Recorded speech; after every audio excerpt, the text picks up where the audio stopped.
What's up, everybody? Sorry, a little bit late and a little bit late starting. I'm still feeling pretty crappy from yesterday, but good to see you all. And Suspicious Wizard, thank you so much for the raid. Sorry, it took me like 8 minutes after you raided to actually get on cam. And to anybody who did stick around from the raid, thank you so much. I wasn't quite ready yet, so, and I'm a little bit slow and behind schedule. I had a migraine all day yesterday that decided it wanted to be mean, so trying to get back to sorts. Hello, hello, hello. Plasma, Suspicious, Saline, Seleno. I'm all right, Plasma. I'll make it. Share, what's going on? Raph, good to see ya. RC, thank you for coming along with the raid. Hello, hello. Just trying to see who else I might have missed. If I missed anybody, hello, hello. Hey, Tasty Walmeat, thank you for the follow. Before we, earlier.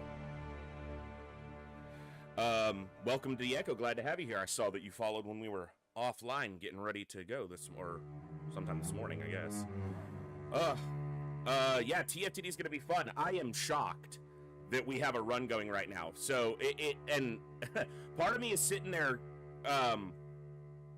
worried that this is going to look super easy. Like, if I take, when I take this run and I go ahead and I throw it up on YouTube, I spent the last, like the streams leading up to this one, and then the beginning of this stream talking about how it's a ton of RNG, it's going to take a ton of luck, and we're going to have to, you know, we might take a week of restarts, because that's what it took the first time. It took us a week to get a run going. Now, some of it is that I did all the learning I needed to for how to make this run happen the first time.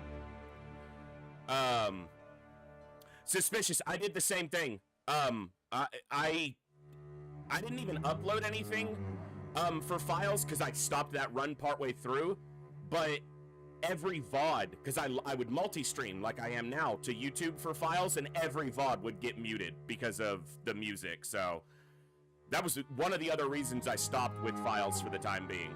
Anyhow, the first time we did this Pacifist Challenge run, I did all the learning. There's no guide online. You can't go somewhere and be like, hey, I want to do this challenge run for Terror from the Deep. How do I do it? There's no guide for it because no one else has ever done it except me. So I was the guide, and I realized that a lot of the restarting last time was learning the strategies to get through the base defenses, to manage the geoscape until we got attacked, and whatever the case was. So it's not surprising that we had fewer reloads. I am surprised that we're on the first run still. And the reality is that it's really hard for me to lose this run from this point. You can go ahead and clip this if I lose it, but we have extra Zerbite in reserve. We have enough to create as many thermal shock launchers as we want. There should be no way I lose this run at this point. There really shouldn't be. So, this might be a one-shot through and through for a Pacifist Challenge run.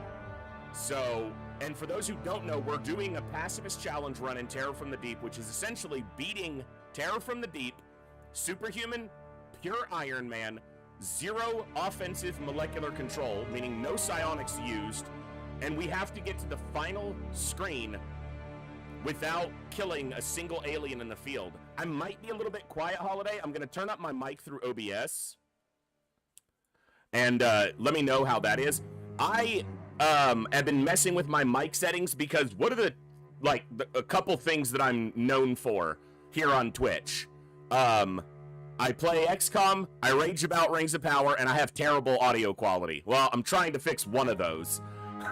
I've been messing with my mic settings, trying to mess with the gain and the volume settings through OBS, but when I listen to it, like if I record myself talking and then listen to it back, I can't really tell the volume level because I can adjust the volume on my headset. So my own perception of it may not be accurate, so I needed to wait till I was live, and not only should the volume be okay, we can adjust accordingly. Last time when we played TFTD, the game music was way loud. Unfortunately for that entire VOD, even after I adjusted it, it was still pretty loud. And I was just trying to focus on the run, so I wasn't... people mentioned it in chat, and I tried to adjust on the fly, but until I listened to it afterwards, I couldn't tell that it was as loud as it was. So, you know, give me feedback on the game audio once we're in the run, and we'll adjust accordingly, but still, yeah. Let me go back. I keep circling back. Pacifist Challenge Run. Superhuman, pure Iron Man, meaning no reloads at all.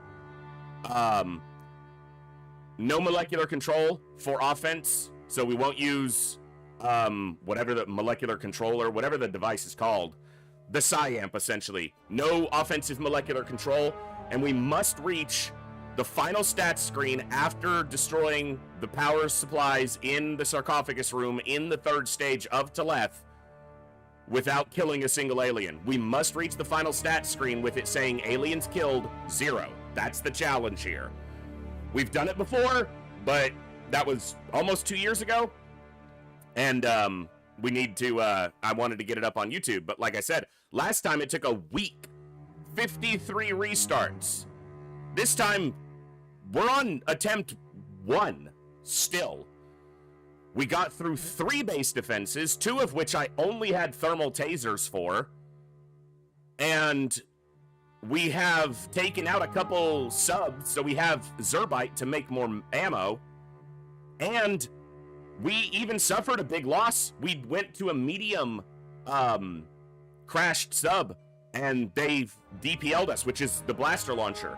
Because the mediums carry the blaster launchers in TFTD, which I forgot until it happened. So it's my run to lose, so let's not lose it.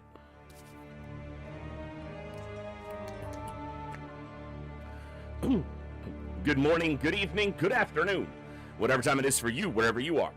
Ladies, gentlemen, and everybody else, thanks for being here. I'm the voice, and this is The Echo, where everybody has a voice. That means me, you, our games, our characters, our stories, our heroes and villains, successes and failures, the ups, the downs, the good, the bad, the wins, and the losses, and all things sci-fi and fantasy, particularly and especially gaming. This is a place where we come together to enjoy those things alongside challenging gameplay in a chill environment as part of an awesome community of amazing people. That's each and every one of you. Whether it's your first time here, whether you're a long-time regular, whether you're a lurker or a chatter, whether you recently returned to the stream, stumbled in by accident, got here through a raid one day, found us through YouTube, or are tuning in on the YouTube side. The time you guys choose to spend here is awesome and amazing and extremely valuable to me, so thank you very much for that. And thank you for all the ways you guys choose to support the stream, the channel, the community, and me, and give me the continued opportunity to create this space, curate this experience, and share some good times, good vibes, and good games with a great group of awesome people. Today we are continuing our XCOM Terror from the Deep Superhuman Iron Man Pacifist Challenge Run. Whole campaign, no dead aliens in the battlescape on the stats screen. That's the goal. We got off to a ridiculously good start. It's my run to lose, so let's try not to do that. Let's jump over to the game. Number 1. Last time, I probably have a screenshot of it somewhere, but those of you who were here last time, remember, this said, Pacifist Challenge Run, you know, 1, 2, 3, 4, 5, 6, all the way down to 53. Well, it said 51 because there were 2 that we didn't number. They were like, FU, XCOM, and this sucks, FRNG, so the numbers weren't exact, but it was 53 restarts. We're on number 1 this time. So, all right. Let me get my my reward queue pulled up because we're gonna have a couple more to name.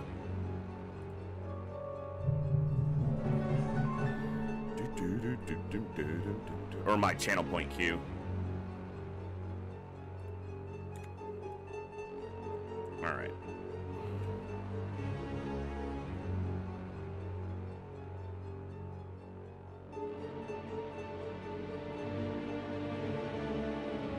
Alright, I'm trying to remember if I've gotten everyone in here and I think I did up to where the redeems... Nope, because that was... There we go. Yeah, okay. Bluegrass came in right after he died, so we've got more soldiers on the way. As soon as they show up, I've got redeems to get them named. Alright. But everyone here is named currently. And I should have, yeah, some soldiers on the way. All right, I've got one coelacanth coming. What do I have? I have 3 in the base. Okay, what I need is...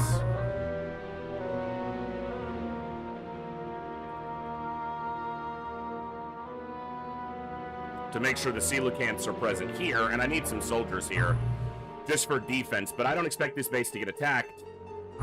But, you know, I didn't expect to face 3 base defenses last time on the primary either, and it happened, so. Do living quarters spawn alien? No. Bro, they do not. Just like in UFO defense, the only spawn point for aliens attacking XCOM's base is hangars and access lift, unless there aren't enough spawn points within those. So if you only had the access lift, then it would overflow the aliens into soldier spawn points, which could be in living quarters or general stores. But because the maximum amount that can attack your base is pretty limited, it's 30, under 30. If you have 2 hangars and an access lift, there's enough spawn points for all the invaders attacking a base, so they'll never get overflowed into the actual base, which is, again, why we build in a choke point. It's one of the many reasons we build in a choke point.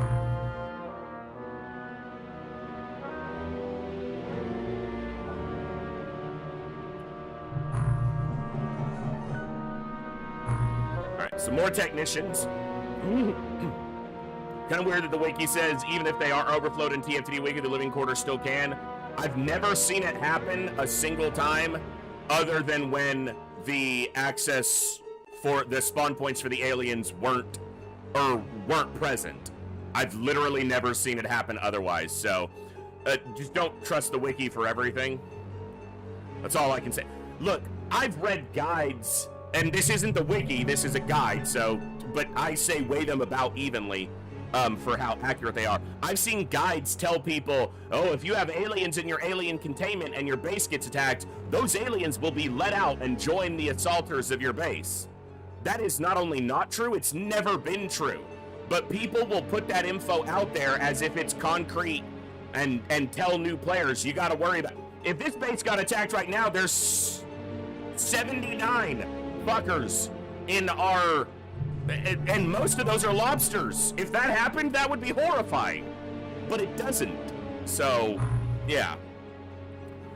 Look, I don't know. I was about to say I don't know everything about UFO and TFTD. I may not remember immediately everything about vanilla UFO defense and vanilla TFTD, but I do know everything about them. So, if you ever have a question and you want a reliable source, I'm not bragging. I've spent way too much time playing these games. Yeah, because they wouldn't even all fit in the room, though, Bizarre, so...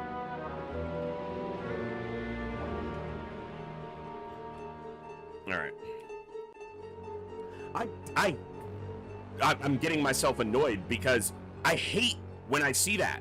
I hate when I see a guide for a game and they're like, how to get into UFO defense on superhuman difficulty. And I'm like, okay, I like to see what, you know, what other strategies people use to get into, you know, one of my favorite games of all time. And then I read through and I'm like, that's not true. That's false. That's a terrible idea. And I'm like, you don't put out a guide unless you know that what you're like, don't give disinformation. Don't give misinformation. Don't try to tell people stuff that is categorically, provably false in the sense of a guide. You want to make your own blog post about it? You want to make your own... Don't frame it as a guide. Yeah, still haven't seen that video, Saline.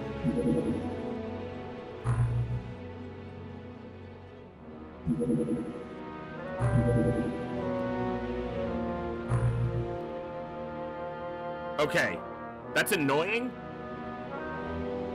Because if I shoot it down, it might prompt retaliation to... I can't just leave it. You know what? You know what? You know what? Because it could also be scanning for my bit. Just shoot it down. We'll deal with whatever happens. I also didn't need to fire 4 missiles at that. 1 missile literally would have killed it if it hit.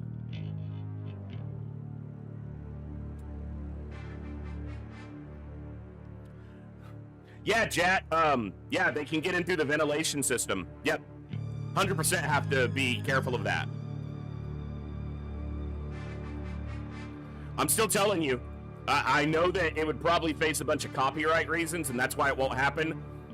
Classic UFO defense, all the classic controls, all the classic framework, you can take out MC if you want, since that doesn't really exist, with the Alien franchise over it. Xenomorphs as the bad guys, Colonial Marines as your soldiers, maybe a couple android units thrown in there. I would play it non-stop.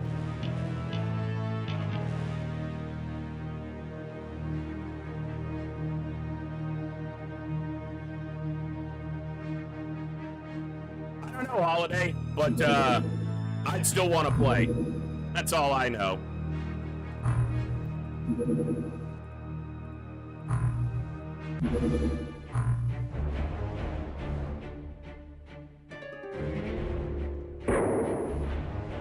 Now, for those who are watching this, we are playing on Open XCOM Extended, so we have the ability to do things like turning off a weapon, and, you know, there's a couple other settings that are just an advantage of OXCE. But I've done this run on full vanilla TFTD. We did it through Open XCOM, but with no extra settings. In fact, the only setting we used was interceptor accuracy. And the thing about that is that's actually more challenging for the player. Because in the base game, the vanilla base game with no mod changes at all, the accuracy shown is the accuracy no matter where you shoot on the map. Distance isn't a factor. So interceptor accuracy actually makes the early game a little bit harder, if anything. So my point being, you don't have to play on OXCE, you don't have to use any settings or mods.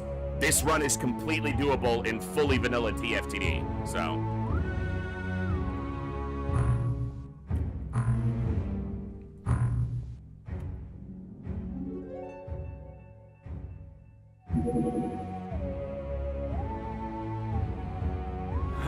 Chad, you keep trying to sell that, and I don't know why, because no one's buying it.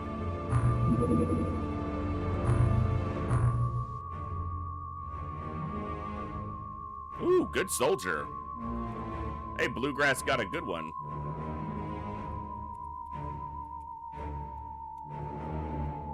Blue Spock? He's not Blue Spock. 52? Am I keeping a 52, or am I keeping a 4? You're gone. I'm not keeping a 16 size strength. 10, I'm not gonna filter like crazy. I'm gonna keep 50 plus.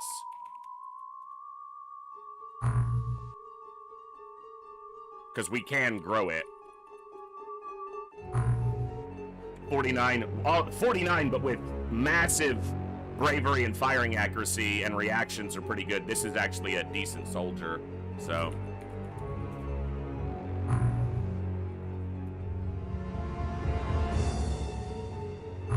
Okay. Mark. Cool. Everyone currently redeemed is named. And there will be more spots, I'm sure. Hey, Bluegrass, you just got on another soldier and looking pretty good. Pro Bower, I don't keep weak psionics to soak generally, but because I have psi training, psi strength increase is turned on. If they get attacked in the field, their psi strength can grow. So I'll keep anyone 50 plus, and we'll just deal with it, you know. Yeah. For the final mission, I will be taking people who are more or less functionally immune.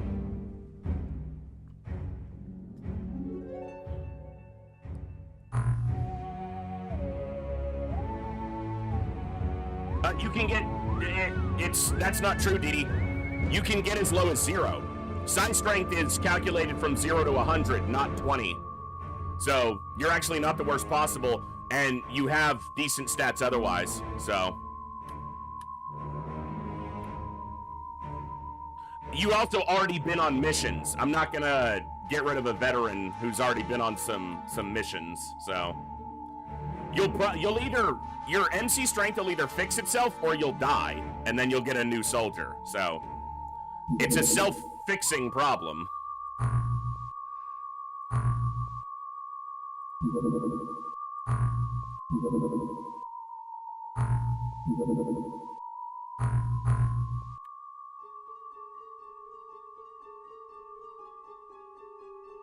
Yeah, it'll fix itself or it'll fix itself. Exactly.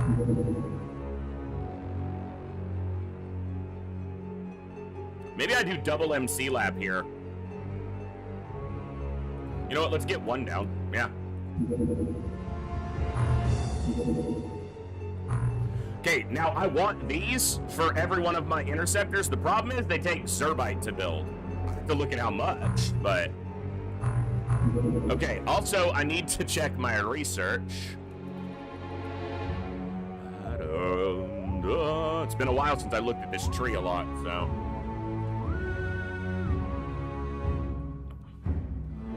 Alright, let's take a look. SWS is...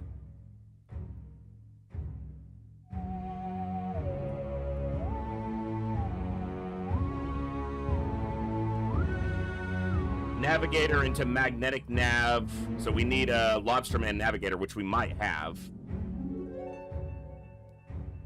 Where are SWSs? I have the cannon. Displacer Sonic requires... Yeah, so it's after the new sub. So we need to do a Lobsterman Navigator to open up that line of inquiry. We also need to do... Sonic Oscillator, which we just did. So that's it. I just need the new fighter, but that's going to require armor, magnetic armor, which is going to require the Deep One Corps. Okay.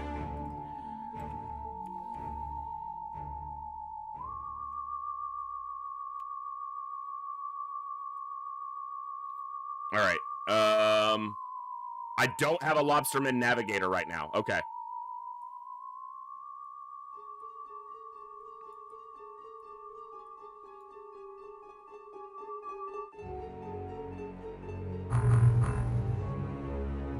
How much are the oscillators on Zerbite? 15 apiece. Okay. It's not too much, but for now, I don't need it. I shouldn't need it. Good.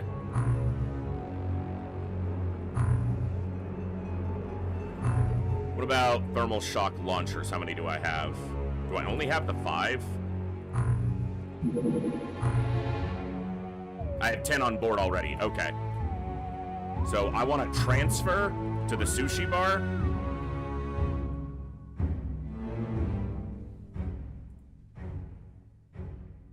Four of these with 24 ammo. Okay. And then at the sushi bar, hey, Cherry, we will get you in. Purchase dye grenades, thermal tasers, chemical flares just in case. Okay.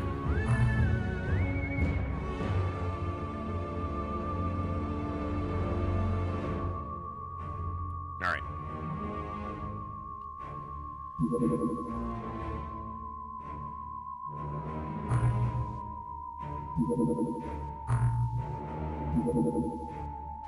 I'm gonna shoot it down from this base if I can, to keep retaliation from snooping over here too much.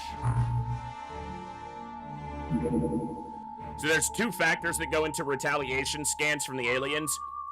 Where the sub gets shot down, so the region, and where the interceptor that shot it down originated from. So there's actually two factors there. So we can lessen the chance they'll find the smaller base by sending from the other base, at least briefly. Of course, we could also not catch it. That'd be cool. We're gonna lose track of it. We're gonna set our new target here, see if we intercept it.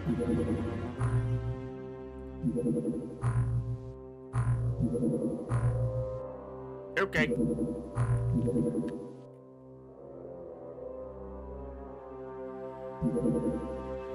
Alien origins.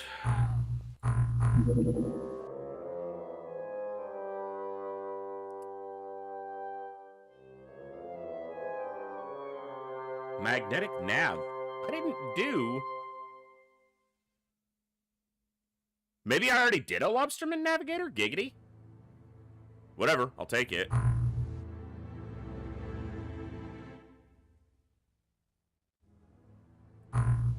Okay. I didn't think I had, but...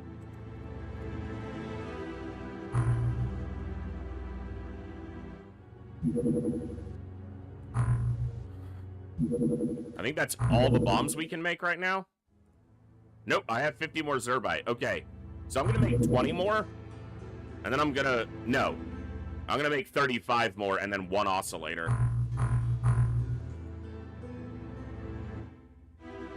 Once the 35 are done. Aggressive retaliation is turned off. By the way, it's off at this point. It's off.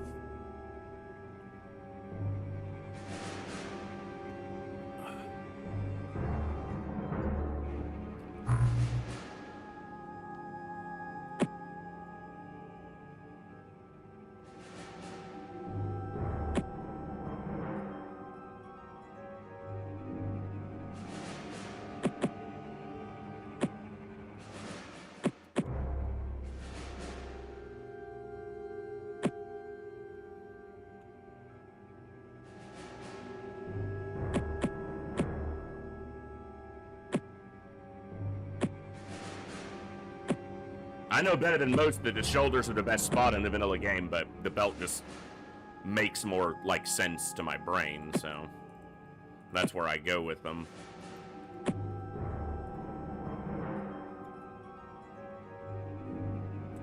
Also, it's where the game defaults them.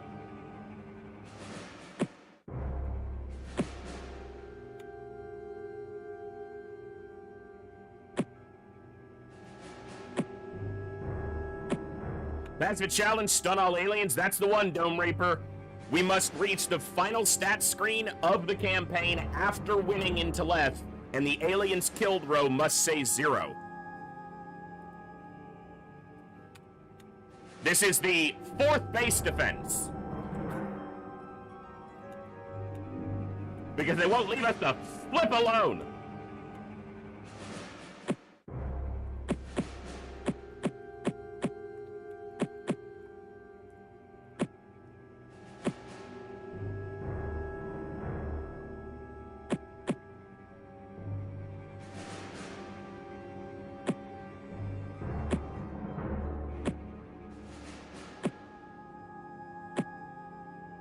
Any risky ways to accidentally kill aliens? No, there are some, if you have certain open XCOM settings turned on, that can enable the aliens to die from bleeding, or if you have a tank in the field and you don't kill its ammo count. But here's the thing, if a tank kills an alien, it doesn't actually count on the stat block. So another amendment to our rule set is we're not allowed to use the tanks to get the kills, because that would be completely, I could win that run easily. So,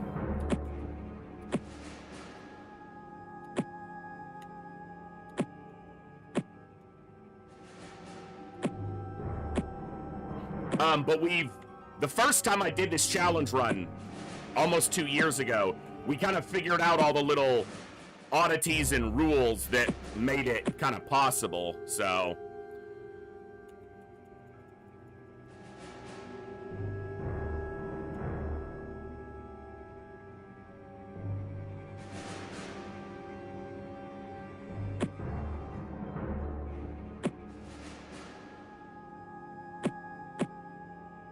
All right. Shouldn't your guys also have stun rods for close encounters? Most of them do. Most of them do, Thorsnor. They have them in their backpacks. Not all of them, because not all of them have the strength to carry as much ammo as I would like, plus a stun rod, but most of them do.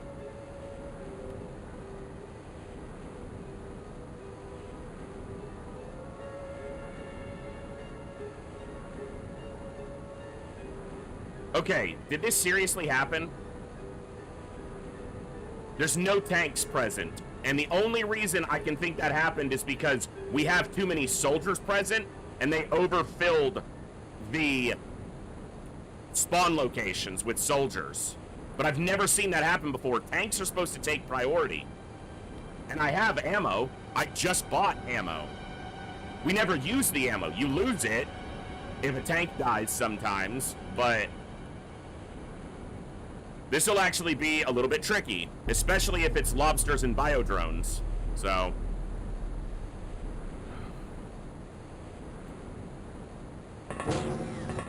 nope, you need to go here. You need to go here.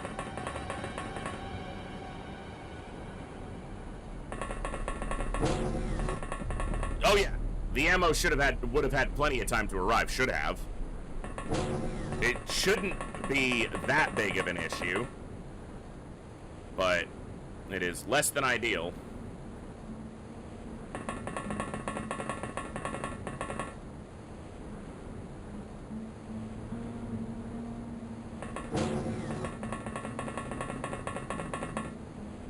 Sorry, my mouse cable is like twisted.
I was briefly muted, yes. When I was moving my mouse around, I must have hit the mute key, or the mute button on it.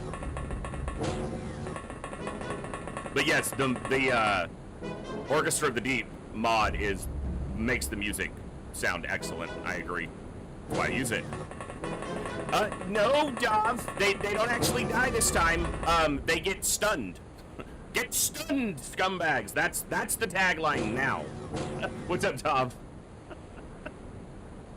Yeah, the good thing about a base defense is you can't be hit with a disruptor pulse launcher because the weapon can only be used underwater. But it also means we could never use it offensively, which is a great strategy for base defenses, but we don't get to do that.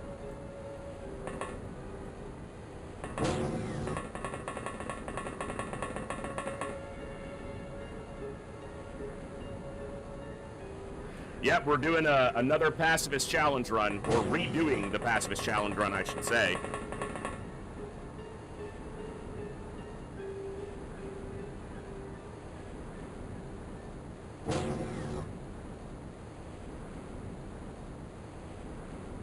Oh my god, all the aliens in the containment are gonna do nothing! They're gonna do nothing!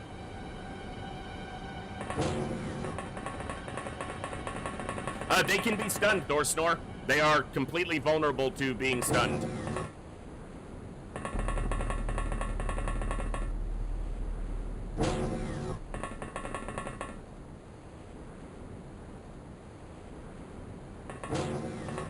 The mission where we did that. So, I'll talk about this probably a lot during this campaign, so those of you who've already heard this story will get tired of it, but during the first Terror from the Deep campaign that I ever did on stream, which was just a vanilla Superhuman Iron Man campaign, I needed a Lobsterman commander to advance the research. One of our bases got attacked by Lobstermen, but I didn't have an MC reader, which is the mind probe. So I couldn't scan to find who the commander was to ensure that I didn't kill it by accident. So I took the approach of, well, I don't want to not get the commander, so how do I do that? I need to stun him, but I don't know which one he is, so I stunned everything. So the entire mission ended with 0 deaths. No aliens died, no XCOM units died. It was a complete wash, everything was just stunned. That mission, we got the commander I needed, that mission was the genesis in my brain for the idea, can I do a whole campaign like that? So, and biodrones are with Lobstermen, so that's when we found out they, in fact, can be stunned. Because if I shot a biodrone and it blew up, and the Lobsterman commander was right there on the ground, I was going to kill the commander, so...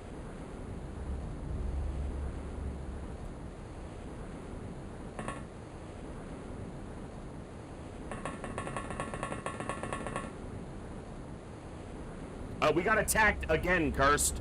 It's still the first run, they just attacked us again.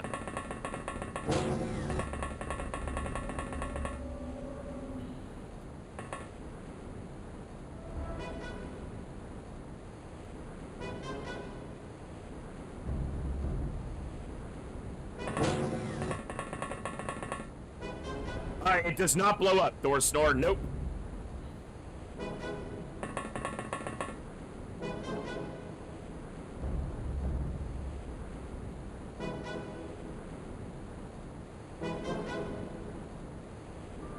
I literally got to that soldier and I thought I should steady them for next turn. My brain is still in Long War mode, which we're not completely done with Long War. We're just taking a brief break. We're fooling around with some classic. We will be either restarting Long War in the future or continuing the current run. I'm not sure which. I'm gonna try a fresh install and see if it doesn't corrupt my saves and see if I can get rid of some of the bugs that we're encountering. If it does corrupt the save, then that'll probably be the prompting of us restarting, so.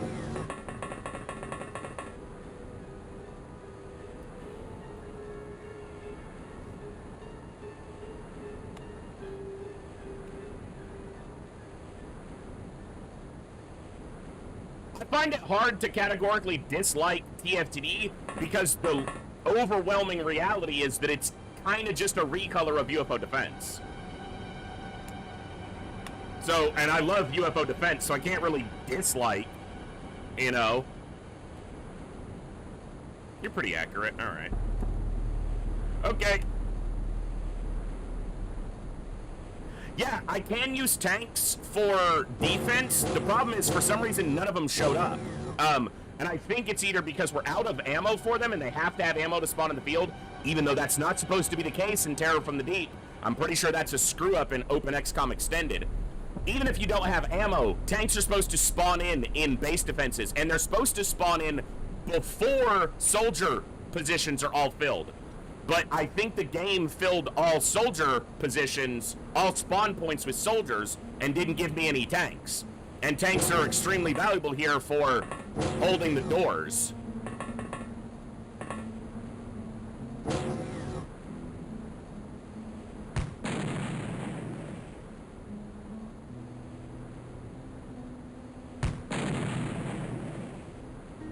Damn it! That knocked Kovir's out even over here. The shot was dead on, and it propagated enough through that doorway to knock him out because of the angle.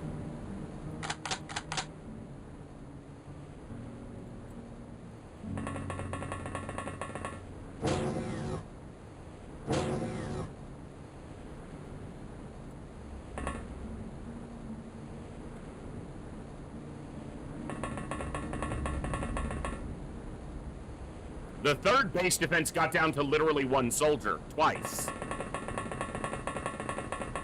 Unfortunately, you can't name the tanks in the vanilla game, so... Or else we would, you know, have some fun naming tanks and stuff, but... Alright, well, who are you? Snack Fridge, you're probably dead. Oh, I hope not. You know what? I'm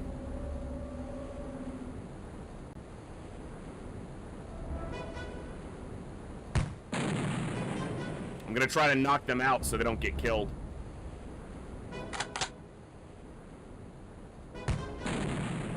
Okay. I don't know why. I saw the energy drop to where they wouldn't be able to go through the door, but my brain just didn't gel with it, apparently, so. Alright.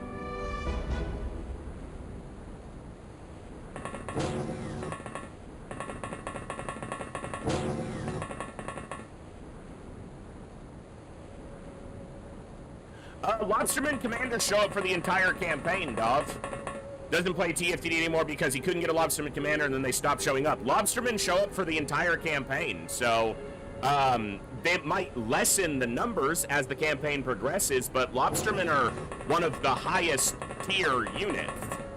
So they're kind of like mutons in UFO. They show up for the whole campaign. Once they start showing up, they never stop showing up.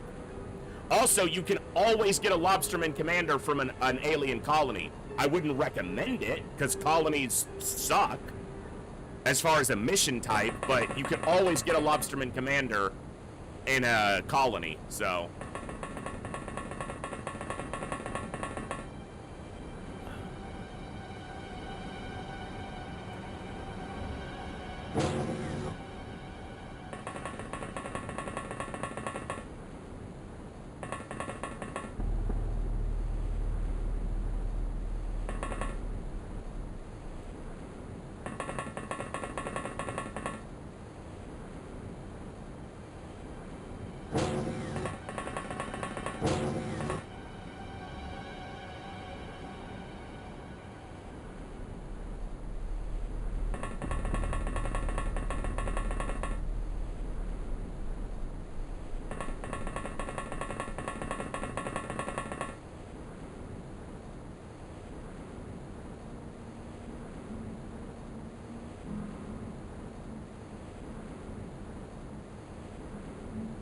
Alright, so Hellgraph and these two come over here. That's 5 on that side, 5 on this side.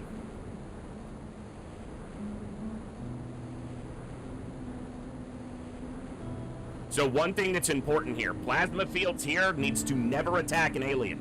Ever. And the reason is, once he attacks an alien, they'll know his location and they'll send someone to kill him. As long as he never attacks an alien, he can continue to pop out and open this door, and he shouldn't be perceived by the aliens for enough time that we can get most of them knocked out good. Those are just smoke grenades. They just look like normal explosions, because in the vanilla game, all explosions use the same sound and template.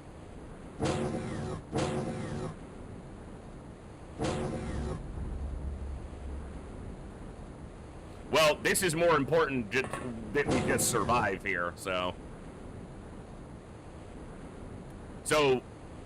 Oh, he doesn't have a weapon at all. Okay.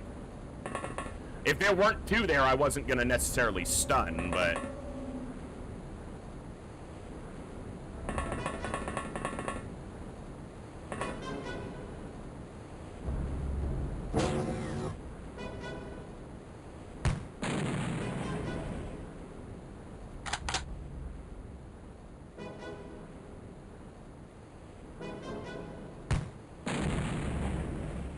Did I hit anything there?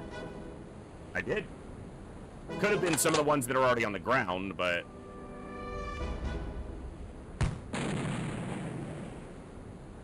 No additional passed out, because we would have seen it.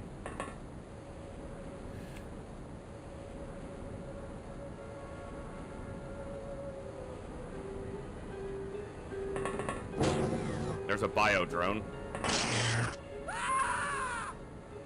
I can't believe it had time units still, because the... Sorry, Plasma will get you another soldier. The reality is that this should have moved from back here. It really shouldn't have time units, but... gonna happen, so.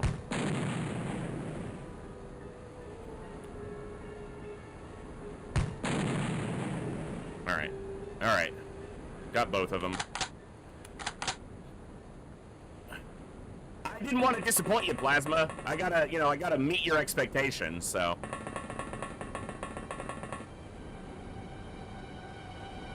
I don't want to disappoint, so.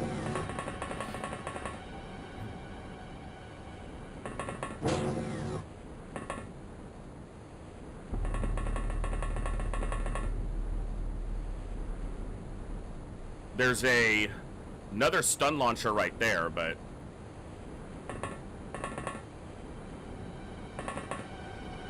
the importance of opening this door, yes, it cost me a soldier. The importance of opening this door is knowing if there's an enemy right here that can not only reach this door, but make it through this door in a single turn, or this door.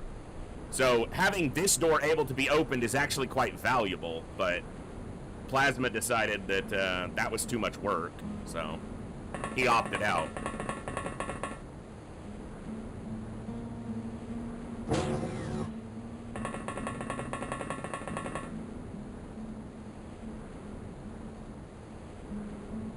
And then Holiday is the backup for this side.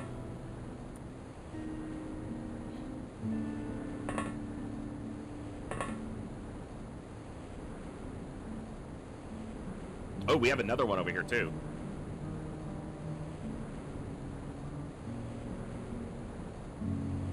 Okay, good. I need someone with high energy. I need Dee Dee's energy to recover, and then I need to get Dee Dee into Plasma's spot. For the moment, it's probably going to be T-Duck's next turn. Goes up and opens these doors. Alright.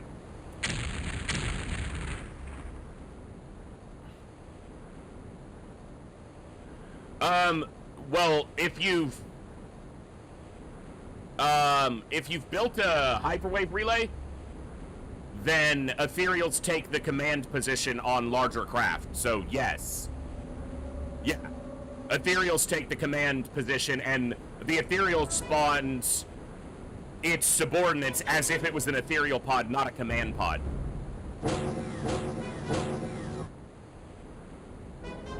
Or as it is the ethereal command pod.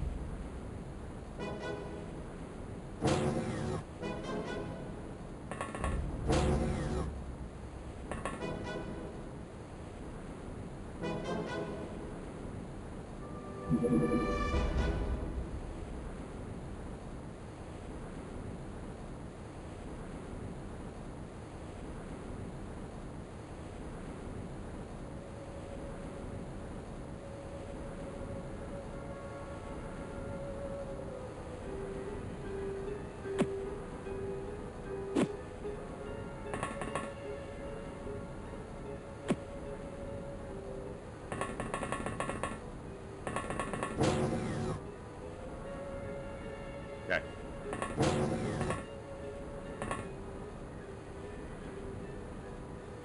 He is one time unit from an aimed shot there. Annoying.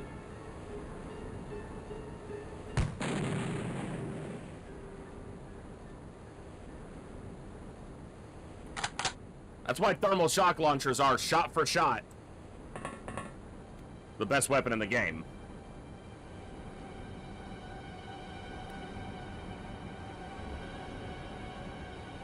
Problem is I can't crack that door without risking someone.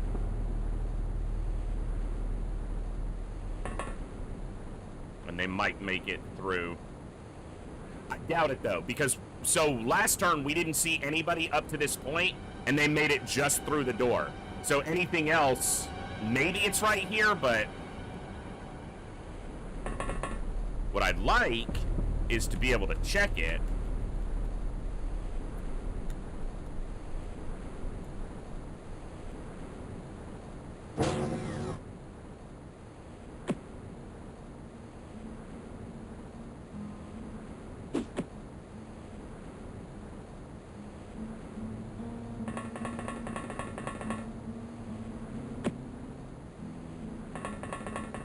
I don't think he's gonna get... Well, he might get enough radiant.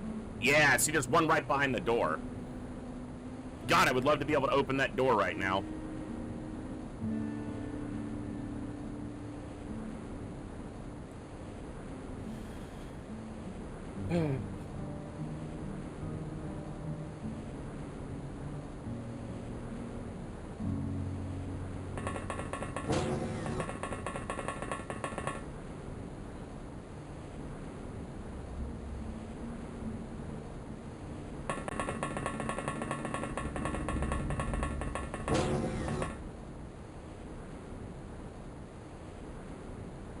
Pure energy fucking sucks.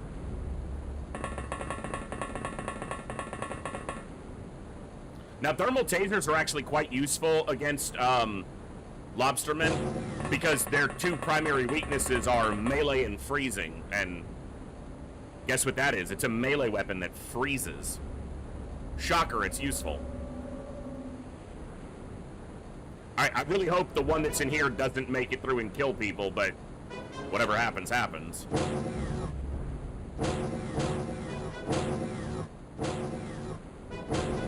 Yeah, like that. Ooh, it tried to use its melee, which is completely ineffective. That's so good.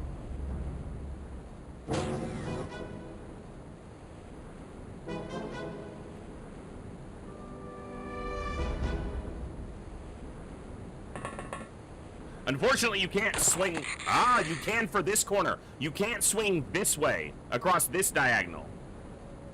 But you can swing this way, apparently. Or maybe the soldier being there could block it? I don't actually know. Alright. Come on. Alright.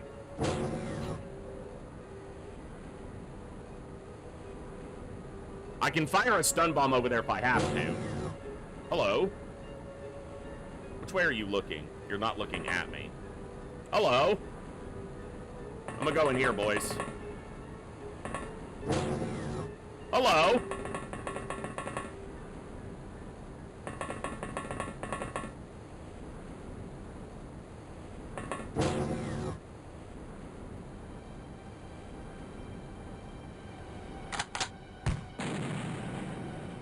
It hit some of my guys. Yeah. One. Okay. It only hit one.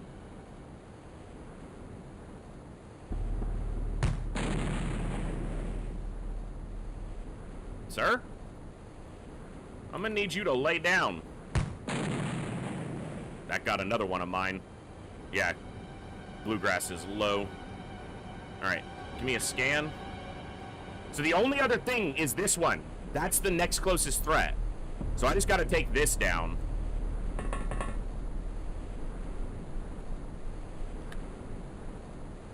We're gonna have to probably knock T-Ducks out to do this.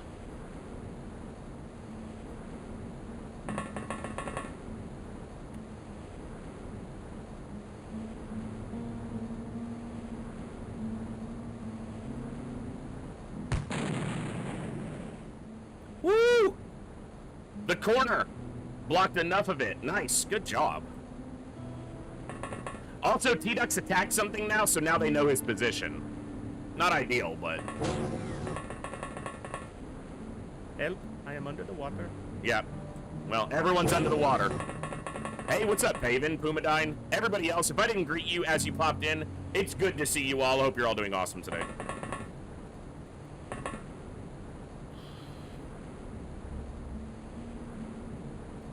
Alright, reload. Reload. You can't reload. You can. Are you out? Or just... No, because you reloaded at that shot. You're on the opposite. Alright, let's take a quick look. 1, 2, 3, 4, 5, 6, 7, 8, 9, 10, 11, 12. Biodrone is 13. At least 13, and I think some of these are double stacked, so it should be more than. The one good thing about lobstermen attacking the base is there's no MC. We just have to worry about primarily melee. So this is the only threat here, and I don't think it reaches anybody, but it might reach T-Ducks.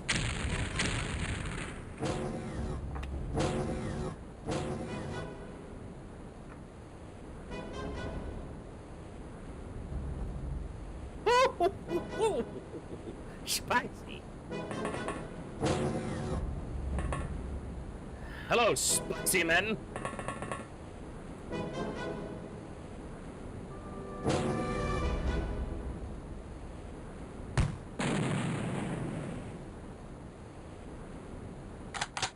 If you're playing me, keep it on the low. 'Cause my heart can't. That stunned too, because there was a delay as it rolled the second stun through. Next ones are out there. I don't wanna know if you're playing me, keep it on the low. All right. I think, yeah, we just let them walk through. Beautiful hallway. Yes, this is why. So, in UFO defense, I like a long hallway with no obstructions, but I prefer, not only do you not have that choice in TFTD, because the only way you could do it is to try to utilize this hallway, but this is a hallway that's actually created within the living quarters. It's on the edge of the living quarters, or the middle of the living quarters. I don't like putting living quarters here. If you swap these and you put living quarters here and general stores in this row, you would have the straight killing corridor that you get from, like, that I use in UFO defense. But I use, particularly for the Pacifist Run, but also just in general, I use tanks to block these doors and create a kill box instead of just a kill hallway. And for TFTD, for the Pacifist Run, I need the walls between us to stop the stuns from hitting us. So, I prefer this layout for TFTD as opposed to a long killing hallway, like I would with UFO defense, where you could use living quarters to create this long hallway. Also, I'm pretty sure, but I'm not certain, but if you build another module here, this wall doesn't disappear, I don't think. If it's not another living quarters, I think it puts a double door here, like these doors. I'm not sure of that. So, this has always been my go-to for TFTD, is this type of layout, so, and it seems to work. Also, I don't do as much sniping in UFO defense because, or in TFTD, because the only real sniping weapon is the sonic cannon, and that thing is a piece of junk. So,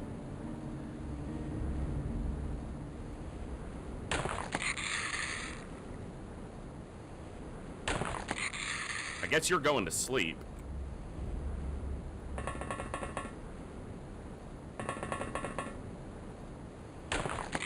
Okay. The sonic cannon just has the worst time unit efficiency of any weapon in the game by like a mile.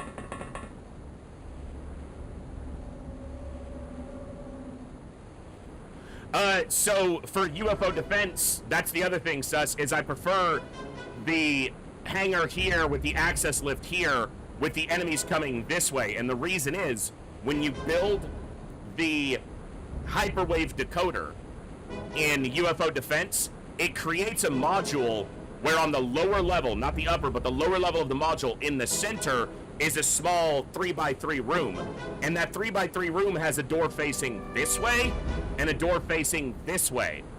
If my base layout were done like this, hangar, access lift, general stores, living quarters, hyperwave decoder, the doors would face this way, and the enemies would be coming from this way.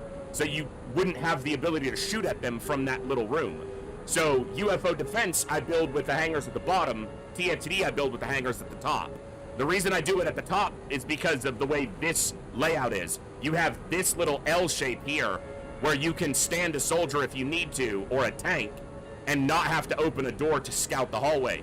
If you build it the other way, the aliens can step through this door and then step into this little area and be out of your line of sight.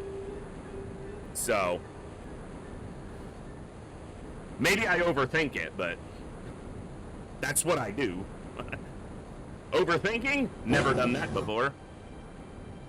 So we actually want to try to stun this guy and catch him as a secondary, because if I stun him, it's going to knock these guys out. But if I hit him, the stun propagates toward this one,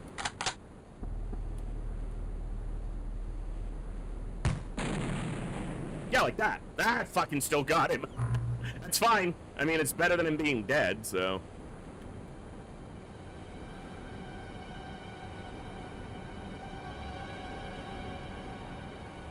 Okay.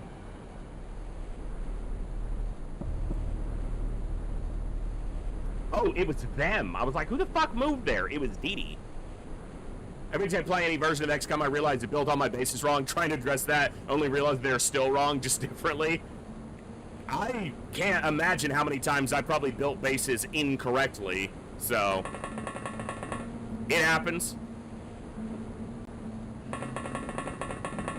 I've played too much of this game, so way too much.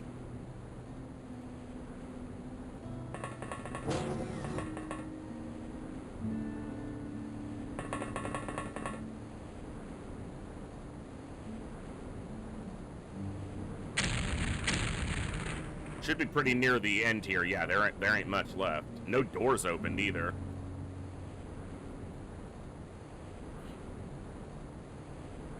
I don't wanna know why this song is in my head. I haven't heard it in like forever, so get out of my head. Oh, get fucked. There's a hole in that wall now. The biodrone actually did enough to take the wall down.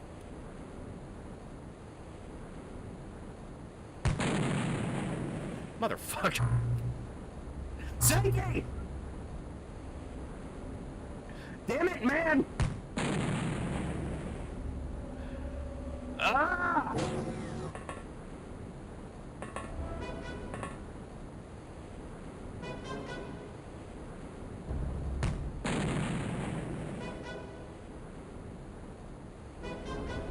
It's not ideal. I lost 2 shots because of Sankey.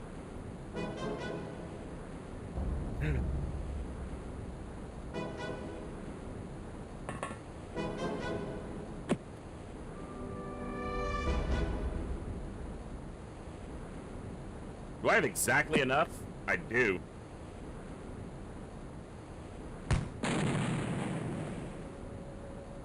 Biodrone's still up.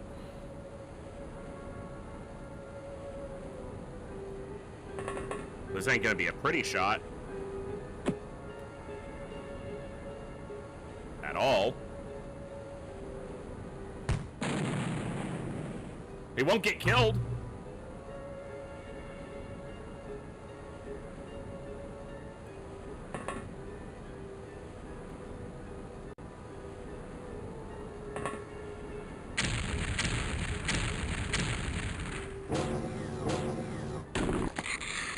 Reaction stunned him with the thermal taser. Voldaris was like, shut the fuck up.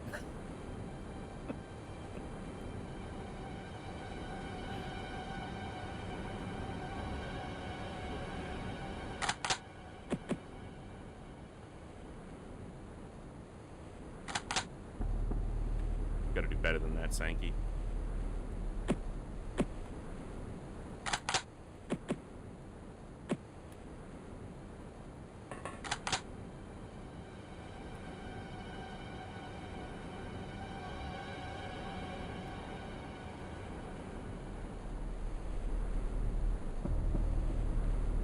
Okay, there can't be that many left, but I actually need to check this hallway, because if they stand up but don't move, they won't show up on the tracker.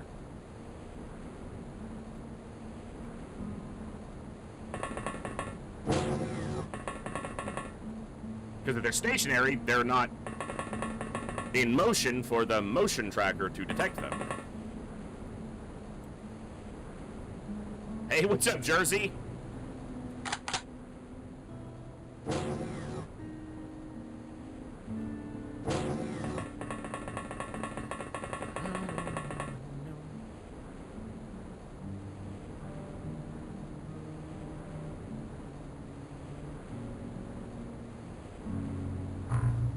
Hold on. Boog never took damage, right? He just got stunned. Is overstun turned on? Via OXCE?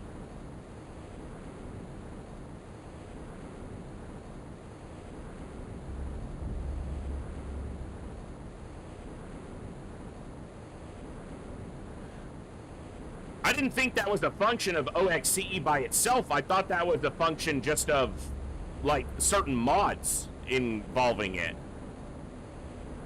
Because Boog only got stunned. He never took damage from anything. So if dying from stunning is on, I need to find a way to change that, because that's not part of the vanilla game. No, in some mods you can, Boog. Overstun damage can kill you, but that's not supposed to be a function of... I didn't think it was a function of OXCE by itself. Yeah, it's not a vanilla thing, and we're playing this as a vanilla run, more or less. I don't even know where to check for it.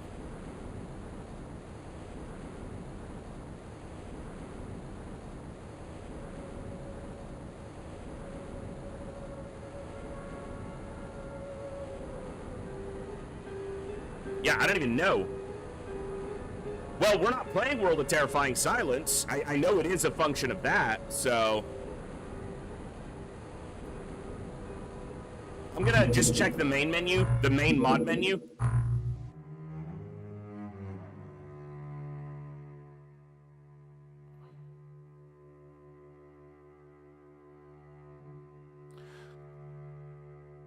I don't think he...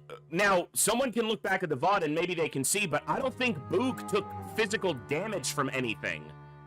He only took stun damage, I believe, but maybe he got hit. And I would have seen it, though.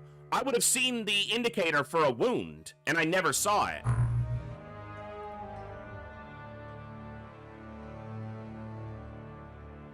It's important to figure this out before we go deeper into a run where everything is going to get stunned.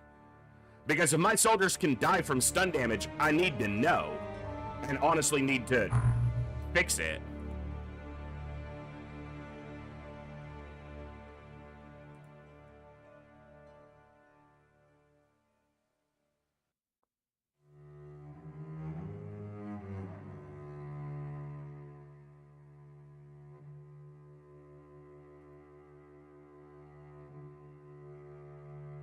No, there is no suffocation, so...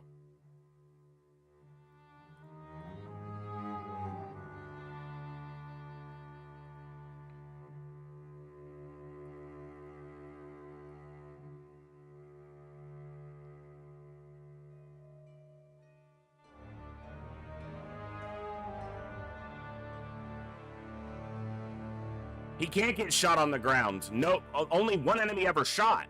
Or two enemies ever shot, and we know exactly where their shots went.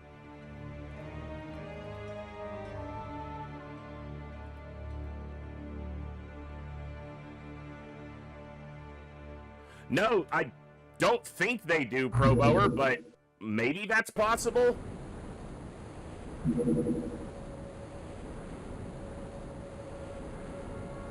He died right here, or...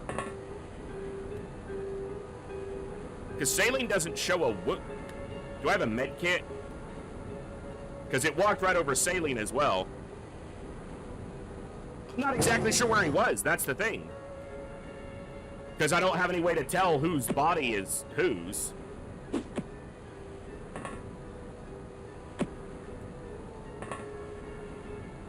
There's no wound, and fire damage doesn't perpetuate wounds. So even if, and he doesn't stay on fire once you're on the ground. I don't know where Boog was, so, like, I don't know if he was here or where, but...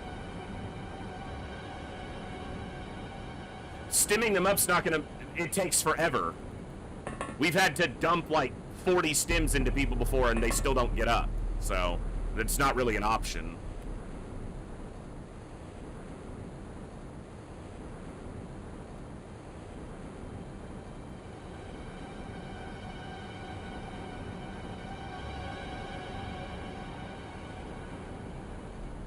We would have seen the wound. That's the thing. I would have seen an indicator over here indicating that someone had suffered a wound.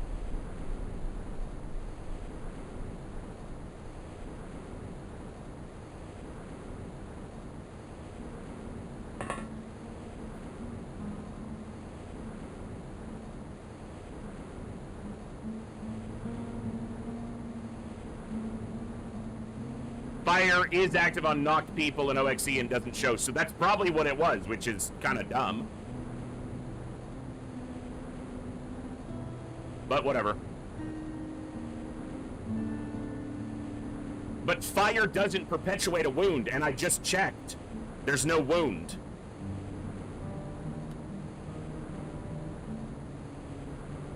Well, yeah, I can't check for a wound now, he's dead.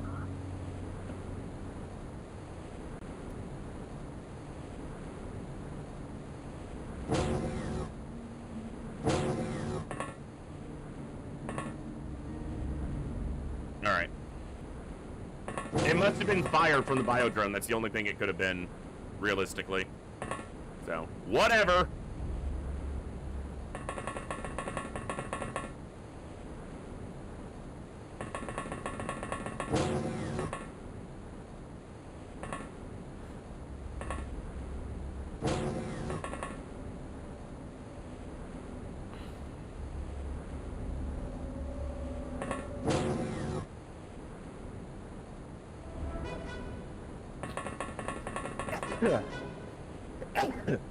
Excuse me.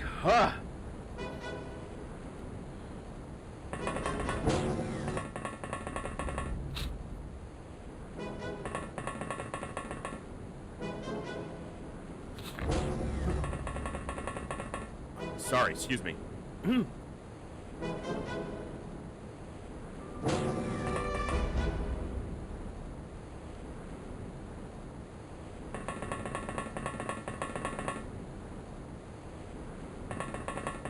The problem is that it keeps burning them without showing a fire in that location.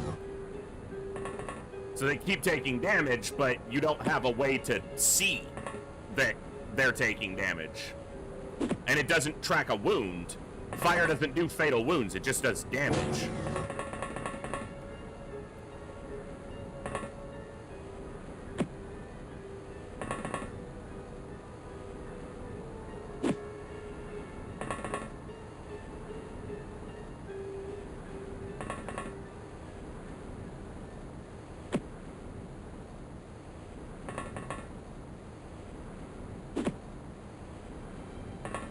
Oh, you're dead. That's right.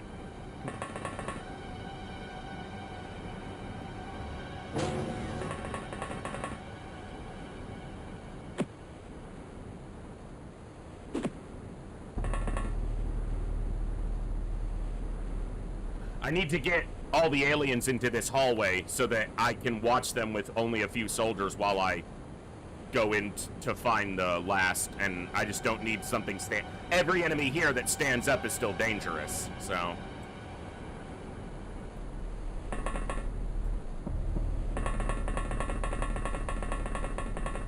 Well, you can put out fires in vanilla, Cursed, with smoke grenades. In the original vanilla game, you can put out a fire by spamming a smoke sprite on top of it, which overrides the fire sprite and puts out the fire. So there are ways to combat fire. The problem is, if it's burning a soldier who's unconscious, it doesn't show the fire. So you can't overwrite the sprite, because there is no sprite. But in vanilla UFO defense, a soldier who's on the ground can't be burned.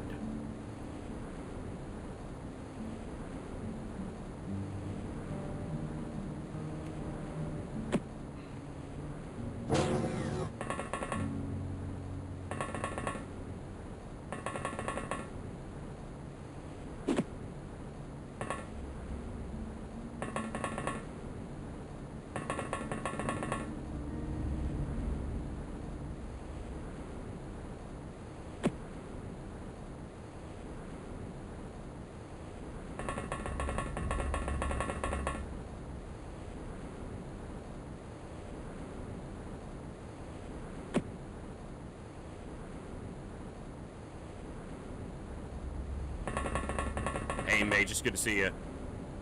It has been a while. Hope you're doing well.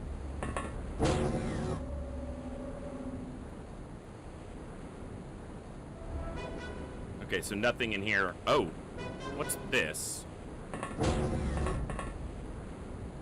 Coviers, that's right. Napping in a closet. Classic Coviers. I can understand that. Life do get busy.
Alright, so the last aliens are most likely back here.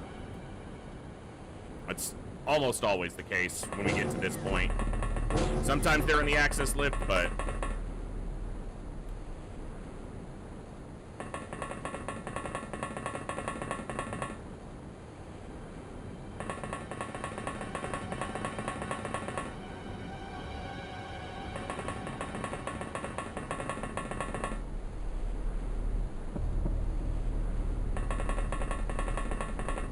anything new? I mean, not much. My life's pretty boring. I like, in that nothing really ever happens. I get to do something I love every day because this community's awesome.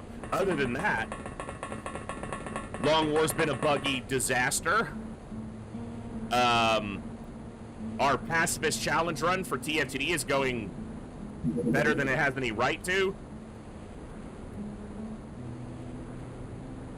Christmas was fun. I got to see some family. You know, just been, not too bad. I need more of these. Nice throat. This way I can check if any of them stood up without actually having to open the door.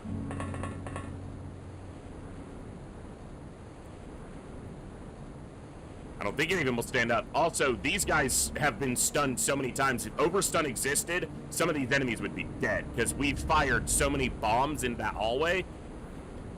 It's alright, Holiday. It's better than yesterday by a lot, but... I don't remember the last day that my head didn't hurt at least some, so... It's just a normal thing. Also, there's this weird... thing where I'm so used to my head hurting that I ignore it until it really hurts a lot of the time. So I was sitting at my computer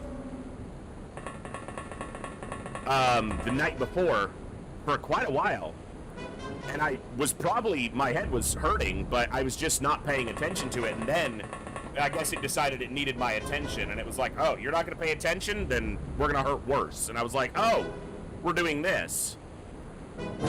I guess everyone gets used to their own little thing that they have to deal with, so... no, not necessarily, Olzen, but if I don't track it on a certain turn, it might give me, a freebie there, so... Like, if I forget to check one turn and then scan, but... I don't think any of them are going to stand up, so I'm not actually that worried about it. I'm mostly just worried about finding the rest of what's back here and not taking any shots in the process.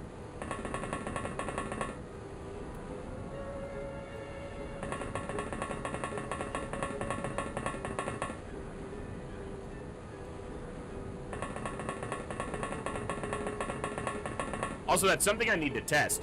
I don't think it will show them if they don't move. It shouldn't, because they don't take a motion. They don't take an action. But... something that'll bear checking in the future. Testing. I actually want you to stand here. They can spin, but I don't think that tracks on the motion scanner. Also, they won't just spin in place, so there's literally no reason they would.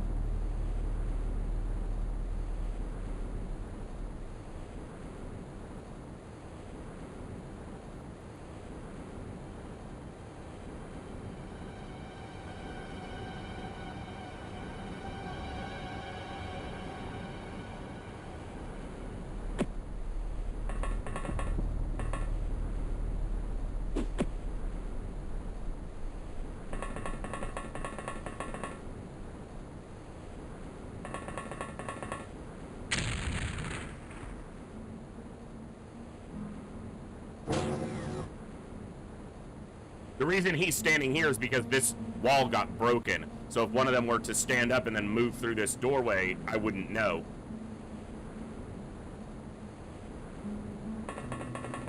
I don't wanna know.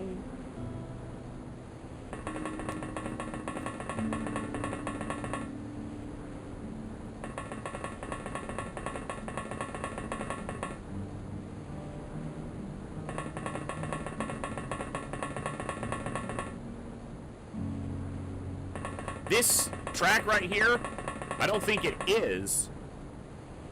Maybe it is.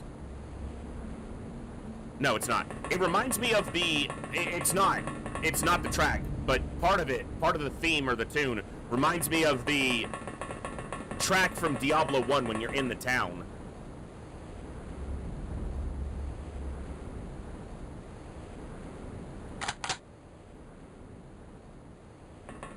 I don't even remember the name of the town, but...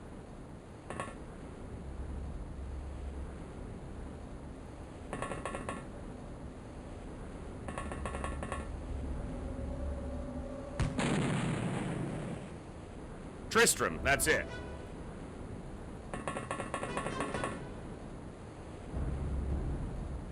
There's no danger, Olsen, none that it will matter.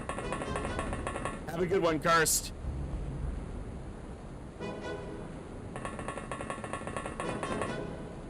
You'll be dead before any lung damage from this die can cause you any problems. Don't worry about it.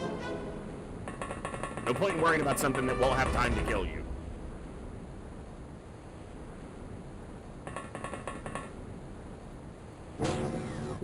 See, I didn't check.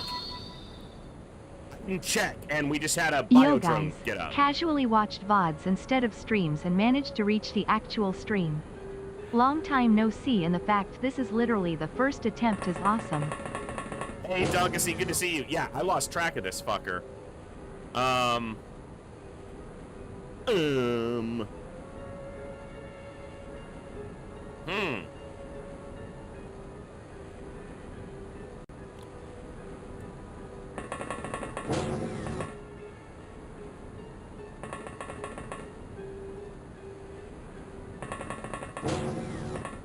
So close to done, and then this crap.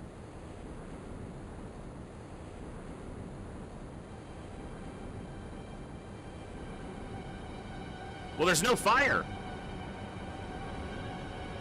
There was no fire last time when he moved either.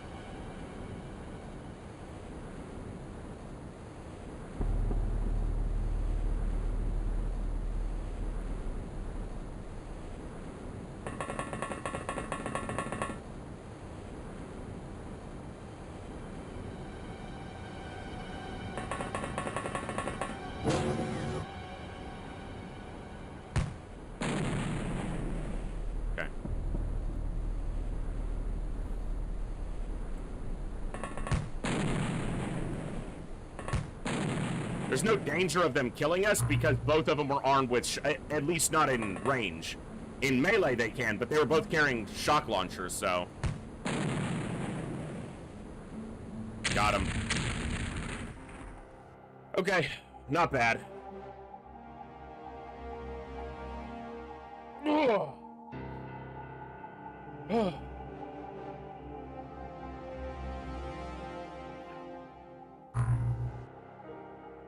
Good accuracy growth.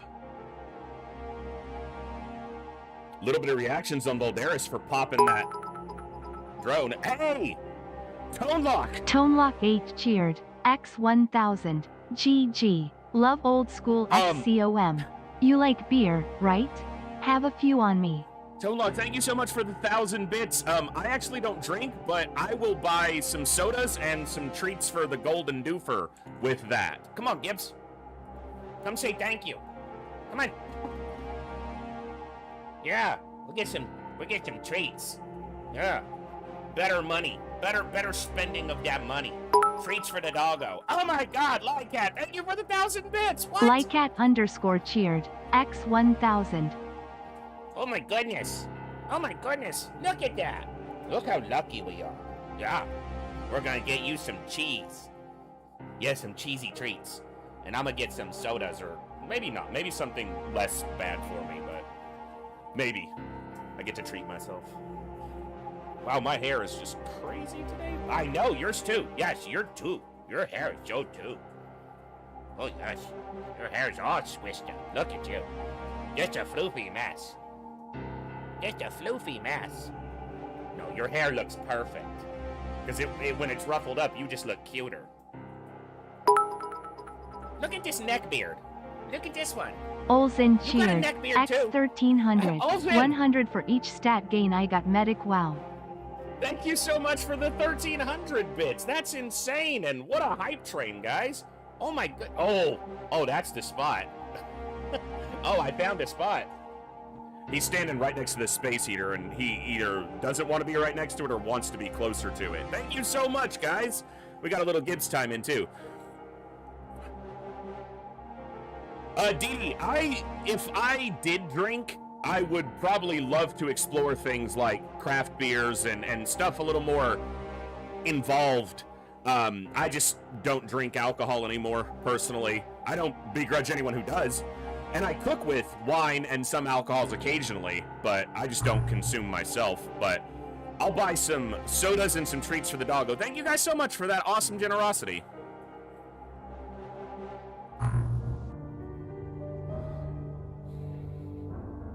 Plasma, I know how you died. Boog, I think you got torched on the ground, which is probably worse.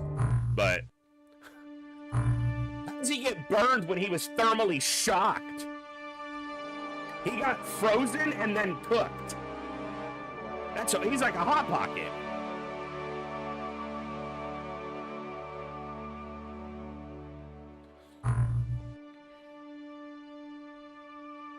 All right. So let me check something here. I'm out of ammo. That's why they didn't propagate. I must not have replaced the ammo when I bought it at the other base for the other tanks. That's what happened. Okay.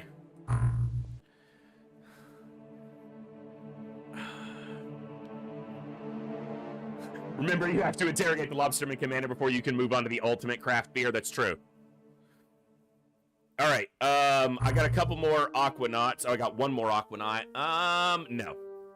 You did a mission there, but that was only because you were already here. All right.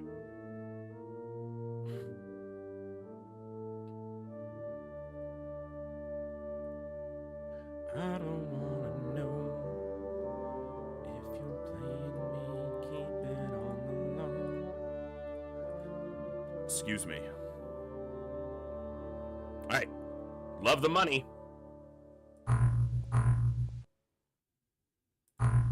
We'll get some more soldiers in, try to find you guys some decent soldiers and get them named. I am also going to build the MC lab and build living quarters. I'm actually going to build a standard or another wide array. I'm going to get rid of this one. I know, it's a waste of money. Waste, it doesn't really affect me in any way. And then workshop, right? Yeah. I don't want to know if you're playing me, keep it on the low. Good base defense, good money, good score.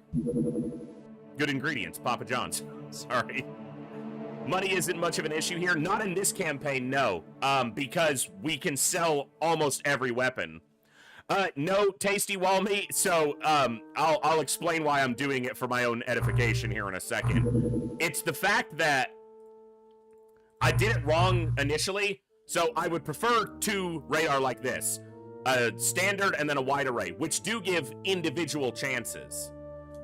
When I built this base, I built the wide array here, and I don't want it here. The reason is, eventually this becomes the MC decoder, the hyperwave relay, essentially. But when I build the hyperwave relay, if it's the only radar I have, they'll be without radar for 32 days while the hyperwave is being built. So I'm building another one so that I can put the transmission receiver. So I can build the transmission receiver where I want it and not lose all my radar. Literally just so the base can be built how I want it in my head. That's all. That's all it is. Nothing fancy. Just my brain being aggravating. Alright.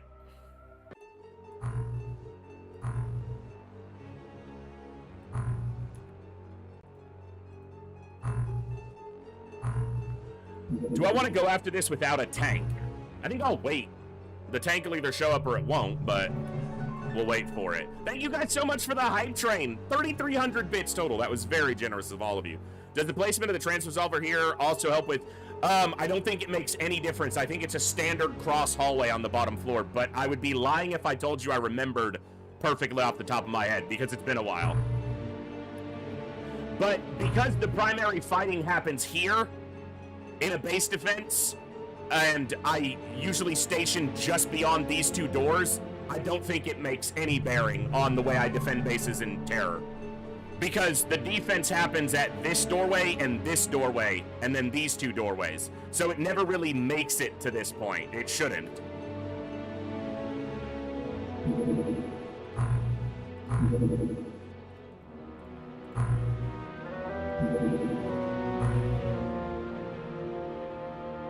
You go away, very large, like your mom. Sorry. Gotta be mean to the scumbags, they deserve it.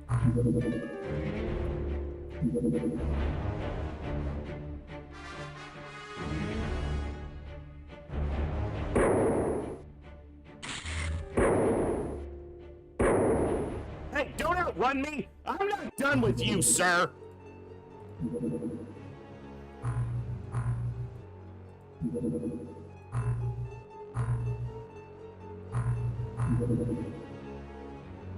"29 hours. All right. I don't want to know. Kazendo? How did Kazendo get wounded?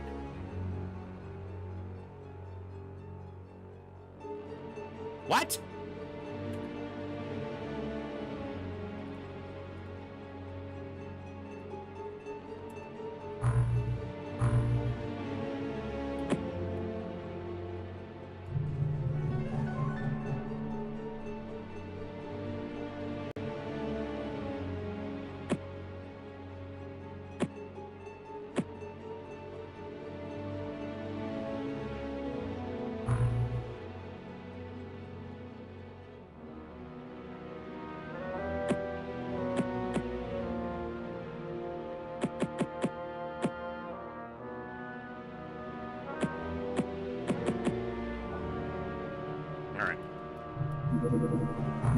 Oh, I'm used to putting a save in.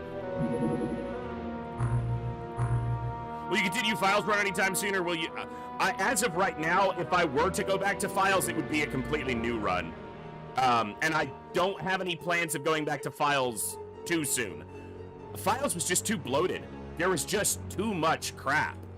I liked a lot of it, but it was very tedious, and it was just too much crap to keep up. I like detail. I like deep lore. I like intricate, involved games. And Files just had too much going on for me. It's very large, but it's flying away, not towards the base, so...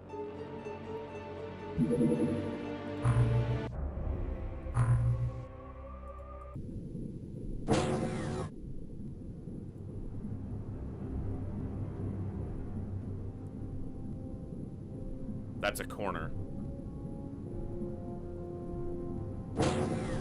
I don't have a tank, and the only reason I went after this even without the presence of an SWS is because this was landed, which means it's guaranteed Zerbite. So...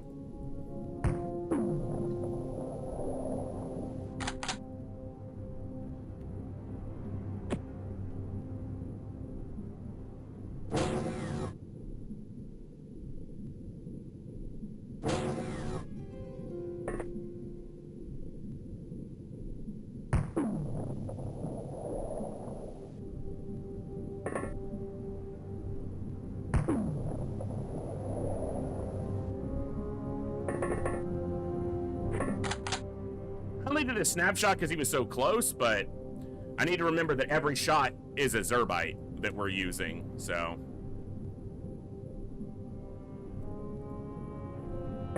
Every shot costs 1 Zerbite.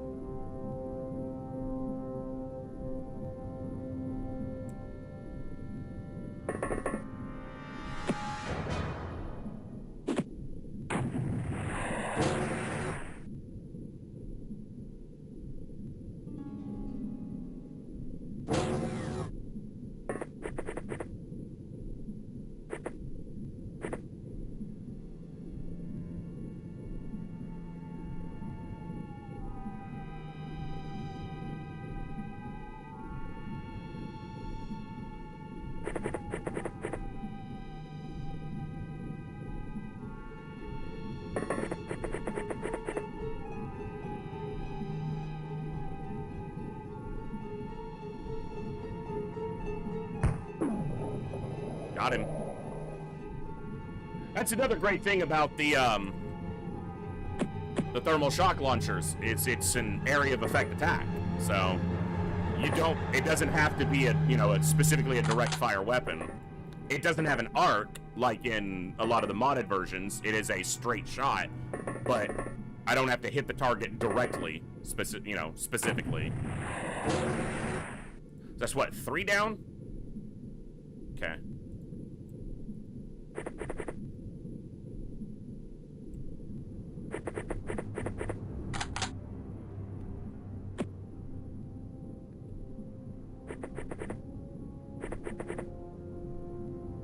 There's the sub.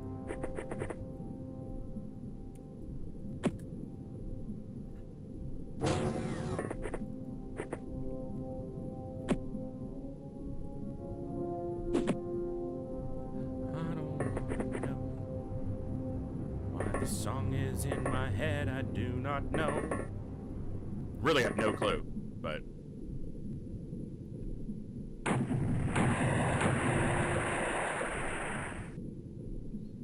There's only like half a dozen, between 6 and 9 enemies on a sub this size, I think, so... Sankey... You're not inaccurate. Like, your stats are not inaccurate. You seem to be inaccurate. I'm gonna need you to fix that.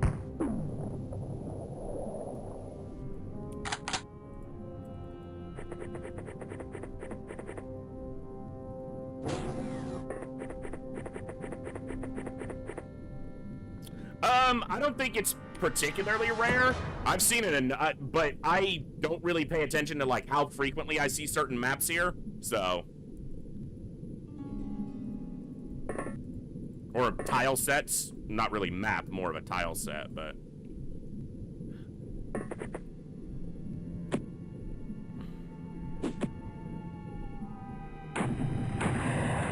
I cannot find a good balance right now. Either that heater's on and I'm hot, or it's off and I'm cold. There's no middle ground right now. I'm gonna reserve for snap.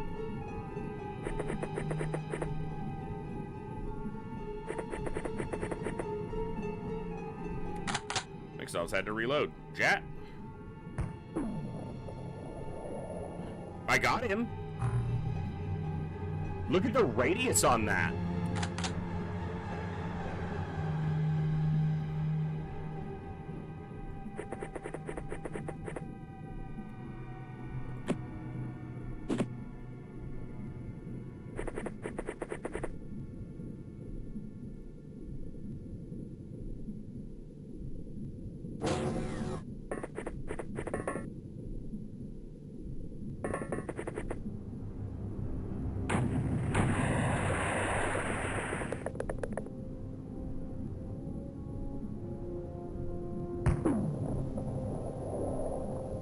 Doom!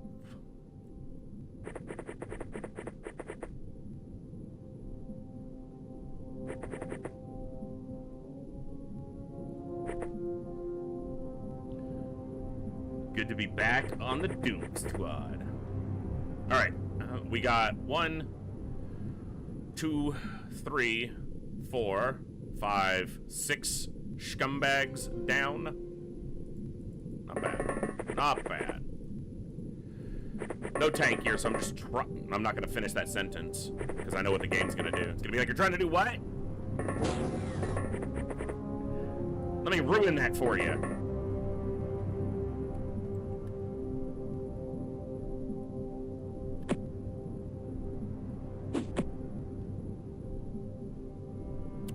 Not gonna do it. That'll work. I think there's only one enemy left.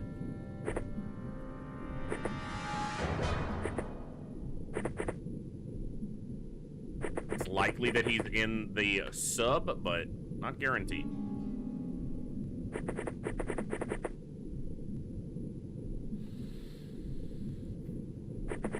All right. Where you at, scumbag?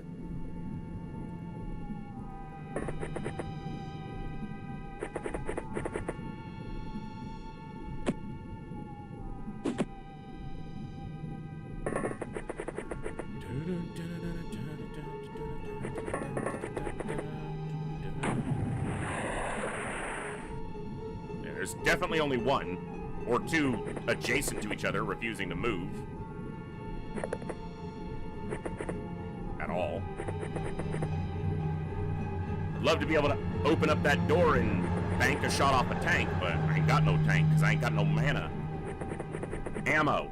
Mana, ammo, it's the same thing. Ammo is tank mana, so, you know, in XCOM, so.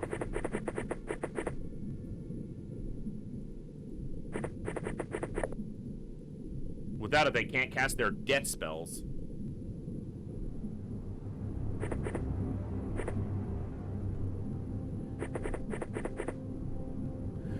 Don't you think the thermal shock launcher is a bit OP? I mean, I know it's the rules of the run, need a quality weapon anyway, but as far as I can see, it's quite useful in casual gameplay. Yeah, it's absolutely super strong.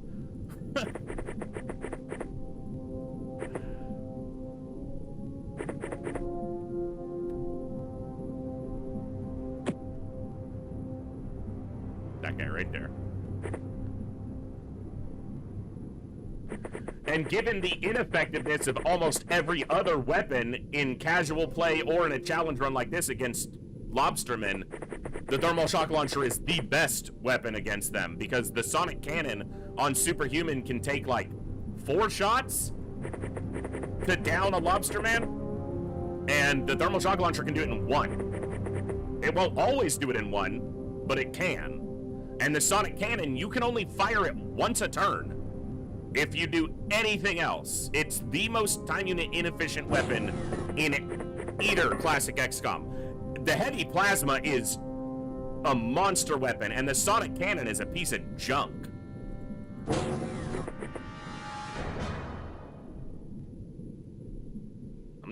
We can go to sleep together. I'm not even gonna go to sleep. Fuck you. All right, good job. 50 more shots.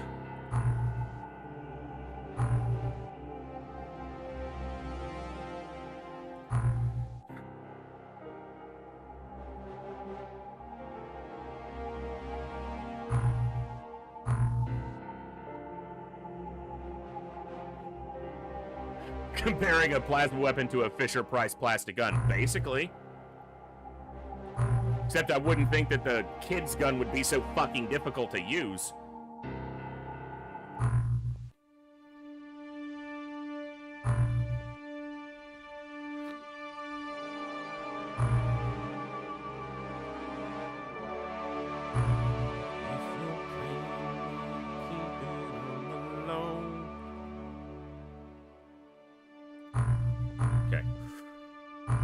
Manufacturing, dust bombs.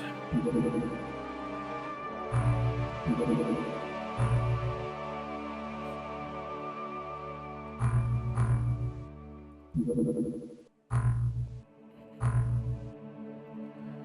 don't wanna know.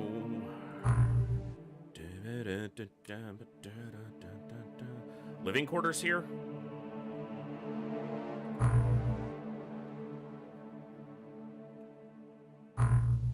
Yeah, because I'm not even full on. Okay.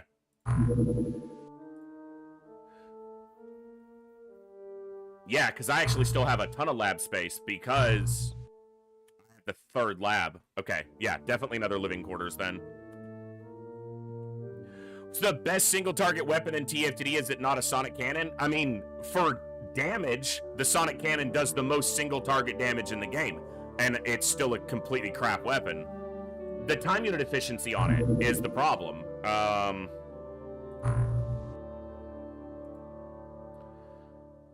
Snap 50. If you even turn an eighth of a tile, you cannot fire twice in a turn. So in almost every turn, you are moving a little bit, a very small amount, and taking an aimed shot, and that's it. And it's good damage, kinda, but it's just not that impressive. Because the defense of like a lobsterman can, on superhuman, can withstand at least 2 shots. Like, guaranteed 1 shot. You can't down a lobsterman, I don't think, with a sonic cannon shot. Maybe if it's in the back on a lower ranking lobsterman and it's a full damage, a full 150% shot. So it's just not a great weapon. Honestly, when I go to, if I'm using sonic weapons, I'm using the blaster rifle. 95 damage, snapshots, I can get 2 a turn and still move 20%, or I can take an aimed and a snap if I don't move at all. Or I can move and take an aimed shot with 110. The blaster rifle is far superior to the sonic cannon in everything but straight damage. And against anything but a lobsterman, or maybe a Zarquid, the damage difference is negligible, because it won't matter.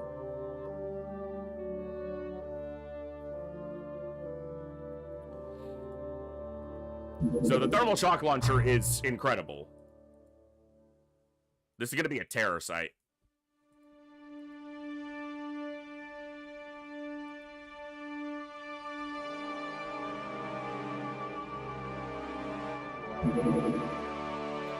Or not. There it is.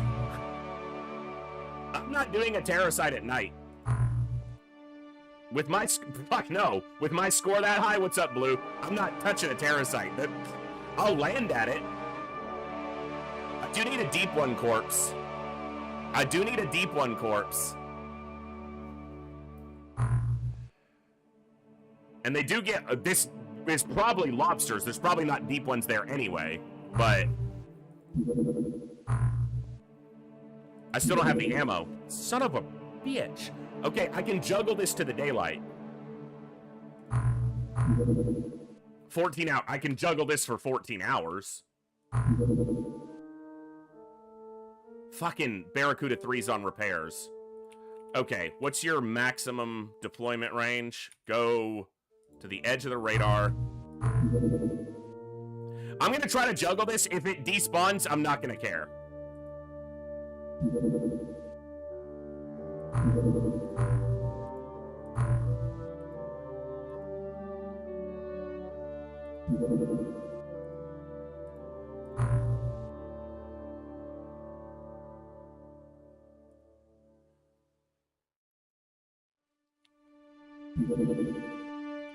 I can launch this anyway. It won't have that much fuel range.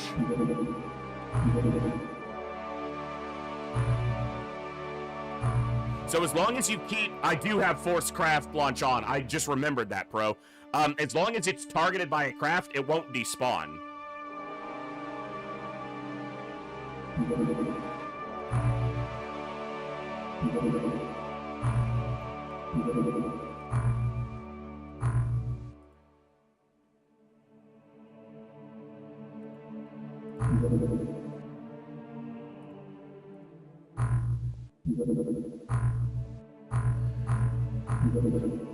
I've only gotten halfway. Whoa! Just about halfway there. Okay. Okay, I'm gonna do this. Send the Triton away.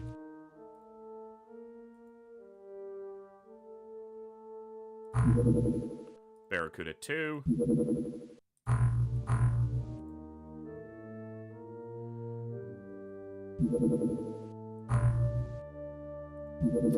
I don't have fuel. How much are you on?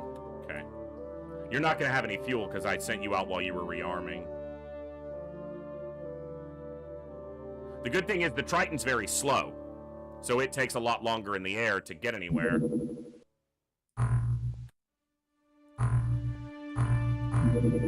Three hours. Come on! Now this is giving time for the Barracudas to refuel. Alright, send the Barracuda, and then... Yeah, the Triton can hover for ages. And it's slower, so it spends more time getting there, locking the terror site active.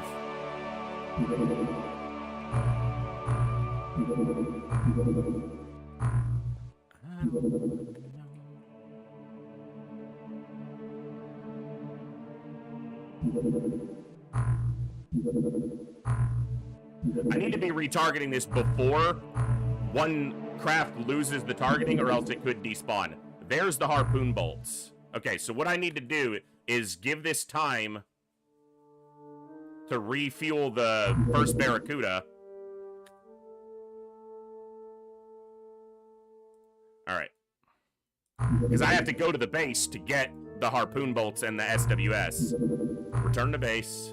Gotta juggle this while the Triton flies back and out. And that's gonna be difficult.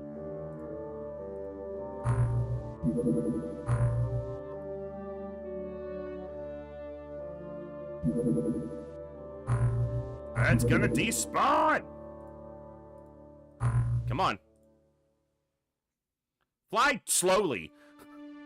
There's people dying, but not people we care about. Like, they're not our people. They're not XCOM. They're just ablative civilians.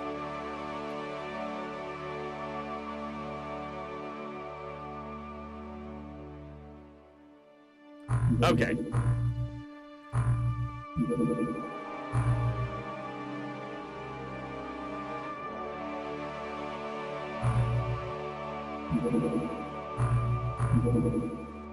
Now then.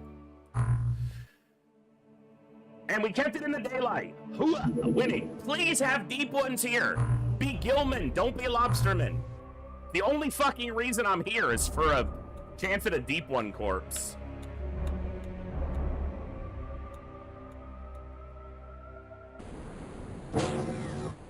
Yes! That's called winning, folks. That's called winning. I don't care how many people die here. We're getting the deep one corpse.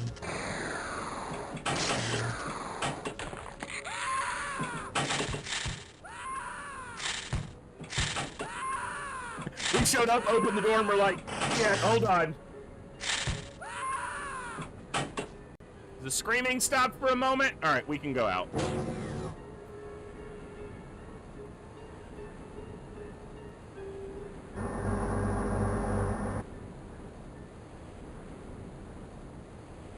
No weapon.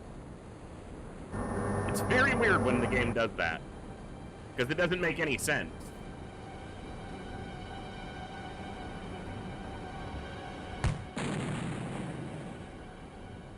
I stunned something around the corner. No, I'm gonna get both a live one and a corpse out of this, Broboer, by capturing 2 live ones and then letting Coviers escort one from containment to its holding cell and overseeing an accident so that we get a corpse without it going on the stat block.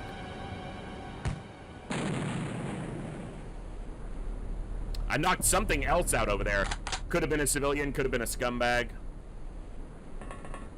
I could have been a baller.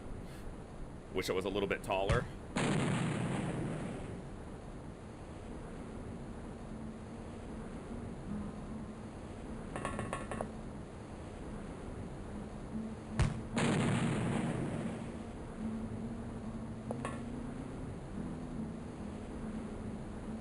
Okay, the tanky is outside.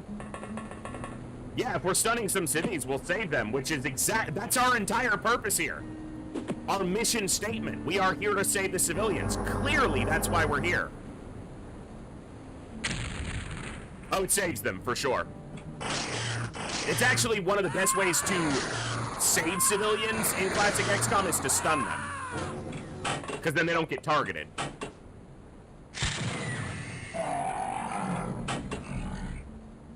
I think I have to restart the run, guys. The tank just killed somebody. And that won't go on the stat block. But I didn't X out its time units for some reason. It was habit before. So here's the thing. It doesn't go on the stat block, but...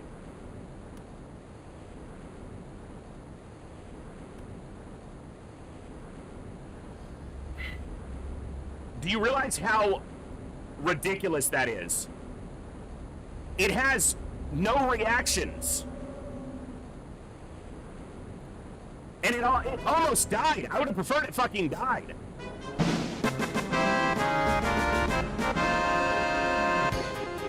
I don't know why I didn't delete out its time units.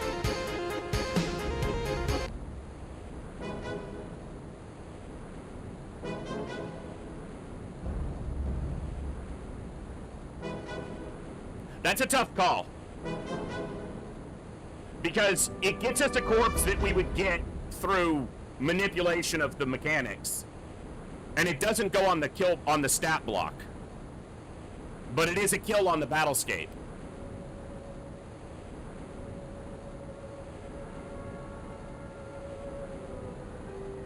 Also, the chance that that kills a deep one in one shot is pretty low.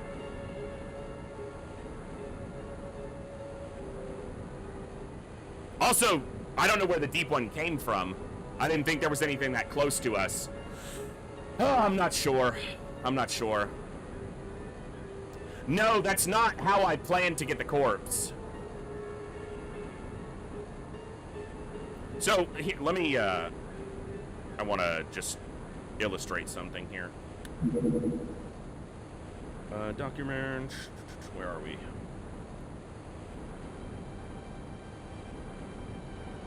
My games.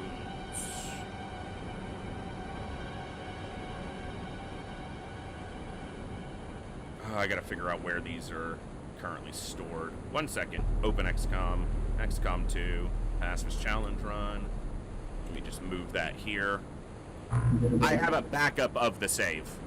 Just I want to illustrate something. So, we killed a unit. This is why it's kind of counter to the spirit of the run. We killed a unit. But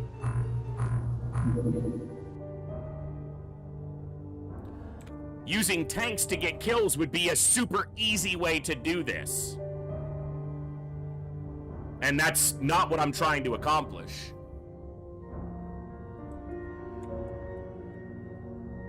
It's really hard to remember to kill the tank's time units every turn, and I forget for one turn, it lives with 2 health and takes a reaction shot that also happens to one-shot a deep one. Essentially, Adam, that's the goal.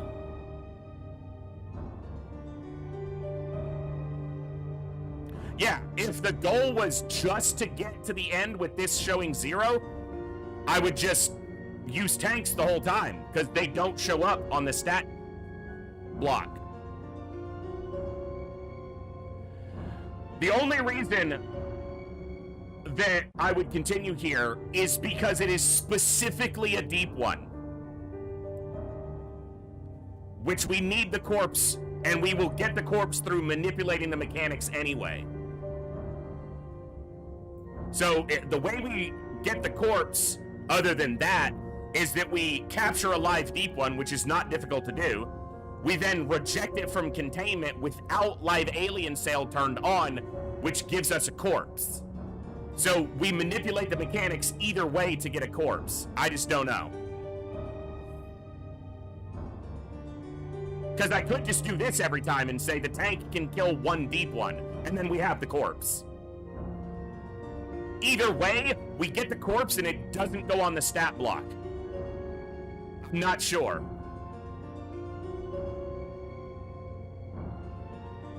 It's up to you guys. I will restart. I'm here for your guys' entertainment. We've done this run before. I'll restart and do it again. But we have to get that corpse one way or the other. So.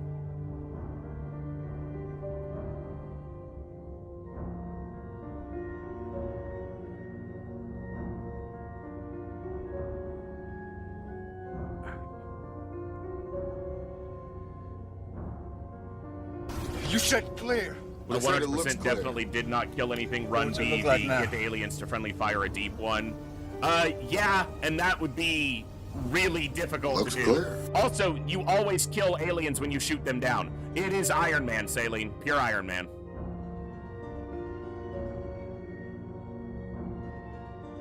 Most people who are bothering to chime in are saying to restart, and yeah. So. Yeah, so when I was first conceiving of this run, I thought that the way to get the deep one corpse would be through forcing the enemies to do friendly fire, but it's just too much RNG. So as long as we capture one and then reject it from containment, we get the corpse.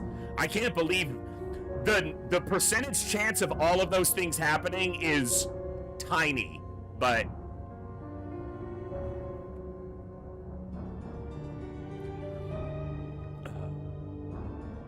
it would be a little bit redundant, Pro Bower, but it would also be within the spirit of the challenge to do it legitimately. So.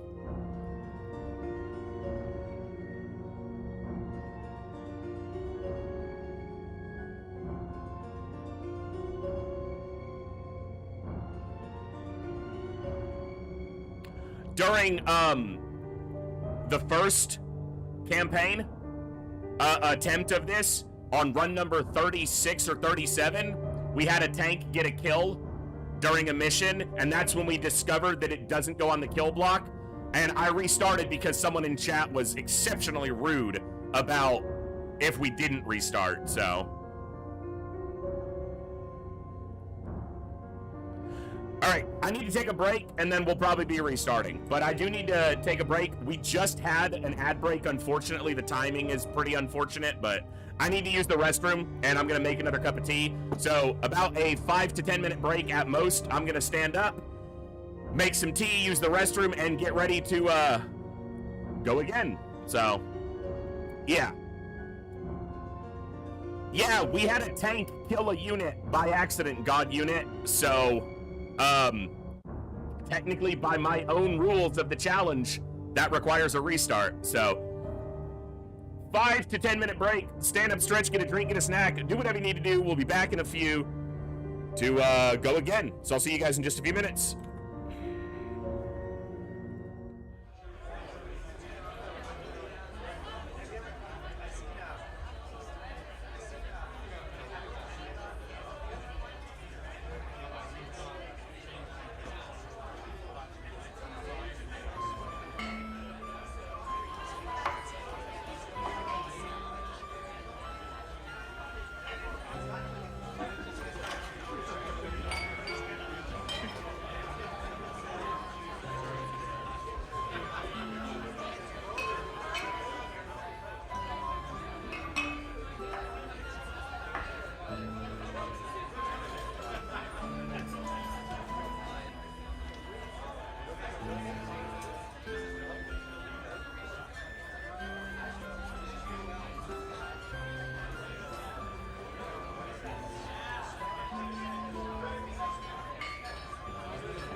I liked a lot of the things about the World of Terrifying Silence, but it is almost unplayable on Superhuman, and the reason is that the enemy craft firing rate is not a linear increase based on difficulty. It's an exponential increase, and when you multiply the exponential increase against the Superhuman firing speed, you have interceptors that fire twice as fast as battleships or dreadnoughts, which basically makes them completely uninteractable. You have to get ridiculously lucky to not die against one, let alone try to knock one down. So, World of Terrifying Silence, and I tried playing it on Veteran and it was too easy. I didn't find any enjoyment out of it because there was no challenge. And playing it on a higher difficulty, it wasn't balanced properly, so. I wanted to check one thing, because I'm pretty sure I heard what I heard, but I want to check one thing first before we almost inevitably restart. Son of a bitch. Forget to hit one key one time, and there it is. There it is. Yeah, but even the field equipment doesn't make any difference. Like, it wouldn't matter if you had the best weapons from the start, because you can't interact with alien colonies on Superhuman. Because your craft cannot get close without getting blown up. Even if you try to sacrifice craft to let your other craft get through, the enemy interceptors, which escort most of their large craft and cover their bases, make it completely impossible to interact with them on Superhuman. It's just ridiculous. I have a save from the beginning of the mission. This is where the save was from. I was gonna check. I'm pretty sure I heard the deep one die, but I wanted to step on its body and see if it had just gotten knocked out, but I'm pretty sure we heard it die. So.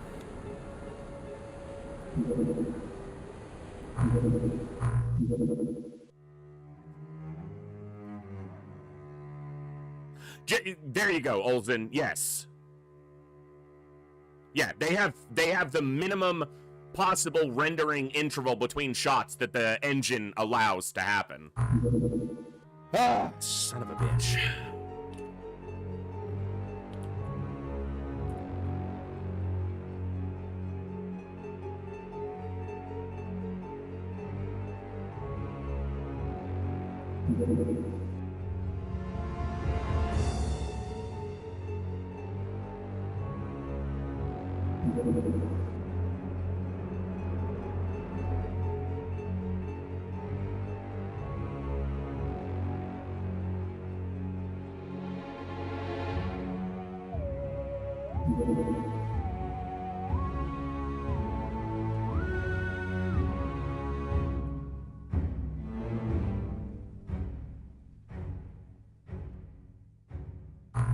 All right, I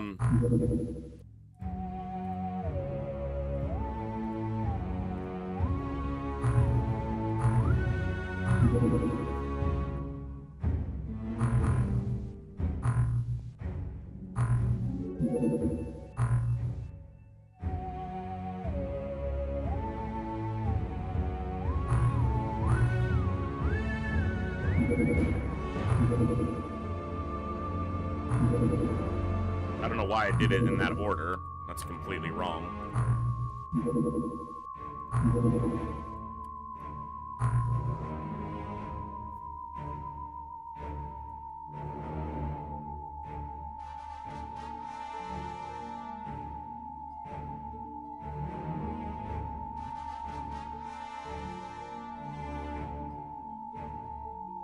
Well, the sonar was in the correct place in the first base, It was the second base where it was wrong.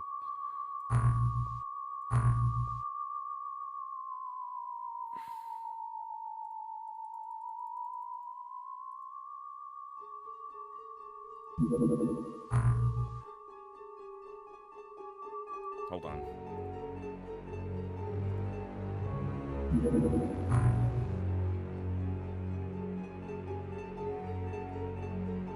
It's more important to have these.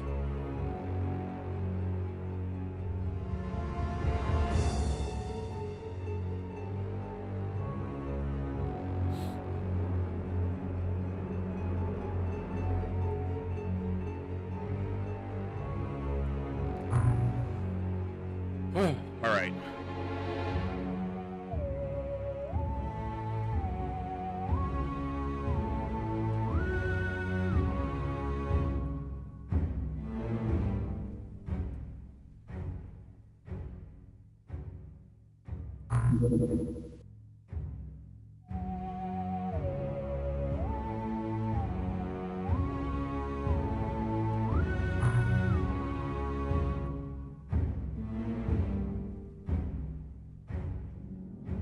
Okay.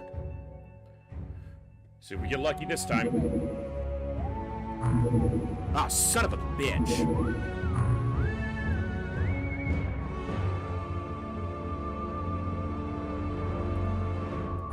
I hope that that tracks from the moment it's engaged and not after the fact.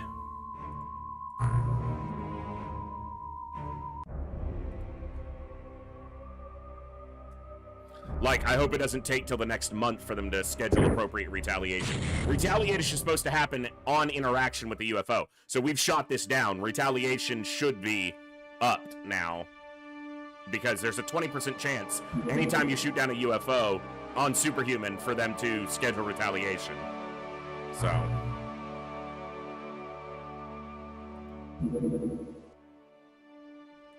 To at least try to find you.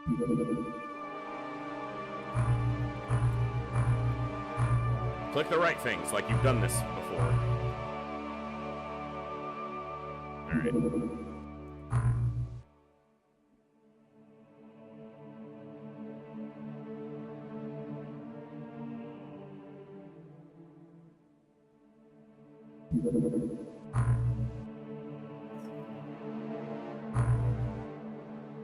This is gonna completely put me broke, but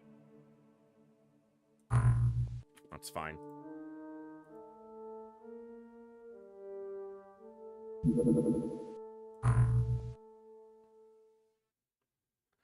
Minimal sub activity. pretty much expected. We only have the small radar, and it doesn't cover that much water at first.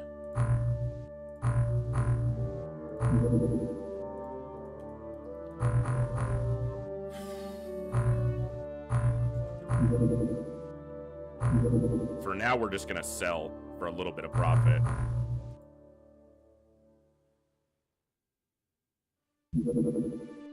Yeah, Paven, but I just don't like messing with what people have put out as their finished product. If I wanted to play World of Terrifying Silence, that would be the only change I would need to make. Would to be to modify the way the attack speed grows on Interceptor UFOs. That's literally it. Everything else, while some things were annoying, was just a nature of the way it was designed. But it wasn't game-breaking. That was game-breaking.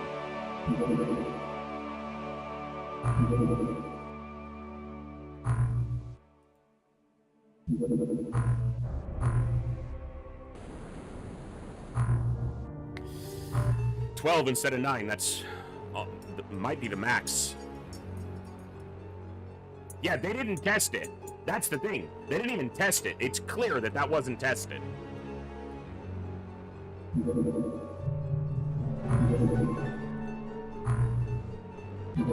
Because no one who tested that would have been like, yeah, that's working how we want it to.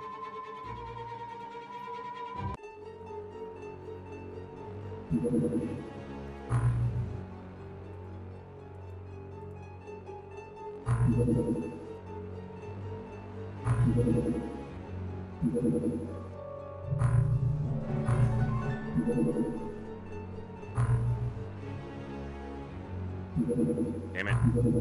Needed that score.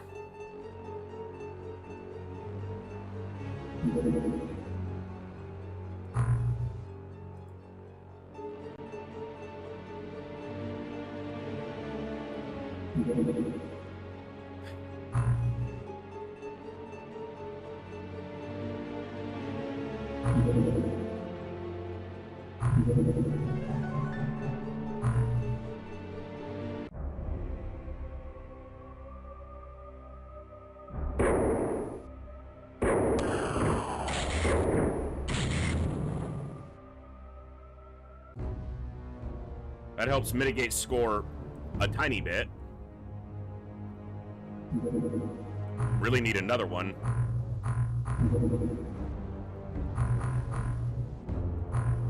So these are at 384.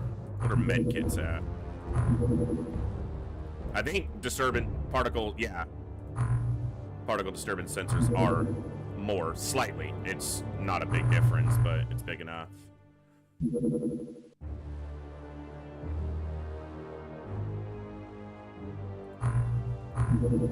Yeah, while the application isn't an exponential modifier, the effect is an exponential increase.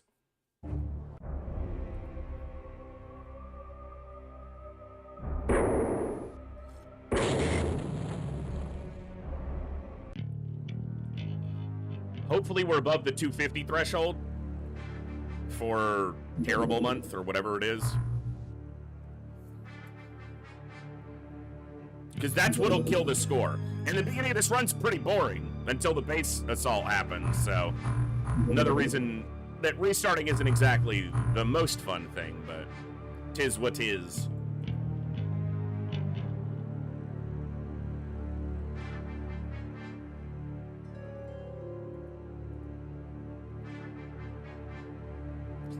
Okay, we're at 4.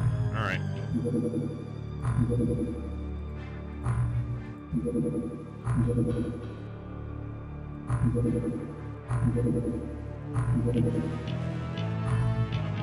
Gotcha, bitch. Oh, I need to buy some more duck heads.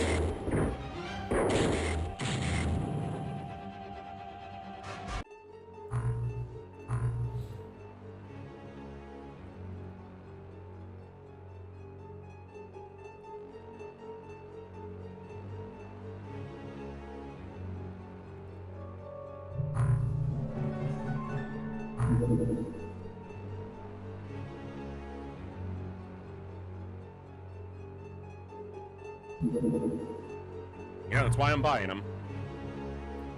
Wait, I bought the launchers. Did I buy ammo? I did. Let's buy a few more.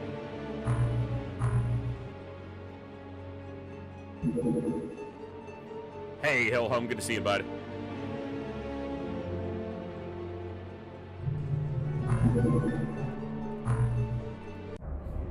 I'm just annoyed at myself because the only reason this restart happens is because of missing a single key press, literally. But I gotta get into the habit of doing that, so.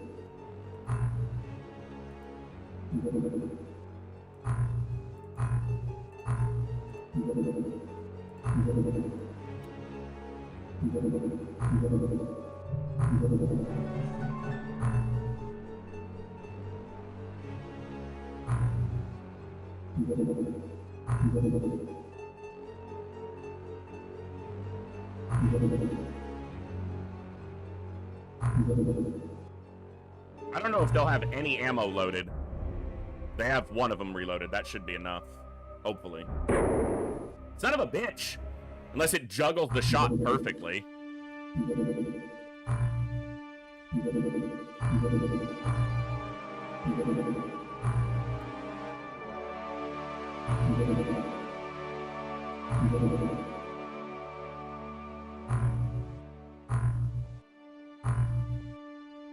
Come on, catch it.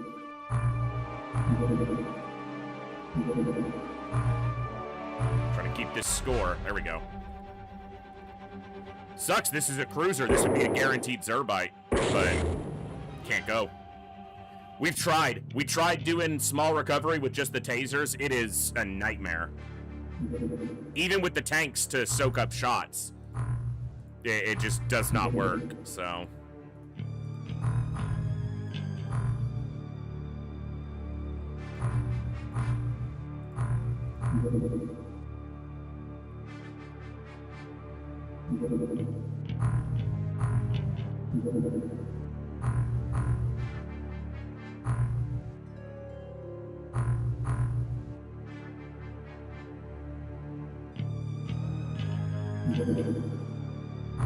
All right, come on.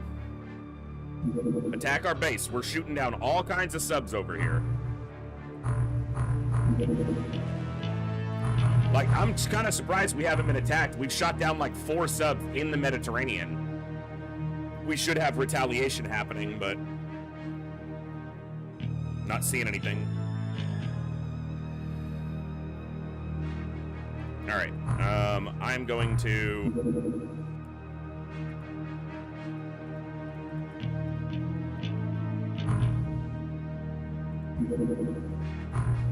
make 10 of those for actual use.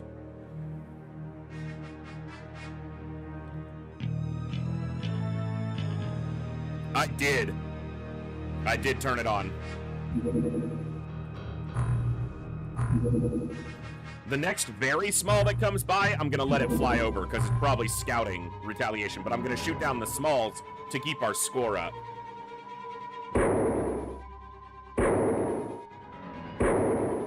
Bro! Dub hits are quite accurate. That's very annoying.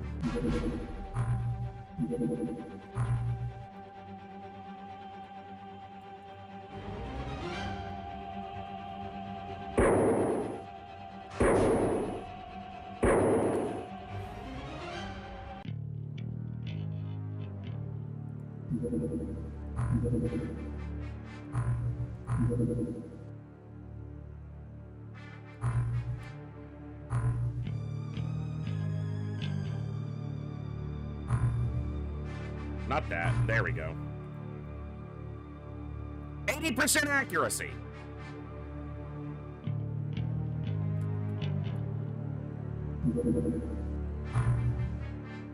Are you sure about that?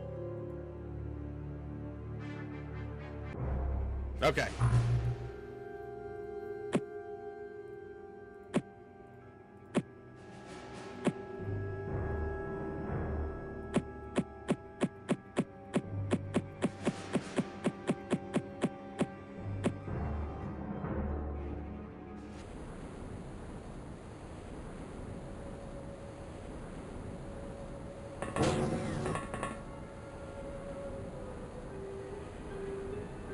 4 tanks this time.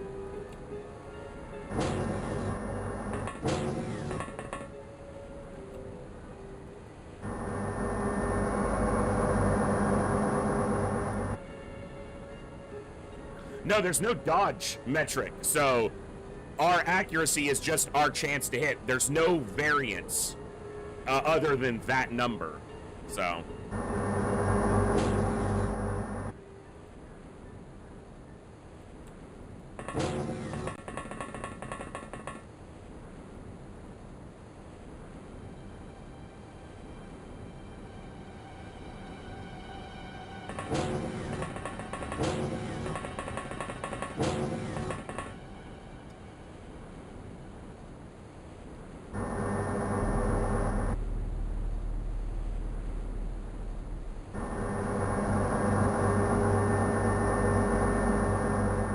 I think it's accurate. I mean,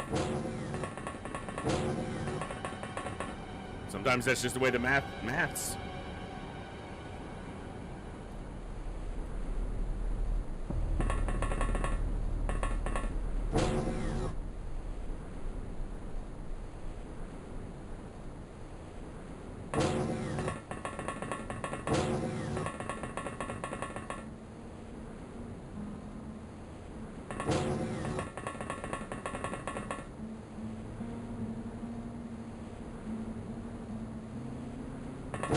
Should have moved this tank so people could move past it.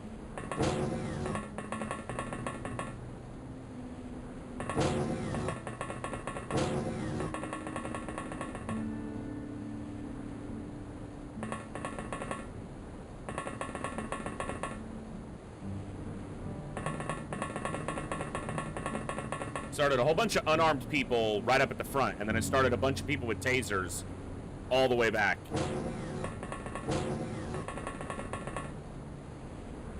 Now, there's a small chance that we're early enough that they won't be carrying thermal shock launchers. It's a small chance, but it does exist. We're in the 2nd month, so it's a lot better than the 1st month. There's a chance even in the 1st month that they're carrying them. It's just even smaller.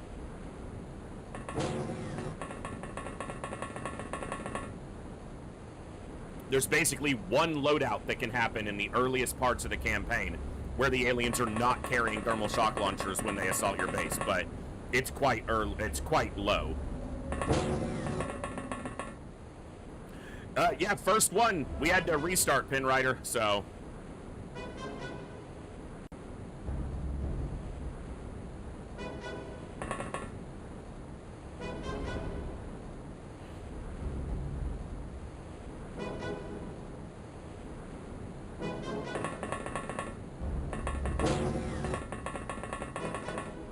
Sounds about right.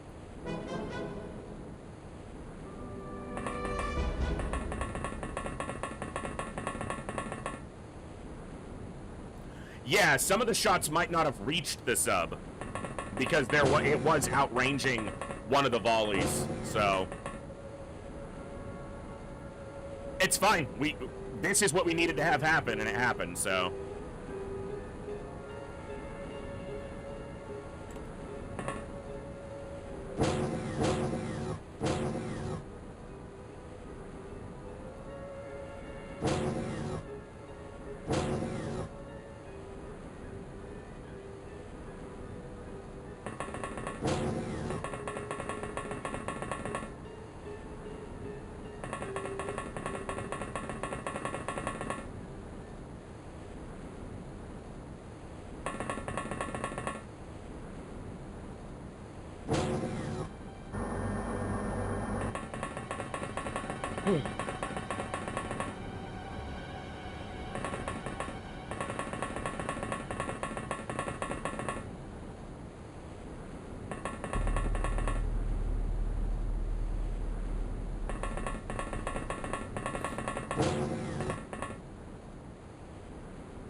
I was literally just talking about that there is a small chance that they won't be carrying thermal shock launchers, but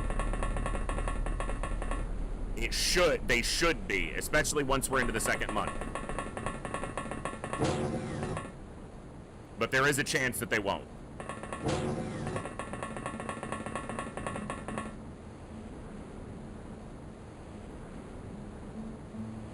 There's one equipment loadout that has a less chance. Each month that progresses, there's a lower chance of them having that loadout. But there's been, after like the 3rd or 4th month, they'll never have it. But in the earliest parts of the campaign, there's one loadout where they won't carry DPLs or thermal shock launchers. I would prefer they were carrying DPLs because they can't use those. But yeah, small chance.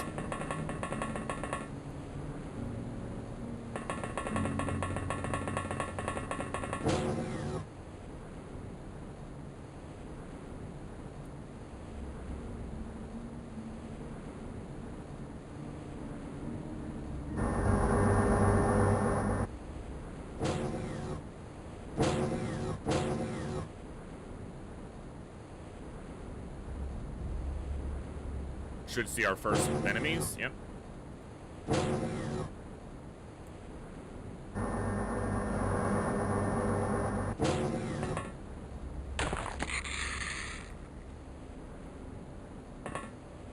This guy had to move at least from the doorway, so he doesn't have time units to do anything.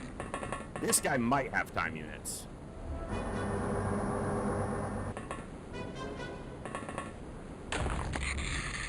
Okay.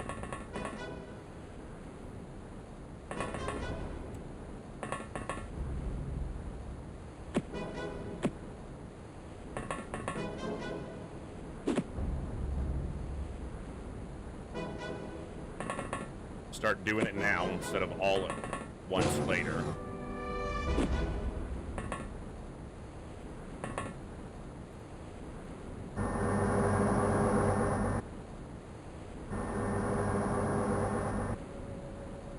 Alright, that's 3. We're gonna try to keep a count of them this time, too.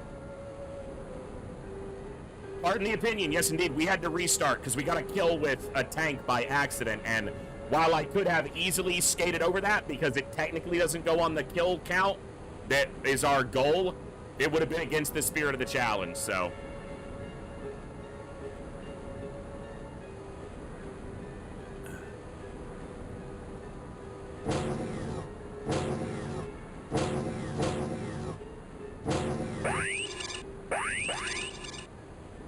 Yes, it was a reaction shot. So, who's under alien control? Oh, it's this guy. Okay.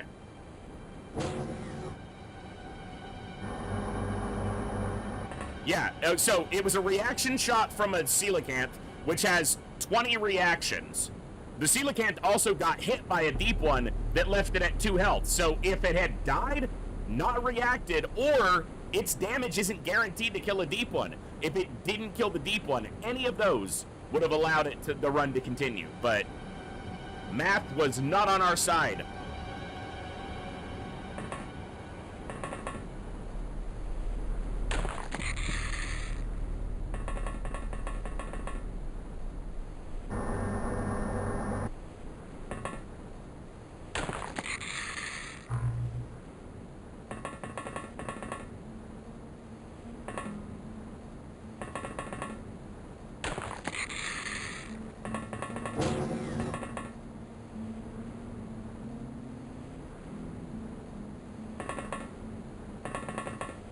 Yeah, and that's a function that wasn't part of Open XCOM, not extended, just Open XCOM or vanilla, so I can do that by turning off the weapon, but it's, and I probably should for the sake of this run, but it does basically eliminate a chance to make a mistake, and the whole point of playing well is to not make those mistakes in the first place.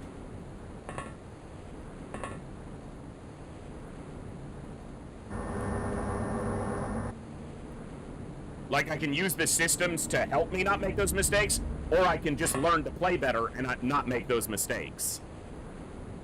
And I'm stubborn enough, so.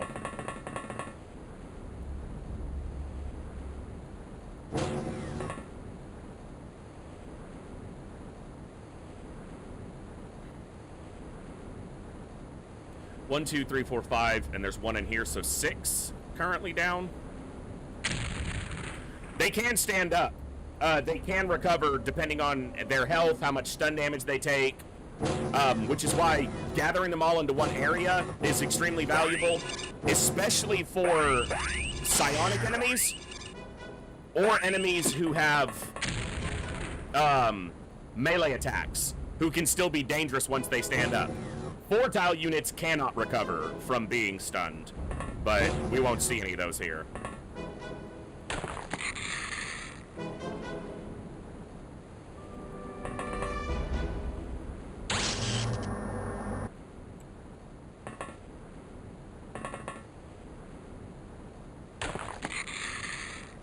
Eight.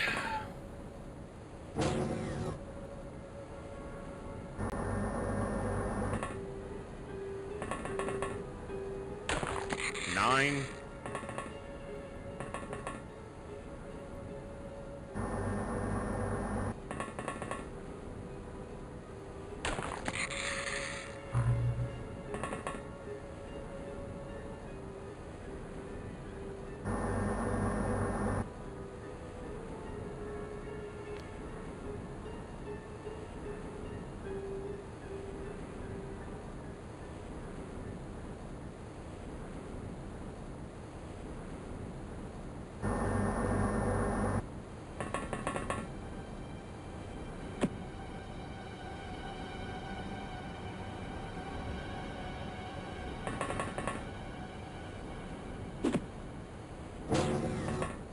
Now, the first base defense we had last time, all the enemies advanced. Every enemy advanced towards us, but every other base defense we had, the final 2 enemies stay back here. The problem with that is in order to get a tank over there to try to scout it, takes forever. The tank has to come through here, and it can't go through this doorway because of these struts. So the tank has to come here, shoot all of these missiles, walk through here, shoot these missiles, come all the way around, and do it again just to get into the final hangar. Would really be preferred if they would just advance. But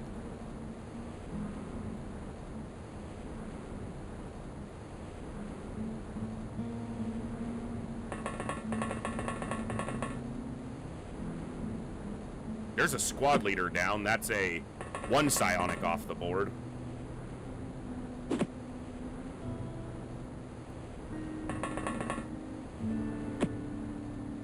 Only squad leaders and commanders have it, so have psionics.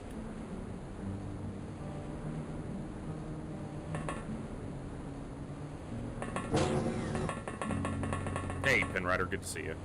On the Twitch side. It is a lot of molecular control, and that's one of the biggest challenges early, for sure. I need another soldier in this front room over here, since we lost one to getting bibbity-bopped. The biggest threat here besides the MC is the Calcinites, because they can one-shot a tank. YouTube keeps lagging? I wonder why. Let me take a look real quick at one thing. YouTube's been having trouble with the multi-streams lately. Like, I'm not dropping any frames, my connection's all good, but YouTube has definitely been performing worse recently on multi-streaming, so.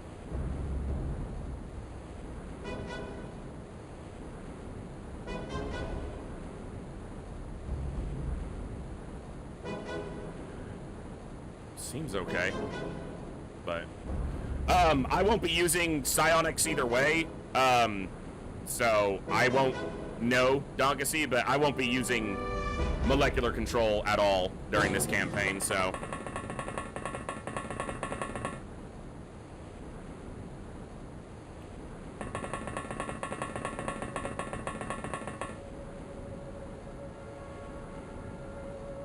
Squad leader. 2 squad leaders and a soldier in there. I don't know the exact dispersion count, like what rank and how many numbers of each in TFTD, as well as I know UFO defense off the top of my head, but there's probably only 4 at most squad leaders, so. I mean, that's up to them. If you use it at all, then I consider it to be, yeah, using it offensively. But that's just me. You know, people, you know, play and do it how they want if they want to indulge in a weird challenge like this. Because that's what it is. It's a weird challenge.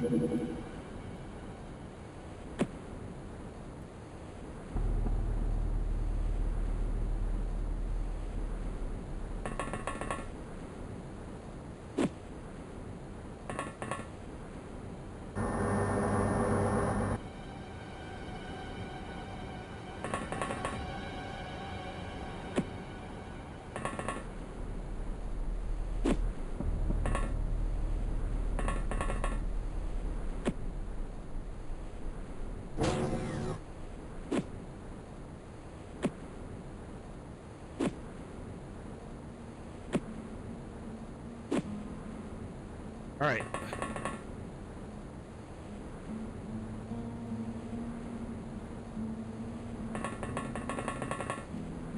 Like this.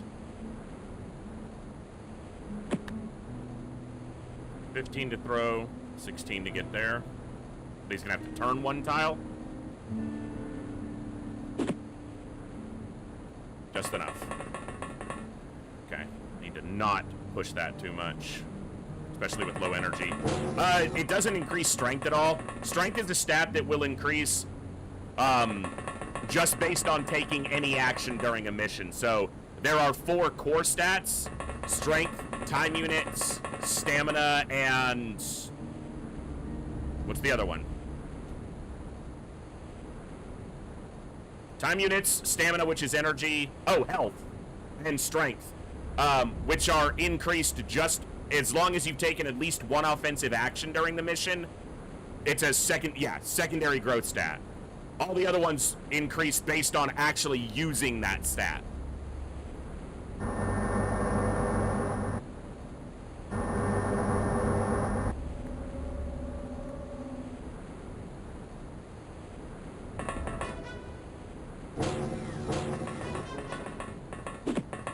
That's we're gonna lose a tank and 2 soldiers.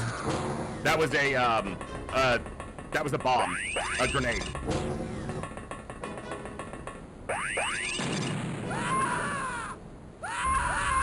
We lost 3. It killed the person through the, it killed the guy who was on the ground. And that's gonna cause a panic chain that we can't recover from, most likely. This is why we got so lucky the first time. Because stunning enemies does not recover morale. So anyone who suffered low morale, it's gonna stay low. It will not recover.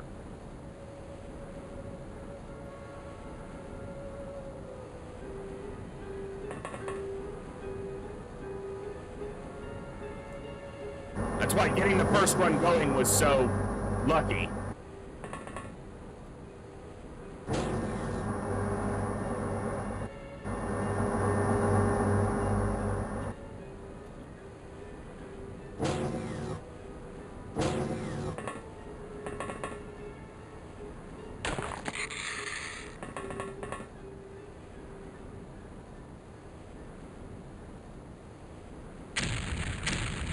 Those are just smoke grenades going off.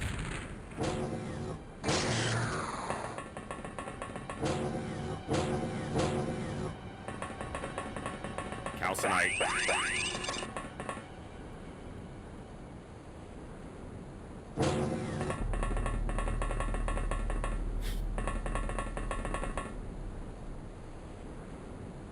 It still doesn't make a lot of sense that disabling an enemy with a stun weapon doesn't recover morale, but...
This guy's gonna die to this calcinite.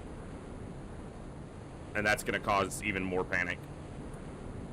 This run's probably a loss. This is what I was expecting to happen, so. Yep. Yep.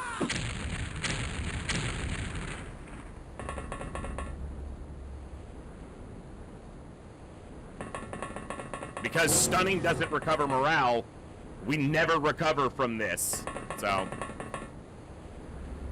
One fucking misclick.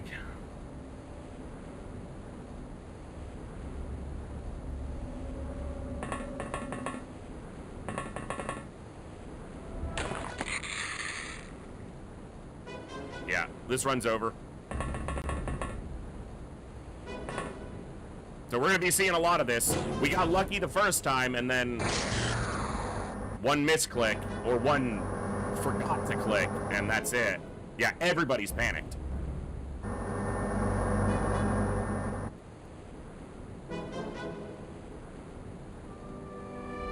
I had 2 people who could use their actions that turn. Everyone else was panicked. That calcinite's gonna kill a bunch of people, and then that's it, so. Alright, we'll be restarting here in a second.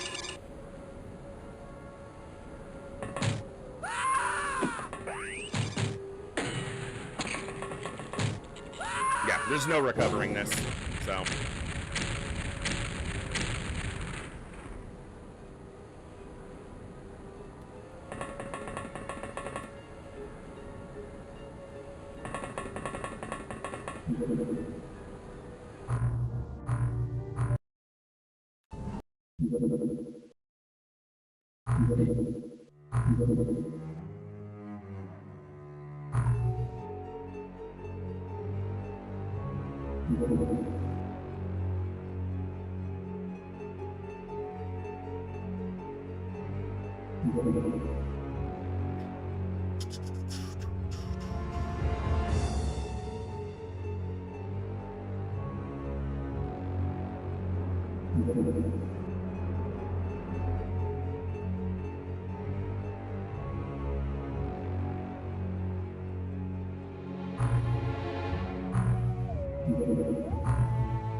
Well, that's the thing. If this was a normal run, I can guarantee that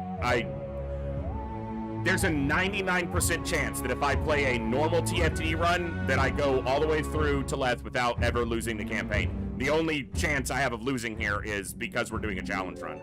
That's not bragging, that's just, I've played enough of this that the game's not gonna beat me normally. Ever. Which is why I do challenge runs when I play classic, or I do a modded version or something, because just the normal play is, I've solved it.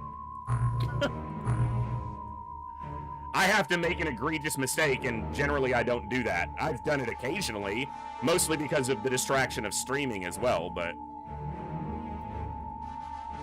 like when we're doing the smokeless run, I lost on money, which I just I can't remember the last time previous to that I lost a run because of cash flow. I just wasn't paying attention to it because I never do.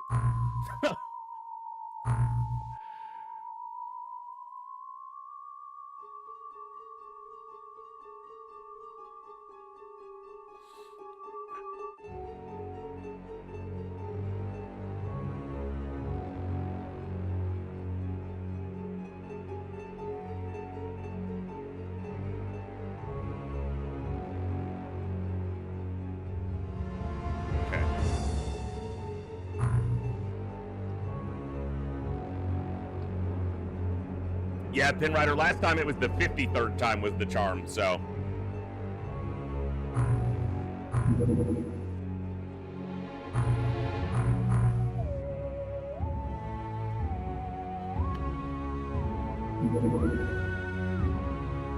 Did I sell the Ajaxes? I did. I straight sold the Ajax torpedoes.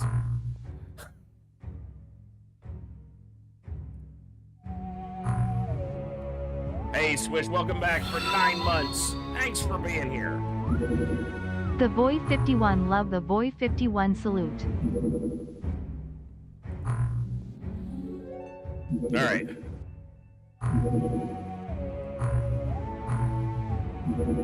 Yeah. I just sold their ammo.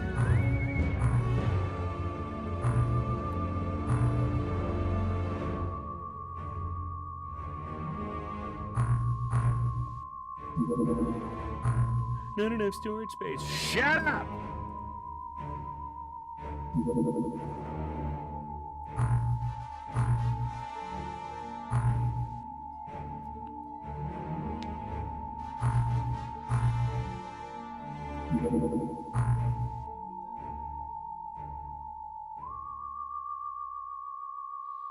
Not that it matters.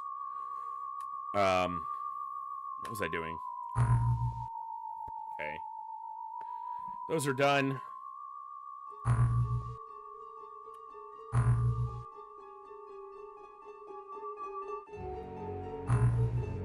I don't have storage space. Fucking the tanks taking up a lot of space, but we need them, so they're the only chance we get.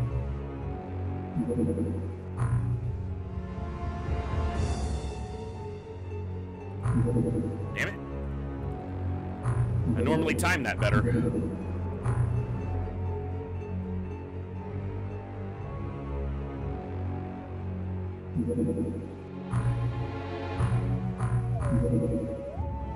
Hey, Blind Dutchie, what's up?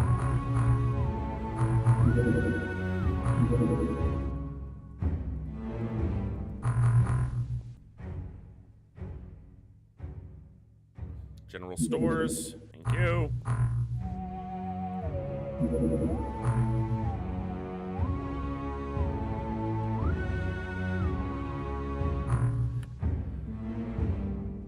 We're broke.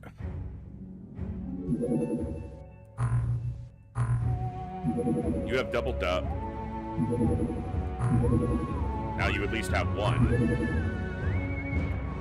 Should have done this sooner, but I don't think it would have changed anything. But Ajax, sell, purchase, dub. Okay. Hey, happy birthday then. 34, you're such a baby. That's not actually that much younger than me.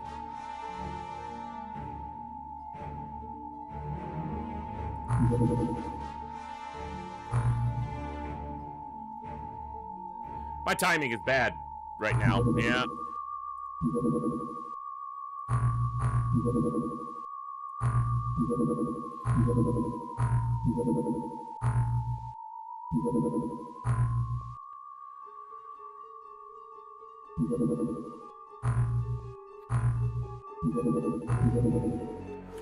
All right, here we go.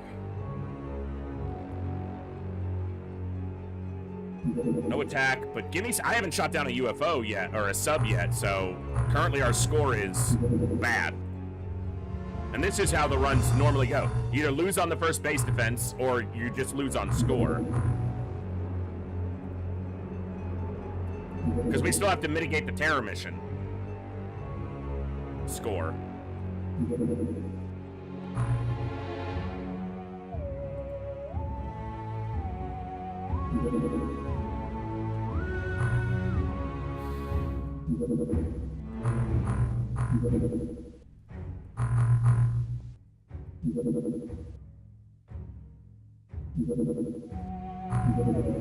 This is not the first run. That run failed a little bit earlier in today's stream because of a tank accidentally killing a deep one.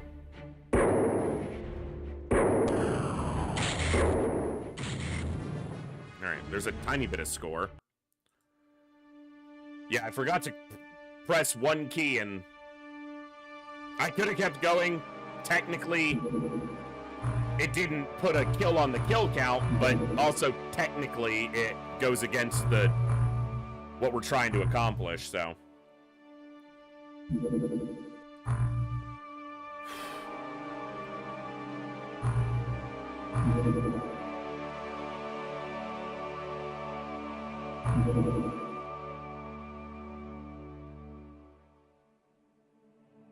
One of the reasons to not build the 3rd general stores is because then it's less space to have to move soldiers when they do attack, but usually you have the first 2 turns to move anyway because they haven't reached you yet.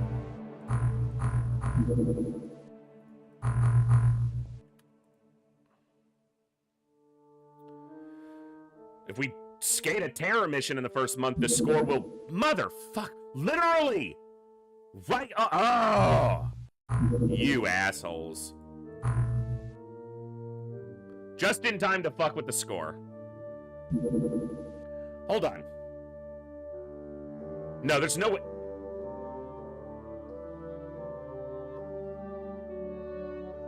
Alright.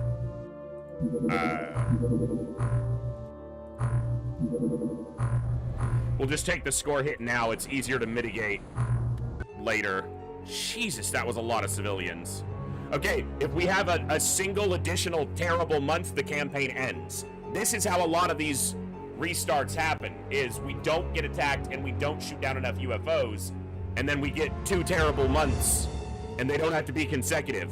2 terrible months on Superhuman and your campaign's over. So there's 1.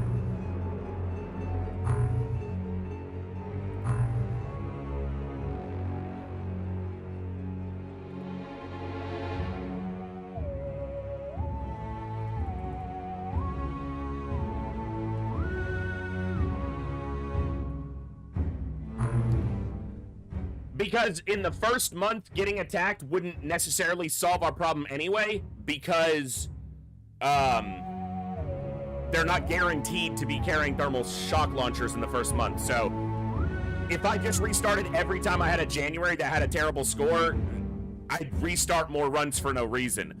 Because once I get going, I'll never have a terrible score again. I just have to get to that point. So that's the challenge.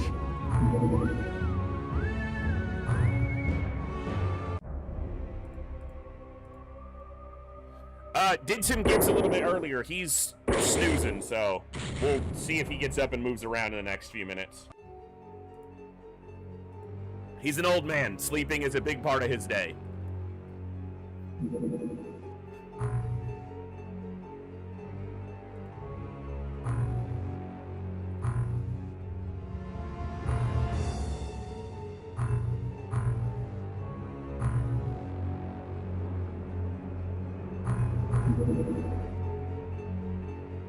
Okay.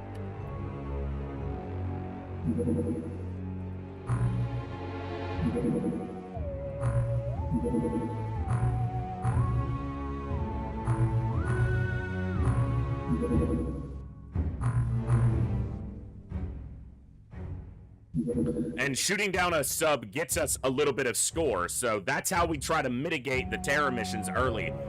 It's hard enough to assault a small UFO with just tasers. Doing a terror mission is essentially impossible. It's technically possible, but practically, no. I tried during the first Pacifist challenge.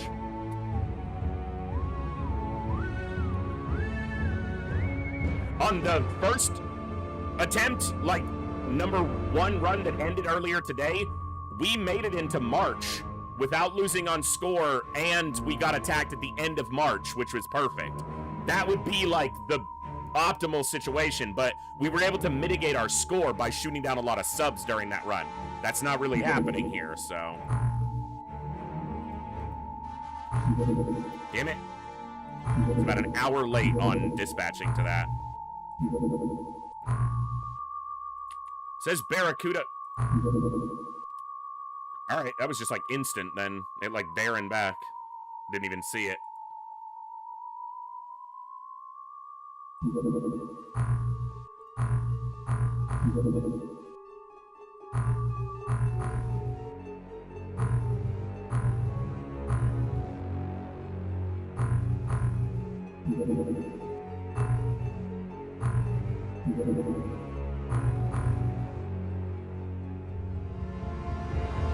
Come on. Get some activity. Also, shooting down subs is one of the primary ways that we prompt the aliens to retaliate. So, we need to see some subs.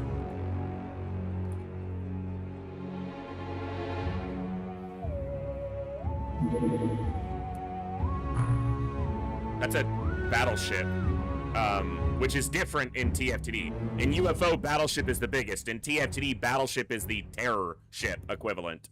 Dreadnought is the battleship here, the very large. I thought that was doing terror, but it'll probably happen on the last day of the month again. Or this is the one scouting for terror. Yeah, this is scouting for terror.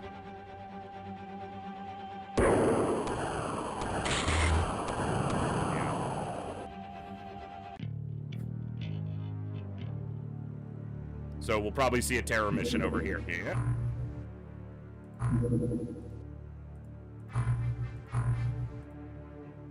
This might be the campaign end and a restart here. And this is what happened, like I said, this is what happened during the first campaign a lot of the time. It was just on score. Yeah, that's gonna put us low enough. So probably be a loss here and a restart, so. And that's why some of these numbers, you know, these rolls are really quick because it just happens and then nothing happens. Well, or nothing happens and then you lose. So. Oh, it's only poor. So we still, it was below 250. It's not even the rating, it's the score is under 250. So, yeah.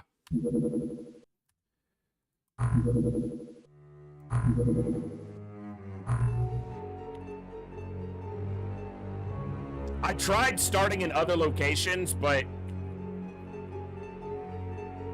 like over here for more water coverage, but that honestly isn't the defining metric of it. Because where you're covering is, yes, you want to cover water, not land, but you're covering coastline, so.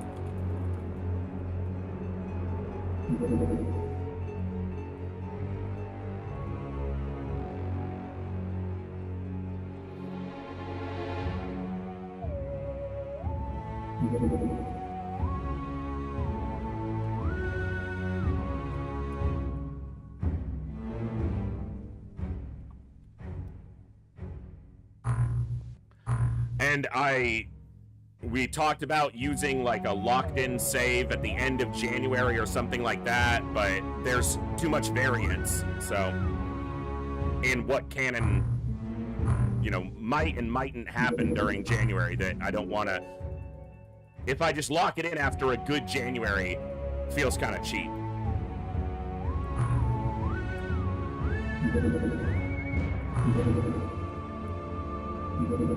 We don't sell the Ajax this time.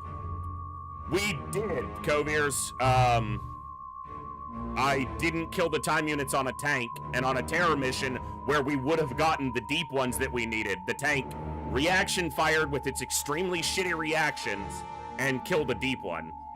Technically, it doesn't go on the count, but that would have been a way to weasel out, and I wasn't trying to do that, so.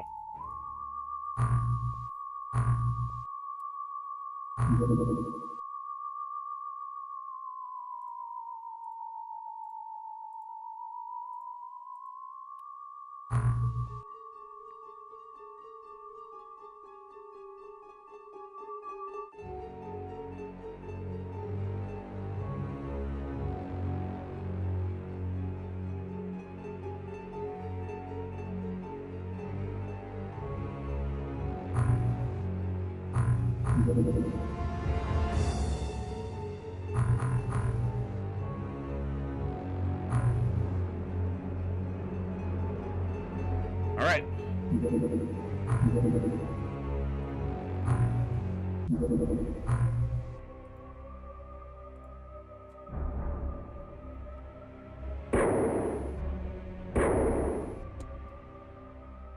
God, that's irritating.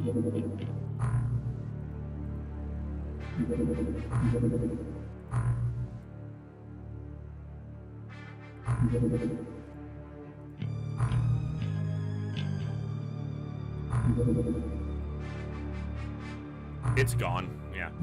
We won't catch it.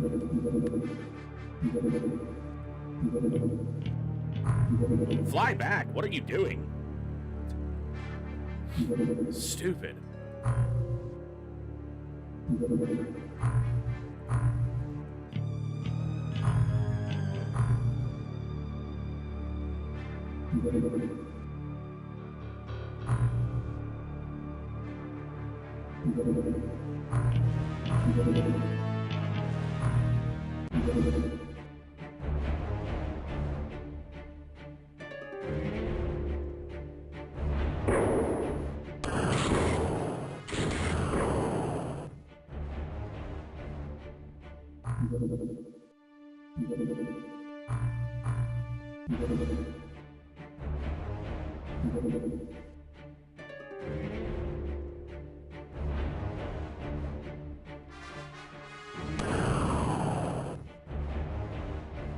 We're not gonna do this game. Oh, fuck you!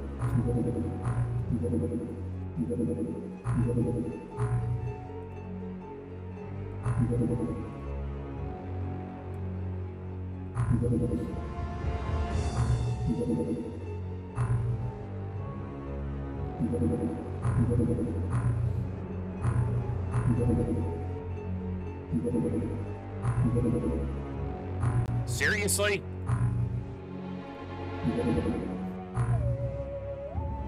Change the rule set to specify that a corpse that requires a research. I could, but then we would have just continued the run earlier.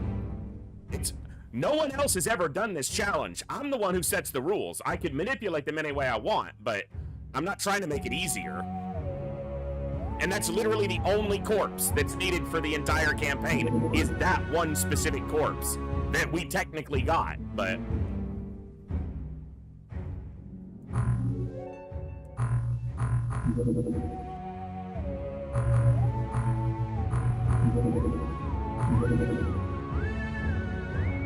You do not need another corpse for anything in the entirety of the campaign. And in UFO defense, you don't need a corpse at all, which is why UFO defense would be even easier to do.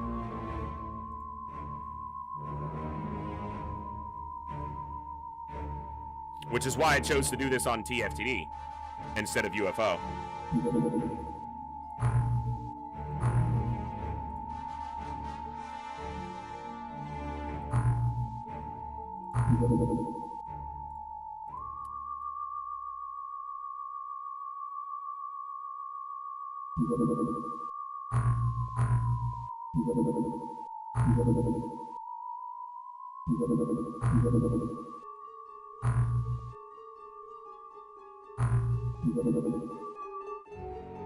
Come on.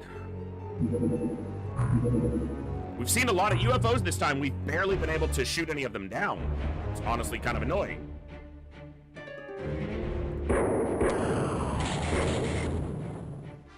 Got that one.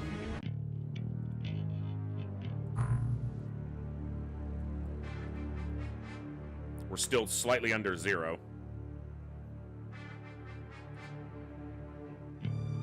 I don't have enough to hire more people. That's a terror scout. That's either doing terror in the Mediterranean. Yeah.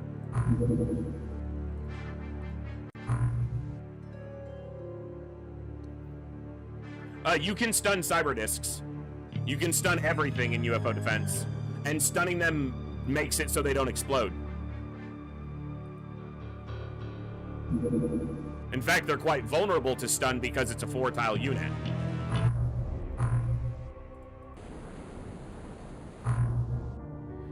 First time, our first run also got going because we had multiple missions where it was only 9 civilians, which kept the score from being as detrimental or detrimentally affected. Yeah, we're below the threshold by a lot, so... We saw like 5 subs that we weren't able to shoot down, so... That's how, this is why it took 50-something attempts last time.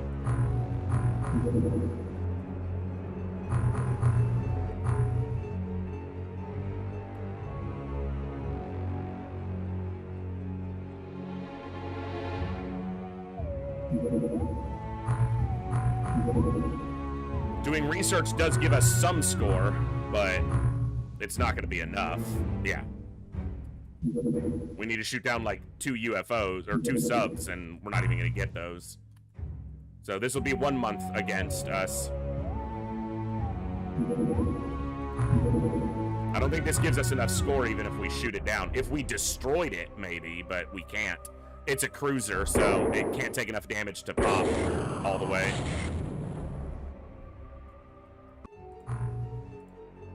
Yeah, 1 more could get us above the 250, but if we just shot down 1 more of those subs. Now, it calculates research right at the end, some of it, so we might stay just above 250 here, but I'm not expecting that.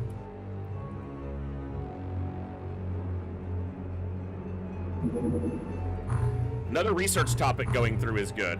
Come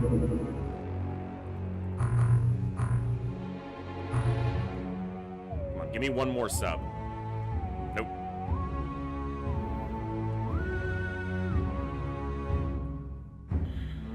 Damn it.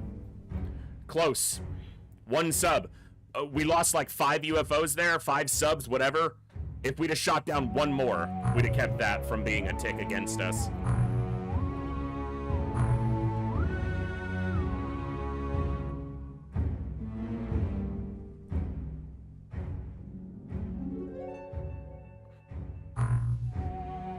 There's our money.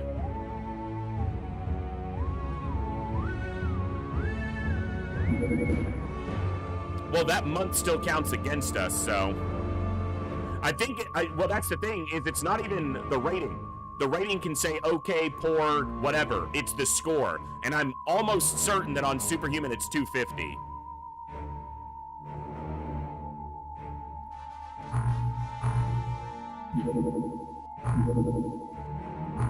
The problem with getting more coverage is getting more coverage would mean building another base. And if the aliens retaliate against that base, we just lose it. So, because I don't have the ability, the money, or the resources to staff 2 bases right now.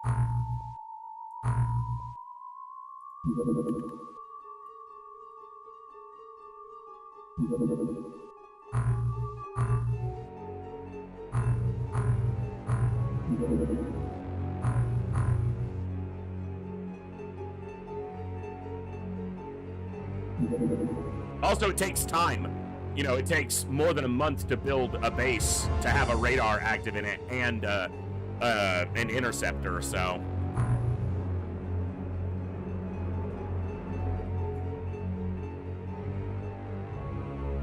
And sometimes you get this, where if there is activity, it's nowhere near us.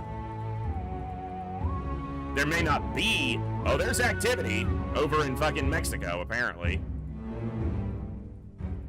Which helps us a ton, since we're nowhere near Mexico.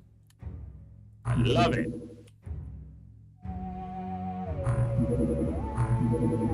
And they can't stay in the air long enough to intercept anything.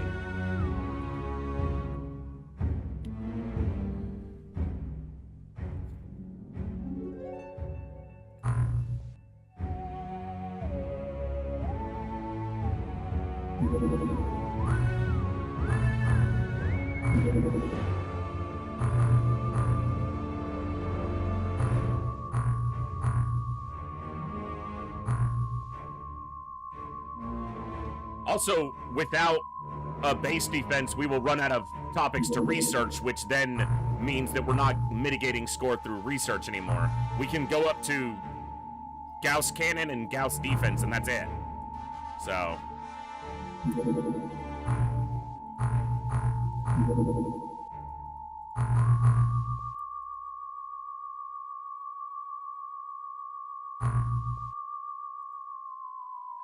They must have built a base over there or something.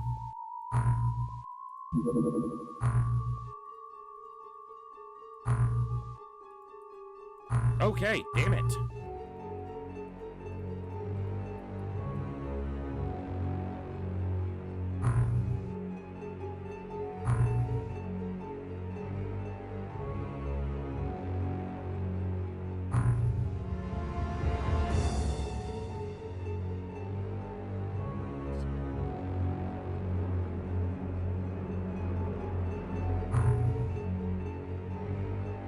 I didn't hire enough Aquanauts.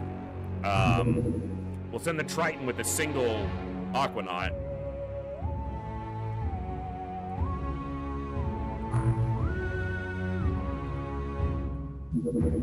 Maybe I see something flying around and... Or that. You know what? Here, just go.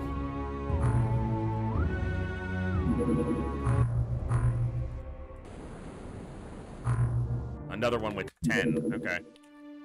Well, that'll probably do it. We're not going to be able to recover that, so... Sometimes this is what happens. You get nothing. We got a ton of UFOs in the first month, and we weren't able to shoot any of them down. And so, just no score. And then sometimes they choose a region that's nowhere near you, and there's nothing you can do about it. That's why getting the first run going as far as it did was such a fucking miracle. So we're still in it for now. All right. Ideally, we get attacked this month, but...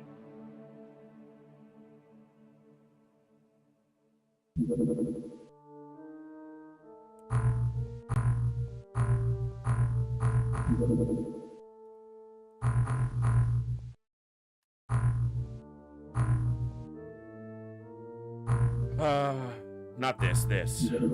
Stop.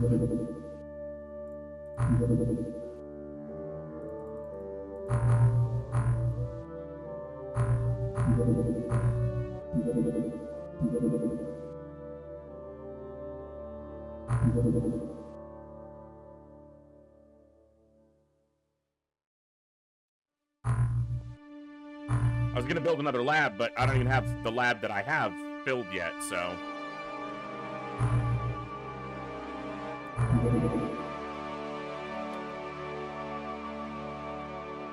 Okay, come on. Let's go, game.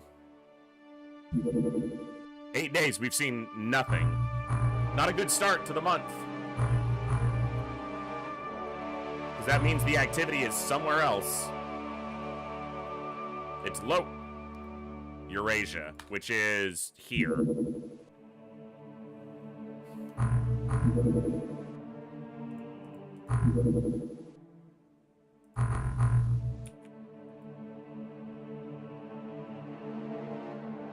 Two months in a row.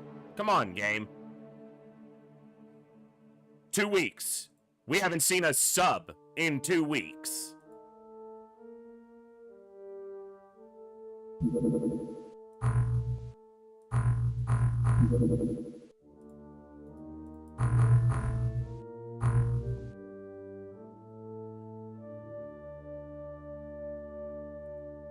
I use dub cannons and oscillators and nothing else when I play. So, that's just me, though.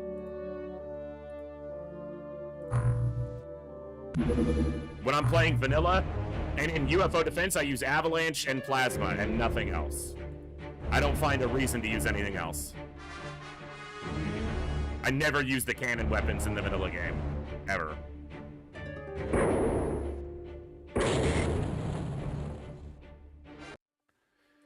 Okay. Tiny bit of score there. Thank you. I'm not sure I'm happy about it, but, like, it has to happen, so...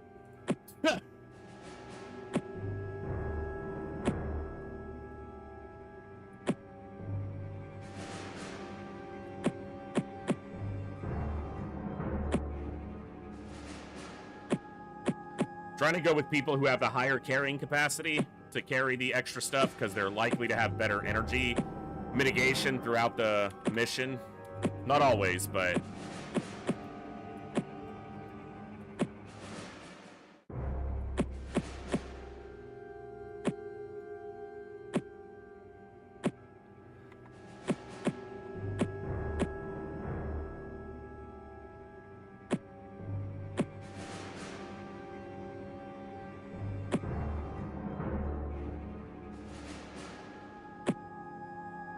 Yeah, even if this doesn't get us we're in March, this will have thermal shock launchers. So if I can win this mission, we should be decent. But it also gives us a ton of score. So. Wow, look at how useful this was, game. 2 of the 4 people who were unarmed are literally right at the front. Thank you, that's so useful.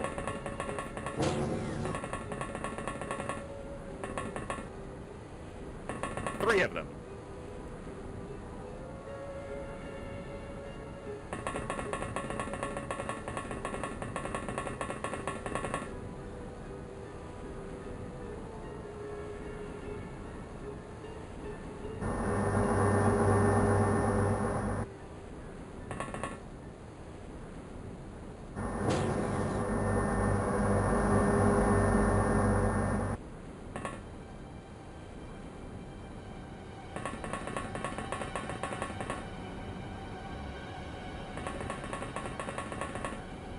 Gonna lose, XCOM. Just accept it. I may have fucked up giving run number 1 back to you, but it's only because I didn't want you to be a bitch and quit on us. I know how you are. So I gave you the first one back, TFTD. Now I'm coming for you. I don't use bait soldiers, even in a challenge campaign like this. I don't throw soldiers' lives away.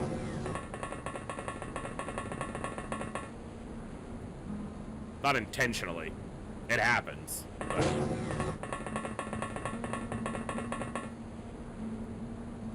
But also, I can't know who has low MC strength to use them as a lightning rod. So, doesn't really work that way either.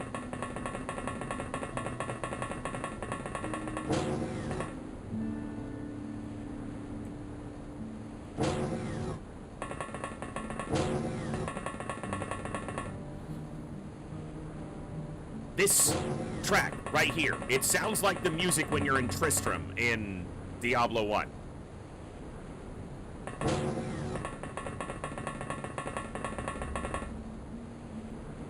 Sounds a little bit less like it now, but it's not identical. It just, that's what it reminds me of. It's not, it doesn't have to be consecutive, Bob.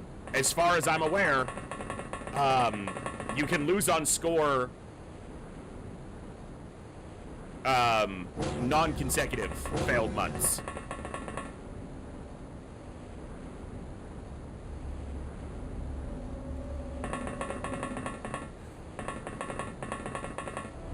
I just have to, obviously I need to re-up my knowledge on what the thresholds are, because I seem to be a little bit off.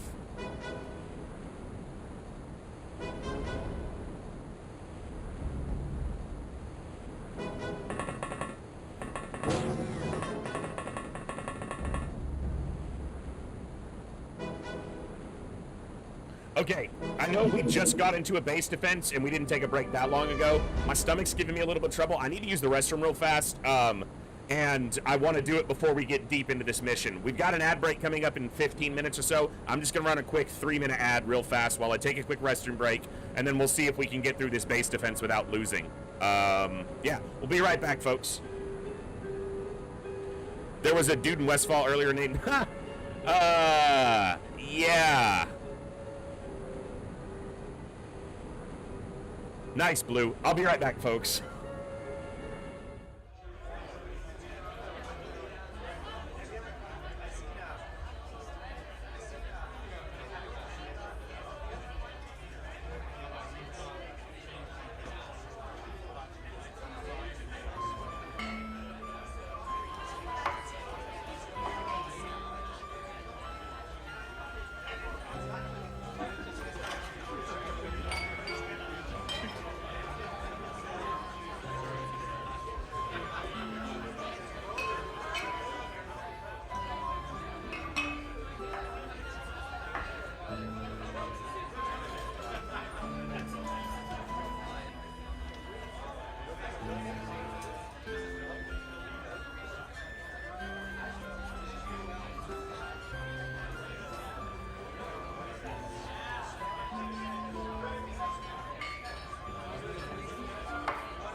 Sorry, folks, for the longer than expected break.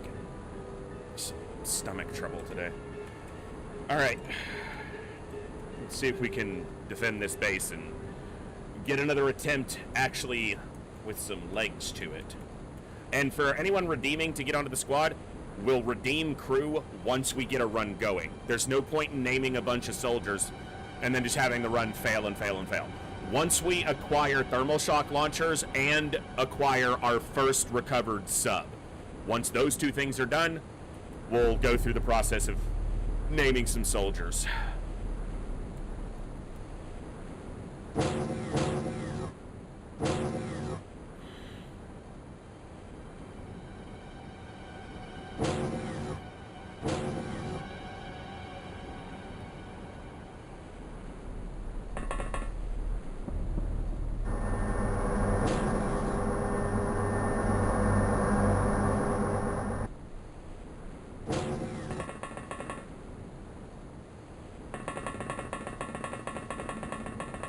Because until those two things are done, to wit, we have thermal shock launchers and at least some Zerbite to make more bombs.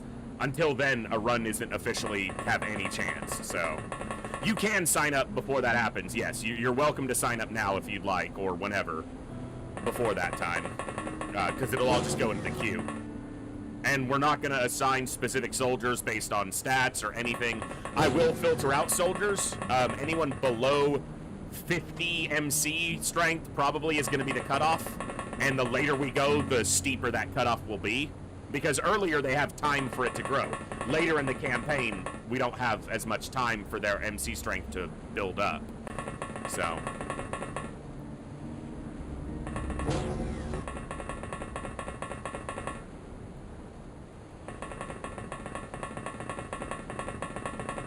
Your finances seem much further along than the first run made it. Well, our first run was doing great. I'm not sure exactly which run you're talking about. Our first run was doing so well, like our first attempt at this time around, and then we failed it earlier today, but we do seem to be doing okay right now, so... we just have to get through this base defense. We get through this, we're in March, so they will be carrying shock launchers. I think it's guaranteed at this point. So we just have to get through the extremely arduous and difficult task of not losing here. Last time they hit us with a thermal grenade, and that did it, so... Because the panic from that is the problem. They start a panic chain that we can't recover.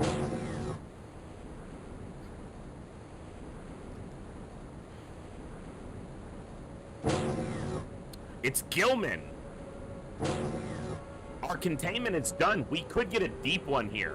This also means less MC. Gilman, the only ones among the Gilman who I think have MC are only the commanders. I don't even think the squad leaders do.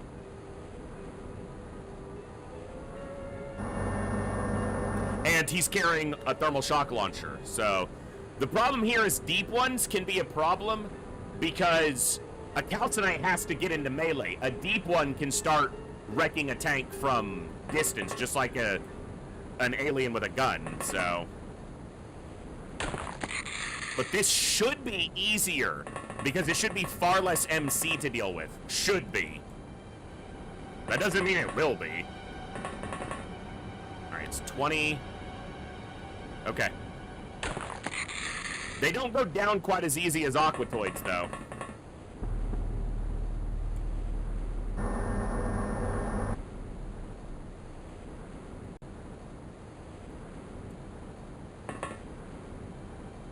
They do. They have to get closer, but it's still like 7 or 8 tiles that they're able to spit, so...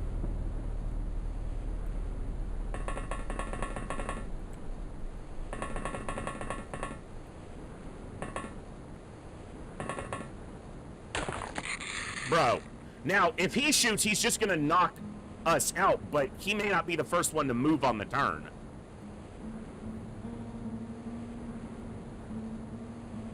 You're not gonna have time to get back to the door. Yeah, Gilman are harder to take down than the Aquatoids.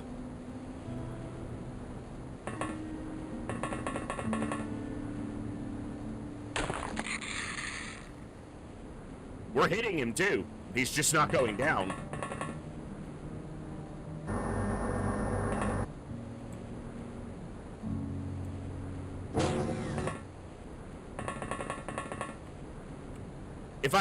If I block this door, there will be an enemy right behind it who opens the door immediately and starts causing problems. Although, that's pretty far off. Of course, he may just not be detecting... No, if he's detecting there, he's seeing all of this.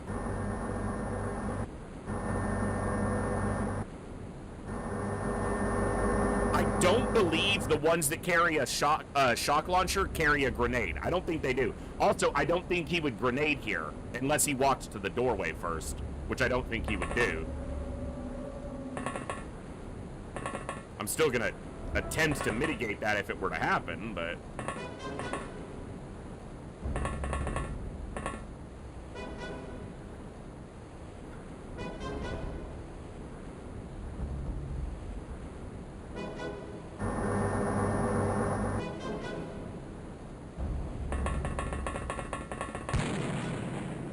That is so cool. He tried to stun the tanks. He did get one of the people in the hallway, but that's all he got.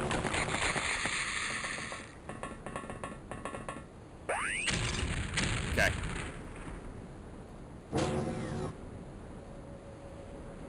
I can't really aggress against them. Did this do any damage with the thermal lance? It did a little bit. Not much. How is that to the left side? It's in front of... How did it damage my left side armor? It can't reach my left side.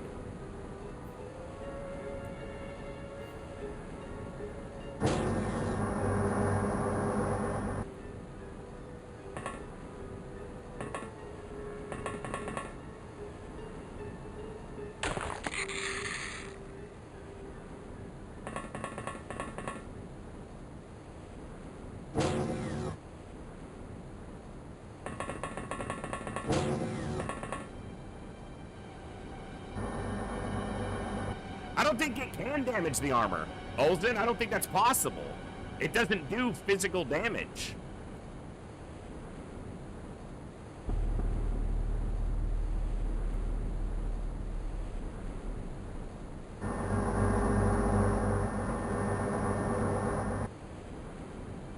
The big concern is this sonic cannon wrecking a tank.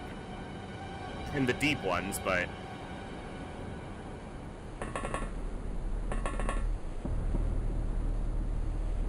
I wish one of them had opened that door before this guy fired, and then...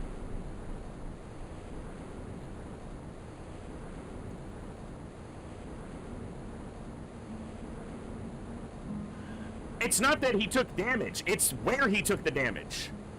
I don't give a shit that his armor took damage. He shouldn't have taken damage to his left side when the enemy is attacking the front armor.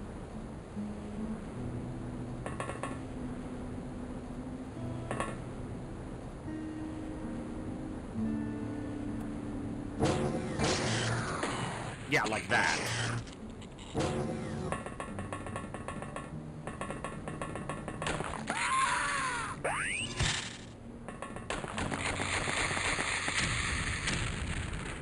All right.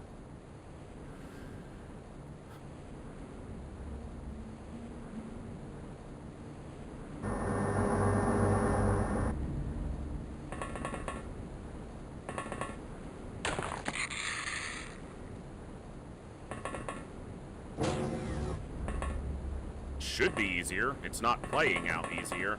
Thank you.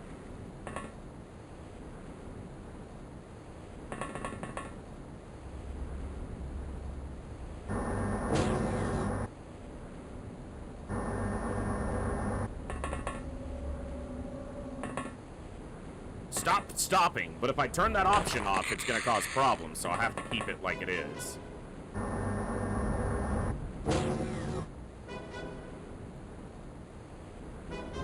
Also heard a deep one spit through, so hopefully it was hitting the roof.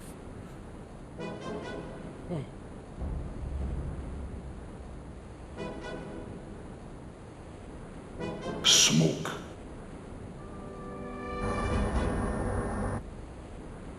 No chance. Hey, Hellgraph, what's going on, man?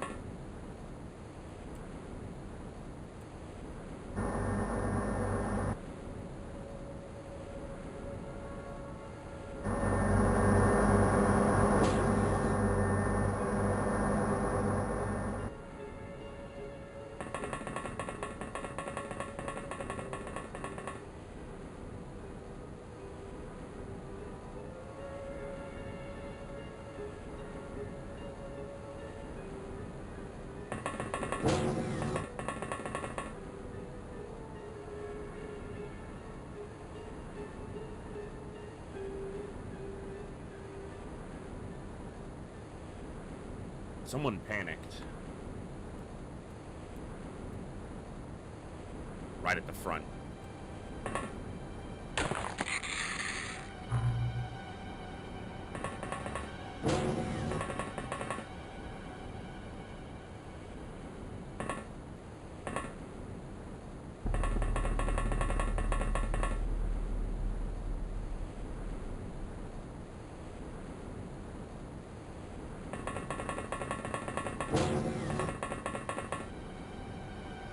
It's only a dye grenade when it's in the water. Yes, it's still called a dye grenade, but it dyes the water around it. Otherwise, it's just colored smoke. No, as far as I know, Magnanimon, I'm the first and only one to do it. I've done it before. This is me redoing it because I didn't get to post it to YouTube last time because I wasn't multi-streaming to YouTube previously, and the VODs got corrupted before I could upload to YouTube because I wasn't recording locally at the time. So I wasn't storing them on a local hard drive. They were just being transferred from Twitch over, and Twitch corrupted like 8 of the 13 VODs. So I decided to eventually, I knew I would come back to it, and here it is. This is our this is our second campaign. This is our 4th attempt at the second go-around.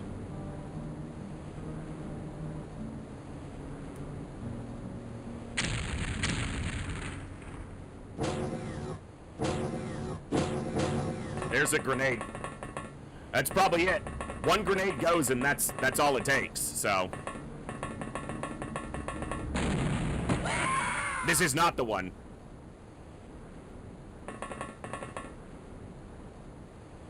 All it takes is one grenade. Because we can't mitigate panic. We have no way to recover from panic. So.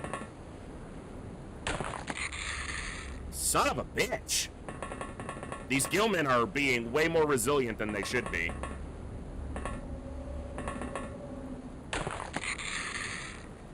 And there's a lot of them out here. Yeah, there's a lot of them out here.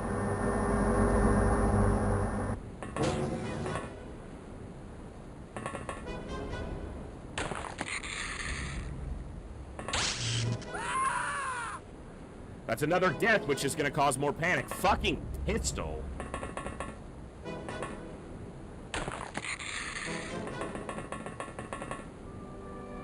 Armor doesn't matter with the freezing damage. It makes no difference.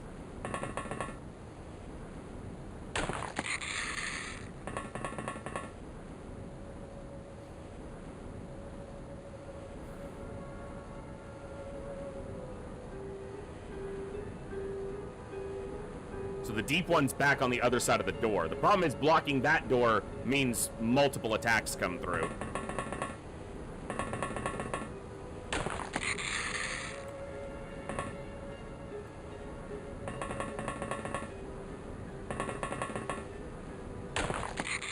Alright.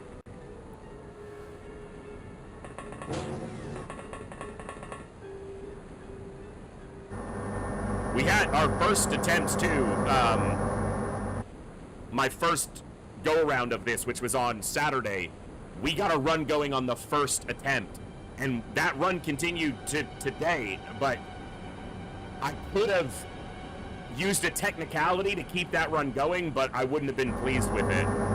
basically a tank reaction fired and killed a deep one. But when a tank gets a kill, it doesn't go on the stat sheet. So I could have easily just technicality'd away, but that's not the goal here, so we restarted. As you can tell, I'm conflicted about that. Because we were so good. We were so, like, we had shock launchers, we had 2 bases, we had 2 crews, we had plenty of Zerbite. Like, that run was going to go all the way. And a tank reaction, like, guaranteed. Because once I get to that point, I will not lose a run. And that was the whole luck of getting to that point.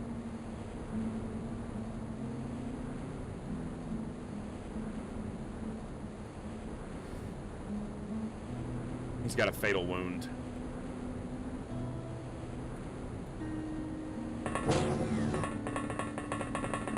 Yeah. Literally, it had to be a fluke, was the only thing that was going to end that run, and that's exactly what happened. So.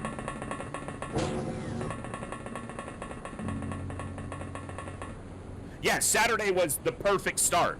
We had enough UFOs to mitigate score, we had low civilian count on the terror sites that we had to dodge, and then we got attacked 4 times. We had 4 base defenses, 3 on Saturday. 2 of them with just tasers, and they went perfectly. The 3rd one, we lost some soldiers, and it was kind of up in the air, but I'm not expecting this to go well, because now we're at the door I don't want to be defending. Because as soon as this door opens, everyone starts shooting, and this tank will not survive.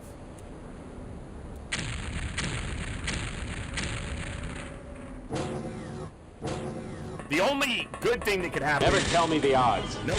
They immediately kill the tank.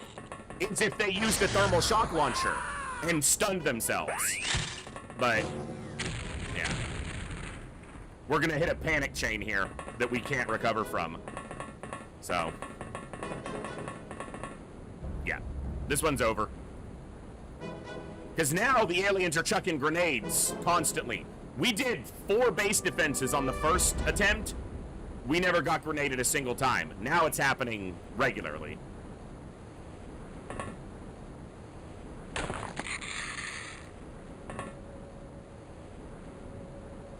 He's blocking the door so the tank can't get to the door.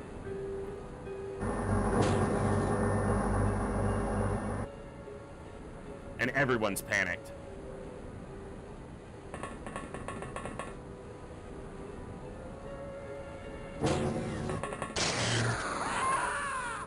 This is over. Alright, we'll restart again.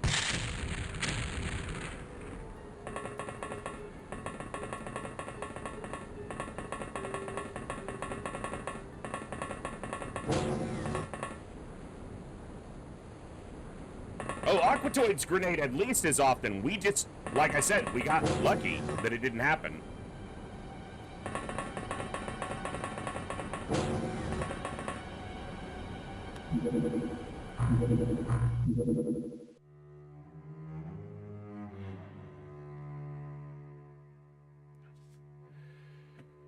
All right. We got at least one more attempt in us tonight.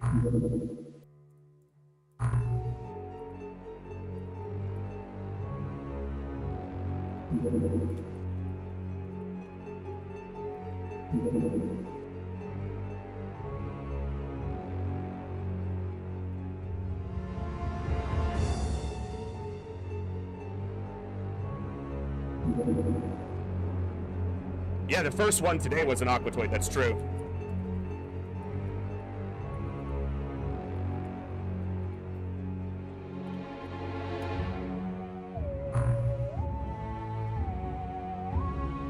Alright. This is what we expected to happen. The first run was just so lucky, and it's almost unfortunate that the first run went so well, because now I'm more annoyed than I should be that we're not moving forward. This is what happened last time. It took us 53 attempts the first time I did this challenge run to get a run going. So the fact that we were going on number 1 was like magic.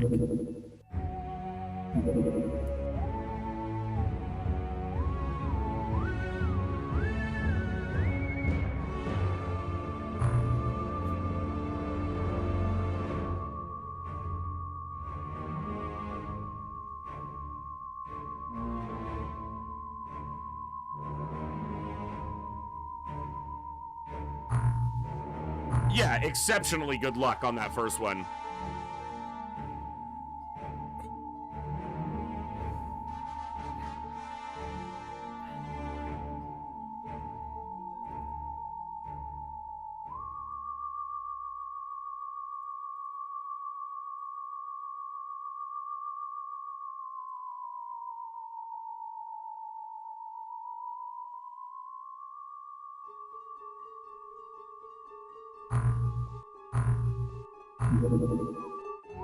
Yeah, the attempt number 1 going well was definitely a shocking anomaly, and I'm annoyed very much at myself that it stopped because I forgot to hit the delete key 1 time. That's literally what it was. That's all it comes down to.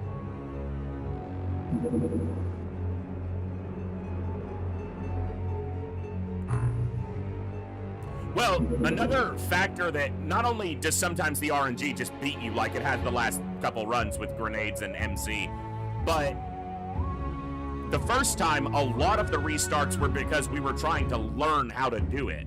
Like, there is no guide for this challenge run because I'm the only one to do it.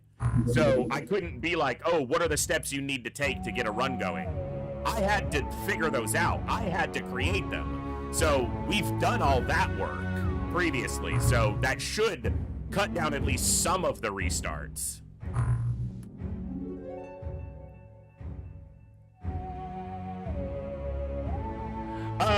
SL, so the only thing that caused me to lose the first run was the fact that I let a tank get a reaction shot off and it killed something, which technically doesn't go on the kill count, but I'd have been fudging my own rules. Once I have thermal shock launchers and at least 1 sub recovered so that I have 50 extra Zerbite, after that, losing a run is purely down to me making a mistake. And that's exactly what happened.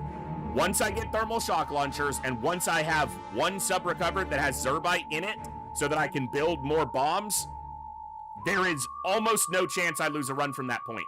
It's my lose to run. My run to lose at that point, my lose to run. It's my mistakes at that point. The game can't beat me at that point, literally. It's all on me, and that's exactly what happened, so.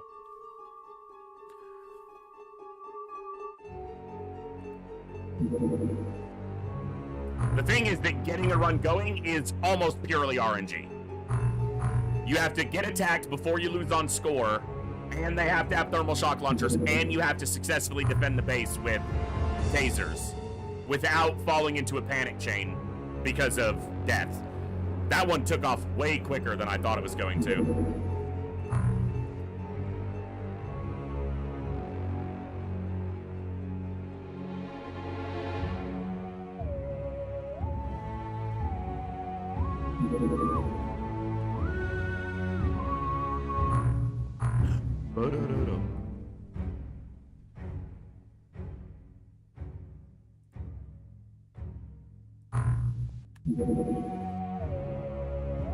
It's kind of like getting that's what I've equated it to before. It's kind of like getting a speed run going in a lot of games where you need the right stats or the right seed or whatever, essentially, to get going.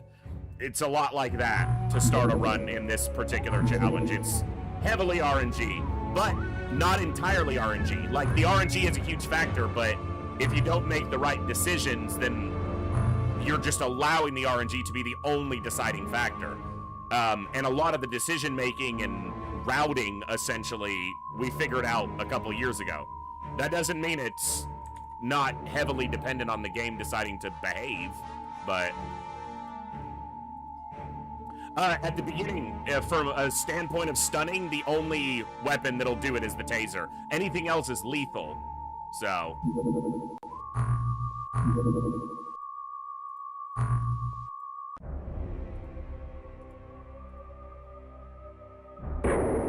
And we tried recovering subs. We tried doing terror missions early with the tasers, and just none of it is consistent. It's so up in the air. And it's also just whackingly annoying. So it's not worth trying to do it because it'll just frustrate me even more.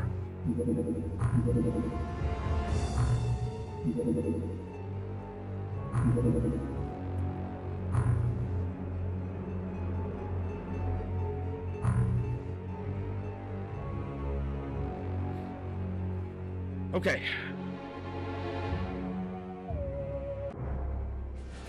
This is not as ideal, because there's a chance in January that they're not carrying thermal shock launchers. If we can survive this, it will mitigate score, but they may not be carrying thermal shock launchers here.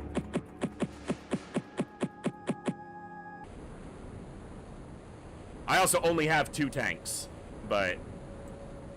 Oh, I also don't have a pass-through here, because this building, I didn't even start it, did I? Or no, it's not done yet. That's the second living quarters. That does complicate this a little. No, and honestly, if there were mods for it, I don't know if I'd use them, because that would change it from being a... I'm trying to do a run, and I've done the run previously, that is entirely doable within the vanilla game, without any mods needed. There are a couple settings in Open XCOM that help make it happen, but they're not necessary. Like aggressive retaliation. You don't need that. If you're playing on Superhuman and you shoot down a sub near your base, you're gonna get a retaliation a lot of the time anyway. Aggressive retaliation just helps that happen a little faster, but you could do it without it. And there's no other settings that are required. So, quality of life more than anything that changes the gameplay. Like, I could easily add in like a taser like they have in XCOM Files, where you have a taser that has like a 4 or 5 tile range. That would be hugely beneficial. It would also be completely non-vanilla.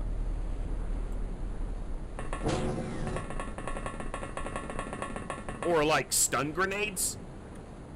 You know, something that you could throw that did stunning damage. That would be incredibly good, but again.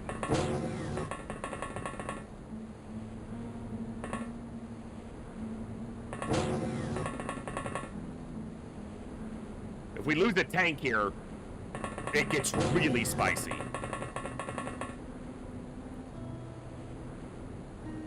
Especially because this is almost guaranteed to be Aquatoids, since it's in January. It could still be Gilman, but Calcinites are probably still the biggest concern here, even more than MC, because MC sucks, but we can mitigate it. We can't hurt ourselves, it's all stunning weapons. But getting our tanks or our soldiers ripped apart by a Calcinite will cause panic problems, which is our #1 issue in the early base defense. It's not actually the tasers, it's the panic chains. If everyone didn't chain panic every time one person went down, it wouldn't be that big of a deal. Because it's not that we lose soldiers, it's that everyone else who doesn't die fucking flips out. That's what causes the problem. The tasers are fine, generally speaking. Sucks that they're, you know, a 1-tile range, but they're highly effective otherwise.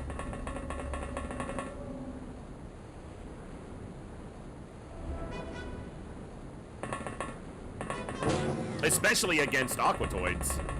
Obviously, we've seen that they're slightly less effective against Gilman, just because the Gilman have more health and may even have some stun resist. I don't know off the top of my head. I don't think they do, but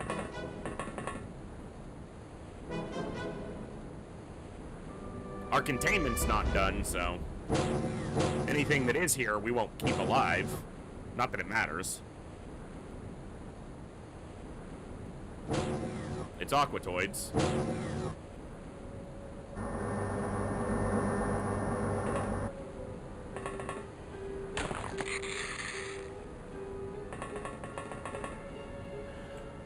Which ones have the most stun resist? It might be Tricines, but I'd have to check. But they have a downside in that they're a 4-tile unit. So they're not actually that difficult to stun because they take quadruple the stun damage. There's a... Let me see.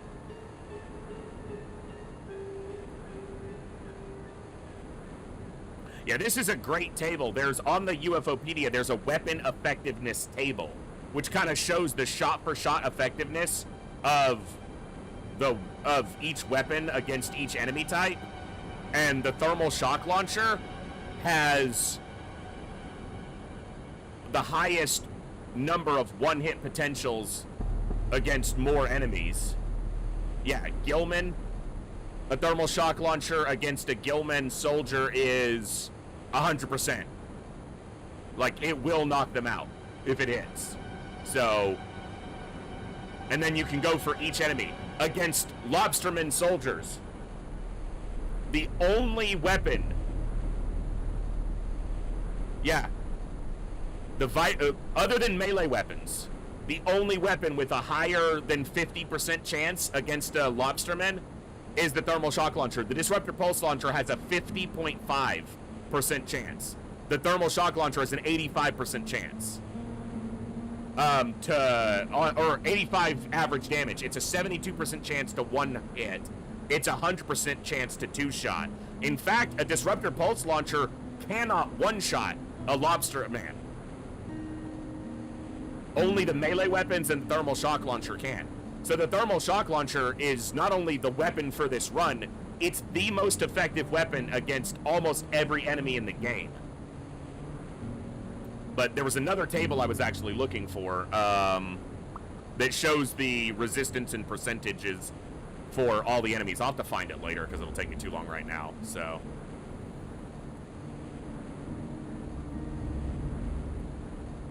but yeah, so getting to the thermal shock launcher is not only good in the Pacifist Run, it's also the most effective weapon in this game.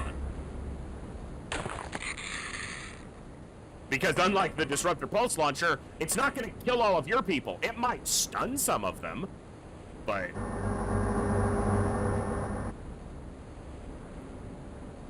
that's two. Two toys.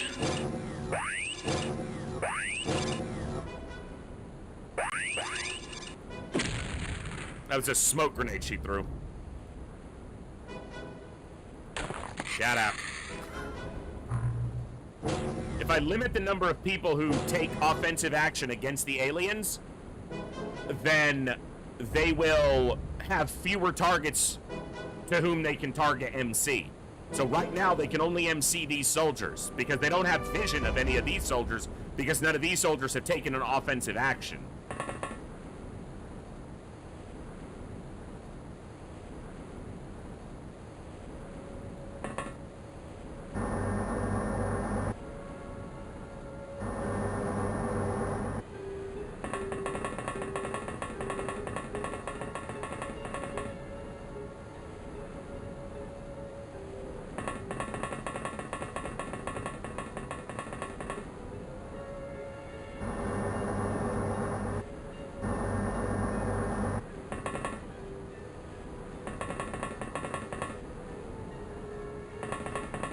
So I need to limit the number of soldiers who get involved for as long as I can, realistically. And I really haven't been doing that, and that may be adding into the difficulty of getting another run going. So I need to make better decisions too. RNG is going to be a factor here, but it's only the biggest factor if I let it be.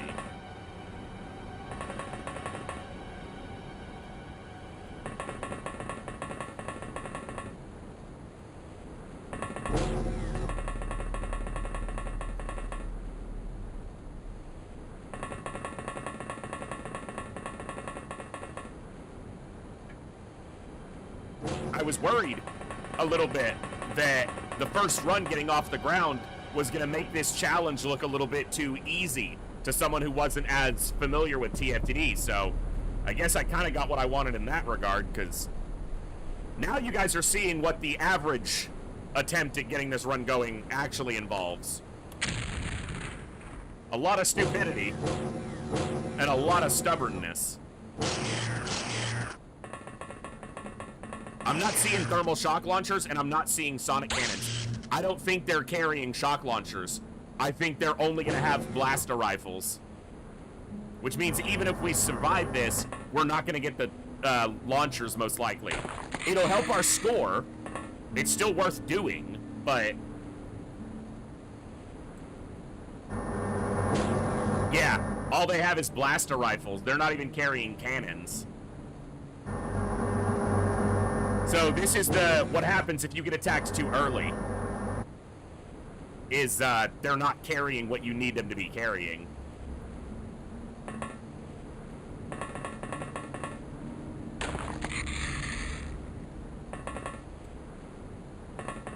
shit. He has 1 time unit. Alright.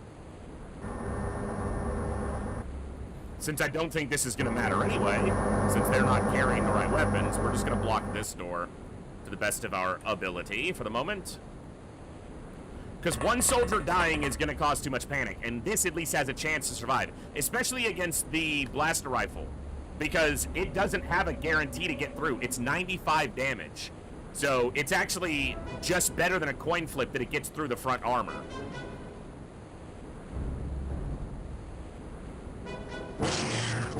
Now, they might grenade it, but I doubt it since it's just the tank. And they might kill each other, which is fine with me. Now, they got through the tank. And they got him anyway. It's fine. Oh, there's the calcinite.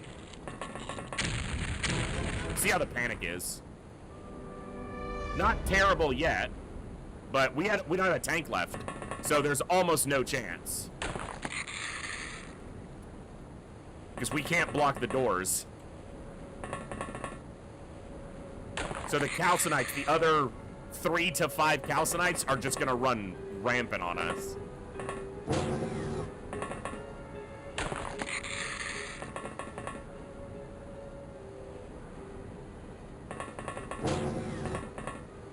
If we charge, there's 0 chance. We will die.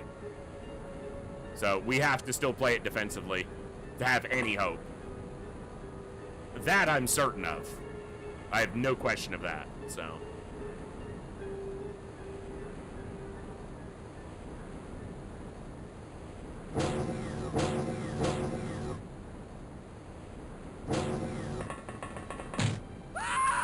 Interesting that he went all the way to that soldier. Yeah, that's where it starts falling is. That's what I want to have happen. Some That Aquatoid soaked the reaction swing so the calcinite could walk up and get the kill.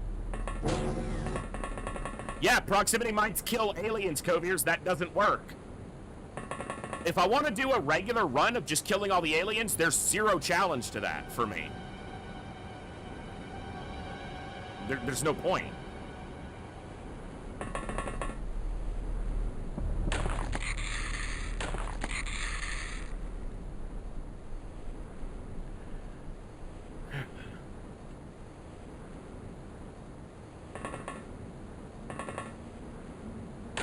Hell, the first campaign of TFTD that I streamed on Twitch, I hadn't played TFTD for probably 3 or 4 years. We lost our primary base in the middle of that campaign, and we still won the campaign. There's no challenge for me in just the vanilla game.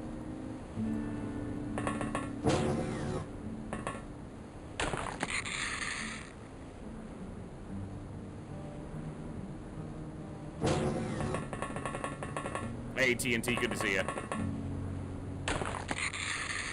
This calcinite's the problem. And I can't get anyone to him, so.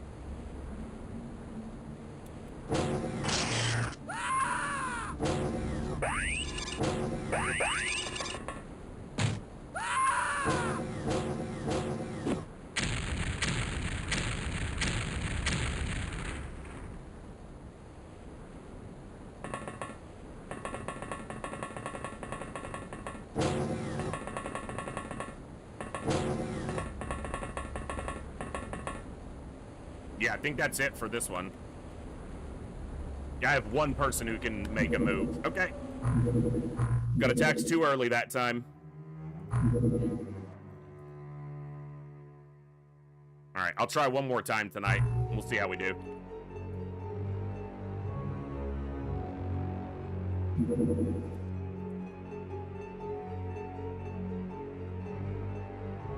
Oh, that was a loss right there. Guaranteed, we weren't winning that mission. There's few things in this world that I claim to be quite knowledgeable or an expert in. Classic XCOM's one of those few things. That was a loss, guaranteed.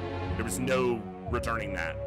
Because we never gain morale back, ever. Stunning enemies does not recover any morale. So once they start panic chaining, that's it. It will not recover. That's another thing I could change with a mod, to where stunning gave the same or even half the morale back that killing an enemy did. But, again, attempting to make the run doable in a completely vanilla setting.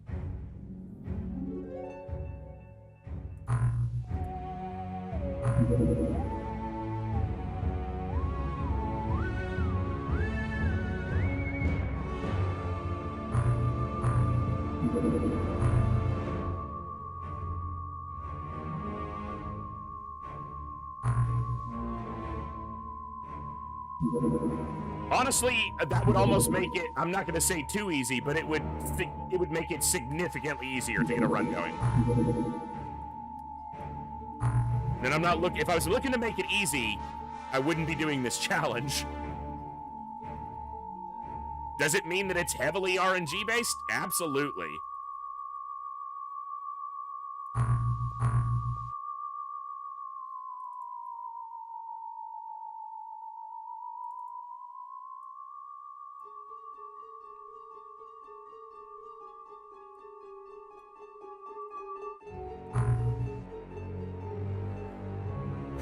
All right.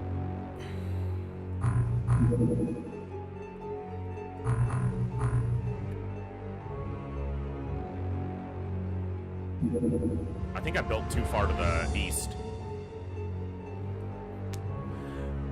Well, that's the thing. Thermal launchers is the only thing that I need them to have in January. Blaster launchers aren't a problem. The Disruptor Pulse Launcher, because when an alien's carrying a Disruptor Pulse Launcher in an alien base assault, that's a win. They cannot fire it. It can only be fired underwater. So whenever they're carrying one, that means they're harmless, unless they're a lobsterman who also has its claws. So I hope that they're carrying a bunch of blaster launchers.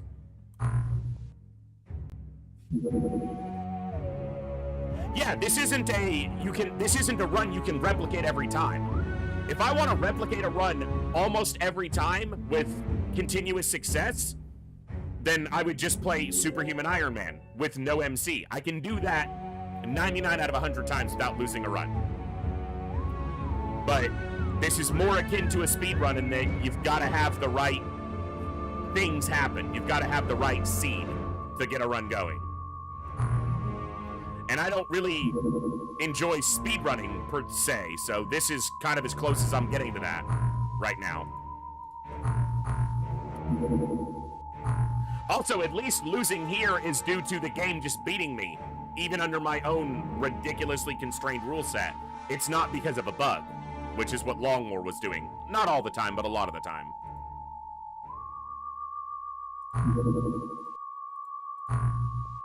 I love Long War. I'm not done with Long War by any stretch, but...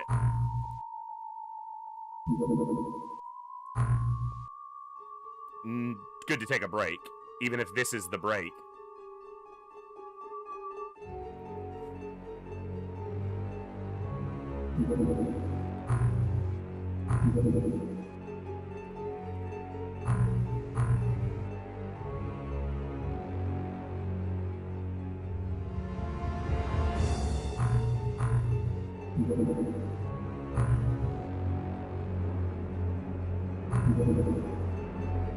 I don't think that was going full speed. We can still catch it. Good. Mitigate some score. This might trigger retaliation, though, which, again, in January is not ideal, because there's a chance they won't be carrying what we need. But we still need to shoot down as many subs as we can for score purposes.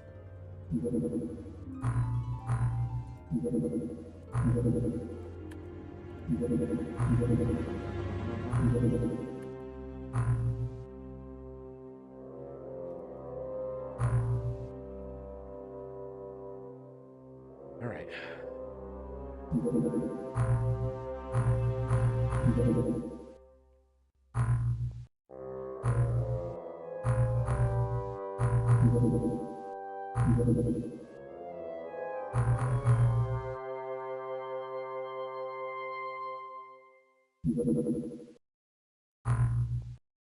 Well, that's done now, so we're later in the month already than we were a minute ago, which means even if we get attacked now, there's a higher chance. It might be past the 20th day of the month when their equipment rolls to the next step up. See, I need to kind of re-up my knowledge base since it's been a little while since I've done this. Let me... Alien weapon loadouts. Early, mid, late. Yeah, so there's a threshold for them to have the early loadout, the mid loadout, and the late loadout for the month.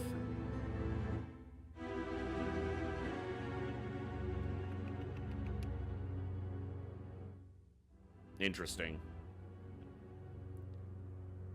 Pulse, pulse, pulse. Thermal pulsars are there, even the early. Where's a dreadnought? Thermal shock launcher, TSL. Yeah. So it needs to be in the late part of the month, or they're not going to be carrying thermal shock launchers consistently. 1 late, 2 late, 3 late, 4... Yeah.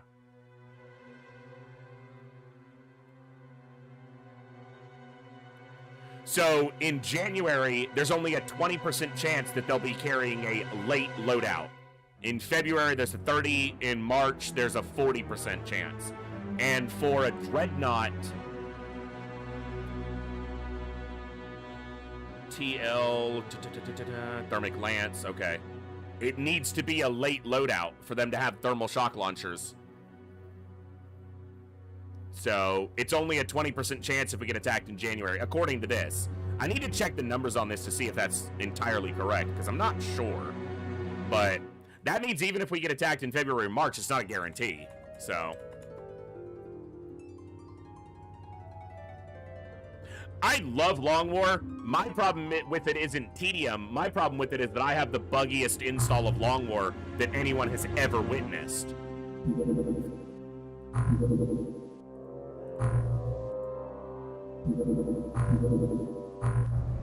Come on, 9 civilians, minimum. 12.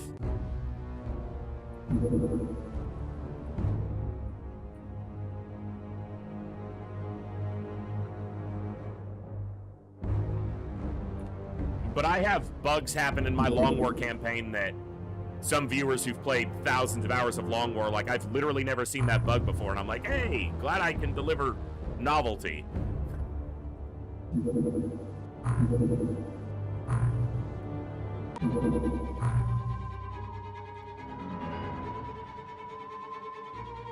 Mitigates the score, Froich. If you ignore it, you take an additional 500 negative score. If you at least land and take off, you mitigate 500 score loss.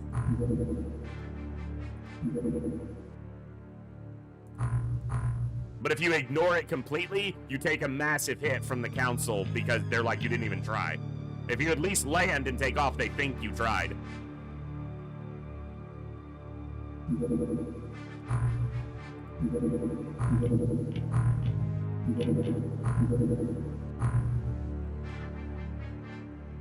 So, I took 360 negative score there. If I'd have completely ignored it, I'd have been 300 points lower. This is still likely to end as a terrible month, but going and taking off at least gives you a chance to keep the score close, which is essentially what you're always trying to do in the early part of the campaign, is just keep the score close until you get launchers. And that helps a little bit, but we need another couple UFOs and some research to finish. And it looks like January will just finish as a terrible month, and that's fine. It's expected. I'm fine with it.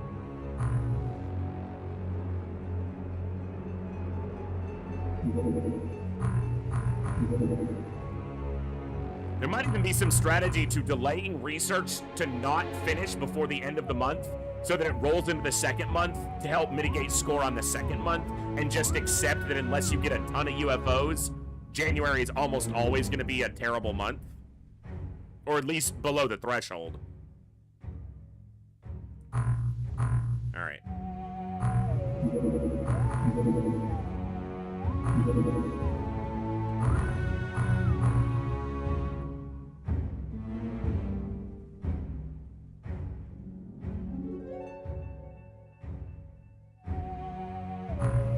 There's my money. Okay.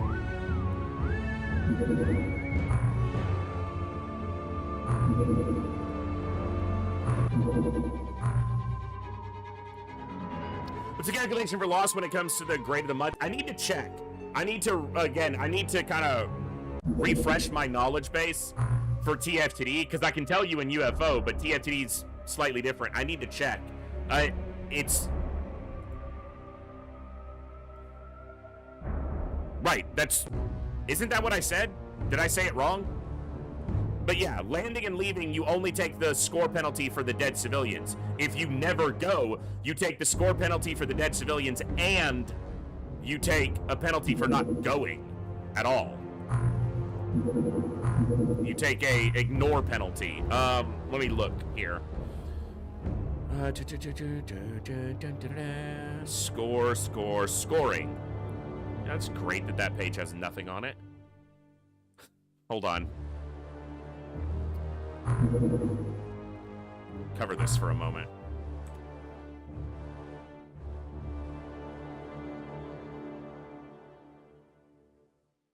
I'd have to look it up, but yeah, I'll need to verify where exactly the threshold is, but...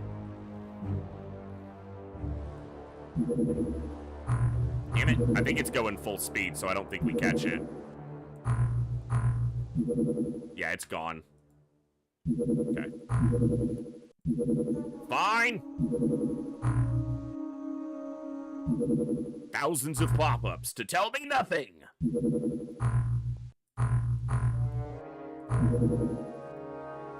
We really did have a unicorn run that first time. Man, that was something.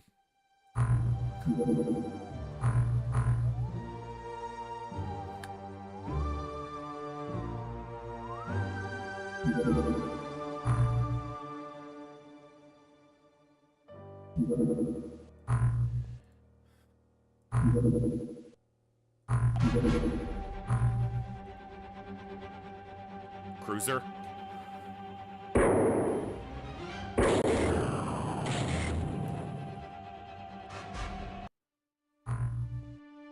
Score's okay right now. We're gonna have a terror mission to mitigate, but...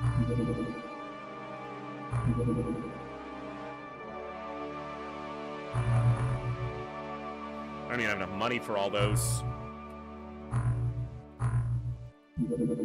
Start with 6.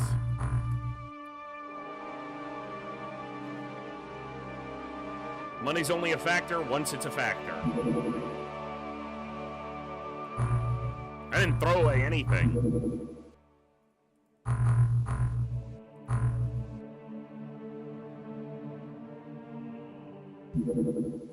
Shit happens.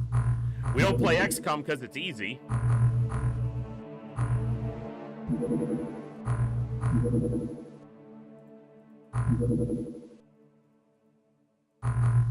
You like an easy game, I don't recommend XCOM. Of any of the XCOMs.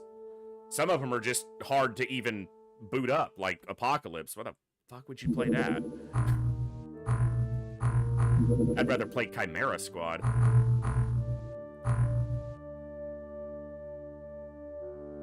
Ugh.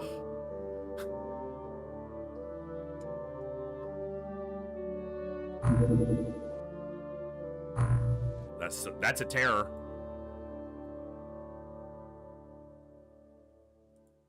It's a battleship doing terror sweeps.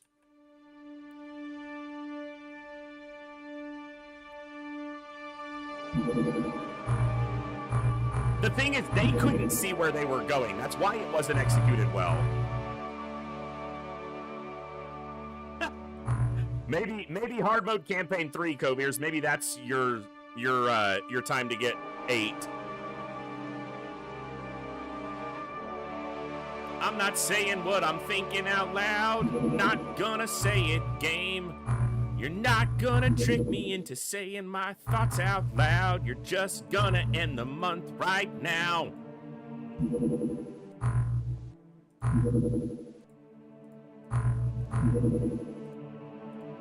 Hold up. Fuck! We almost had a chance to intercept this. We almost got through the month. Look at the 6 hours. Less than 6 hours for a terror mission to not...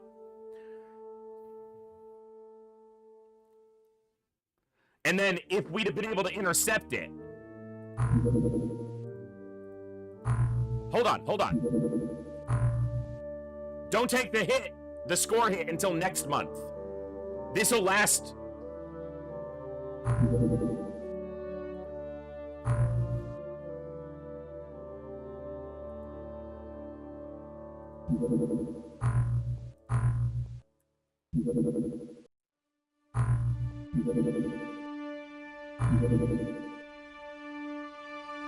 Does this roll it off on the 29th? It should, if it's following a real world, you know, timing on it. I don't think that it is, but...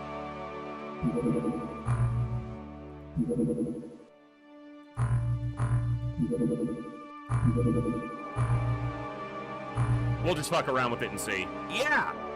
There! Now we can take the score hit.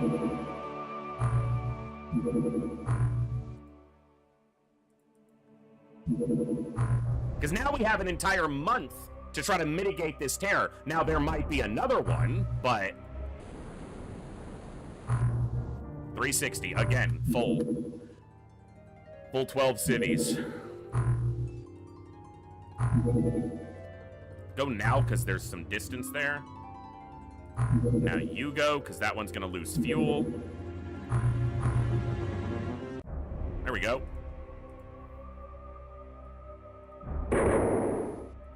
That's why I didn't have both guns on, fucker. Come on, get him. See, I'm trying to get in range before I waste missiles. Come on, you bastard. It's an escort. Let's go. Ah! Oh, I hate that so much. Oh, fuck you, you why'd you fly over here? You went right back to where you were and landed, you idiot!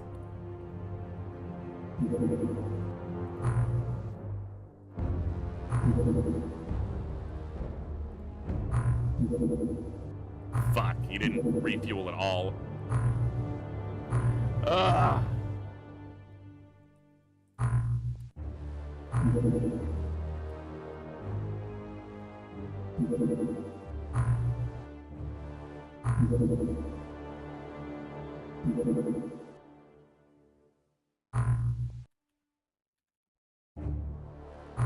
Damn it, it's going full speed, isn't it? Yeah. How many chances do we have at that? And they just fucking keep scooting just outside of our range. Dumbest thing, man. Like, if you're gonna outrun me, outrun me. Don't do this fucking yo-yo shit. Fuck, I was supposed to buy things.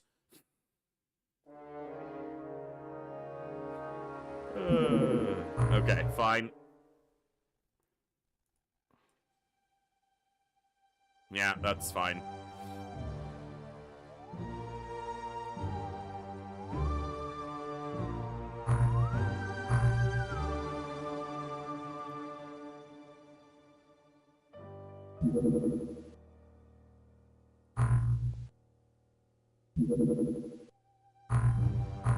Now's the time when we want to get hit.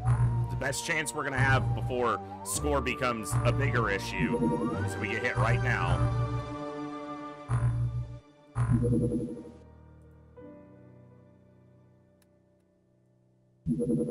This month. Is that a very small? I'm gonna let this go. I could get a little bit of score for shooting it down, but a very small is very often gonna be looking for us. So, I'm happy to let it try to find us. Smalls, I'm just gonna take for the score, if I can. He's going too fast.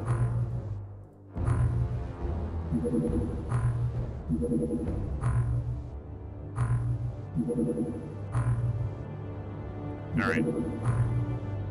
That one was flying full speed, which means it was probably on its exit trajectory, not target trajectory.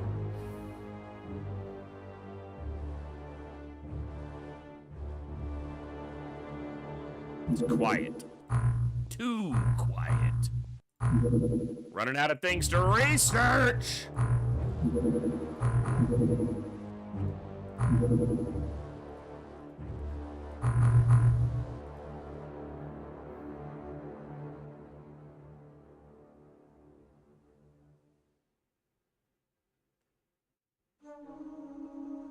What are you doing?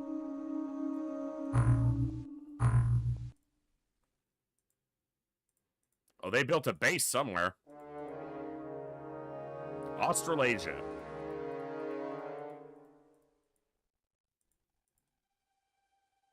Egyptian cartel was probably the beginning, the terror mission at the beginning of the month.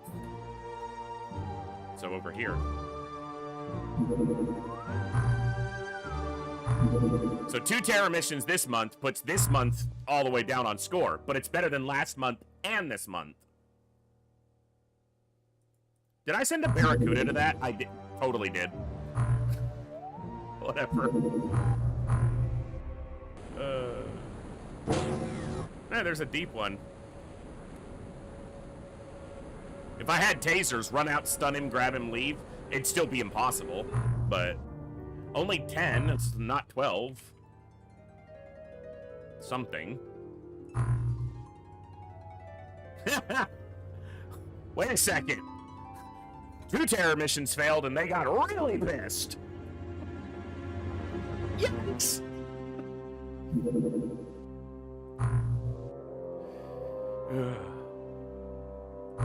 They're just gonna have to get over it, okay?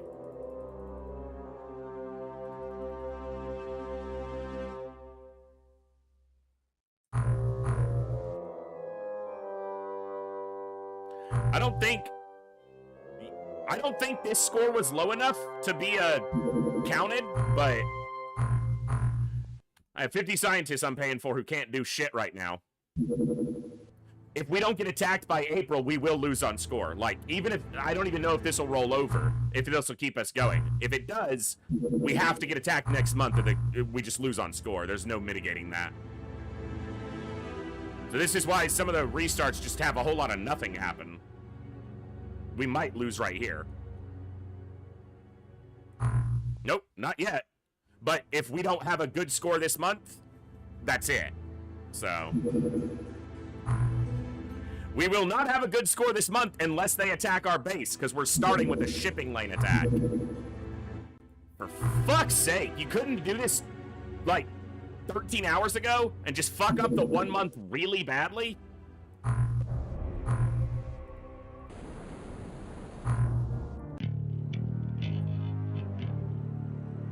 We're not getting UFOs to shoot down, so...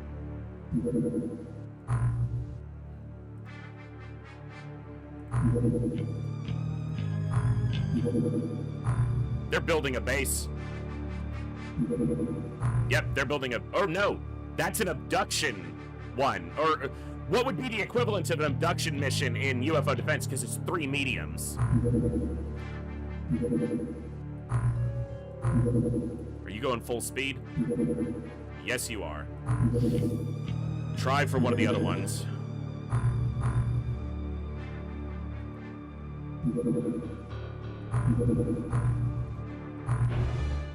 If I can put this on the ground, it could help with score. It's the equivalent of an abduction mission, although I don't think it's actually an abduction. Well, that's a little bit of score. Yeah, that's a little bit of score. Shooting down a medium's actually not bad. And it's within our region, so hopefully retaliation? Come on! Come on, kill me! Come on! Kill me, do it, I'm here! Come on! Do it! Maybe I'm not good enough at the Schwarzenegger. I'm not really trying. But maybe they need to hear it for real. Hey, sound alerts, you want to maybe not fuck up when I'm trying to do this? Where are you? Where are you? There we go. Come on. Do it. Do it! Come on. Come on. Kill me! I'm here! Kill me! I'm here! Kill me! Come on! Kill me! I'm here! Come on! Do it now! Kill me! Come on. Like, start flying a sign over the base, you know? Fish food sold here. Live nude squids. Whatever's gonna get them through the door. Like, let's go. Son of a bitch! North Atlantic. These are the ones that annoy me. These attempts where it's just like nothing happens and you can't force anything, so you're just like, okay.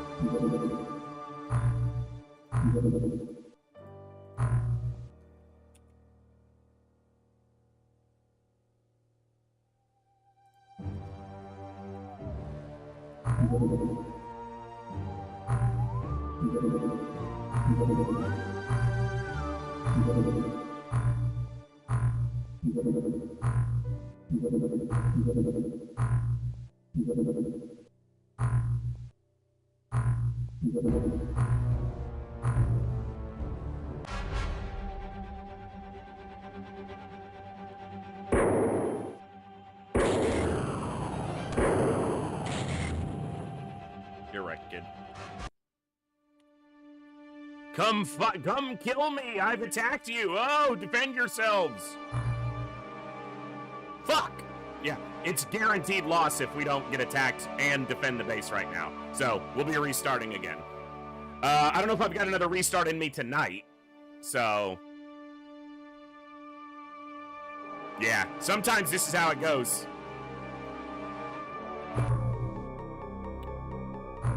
Alright.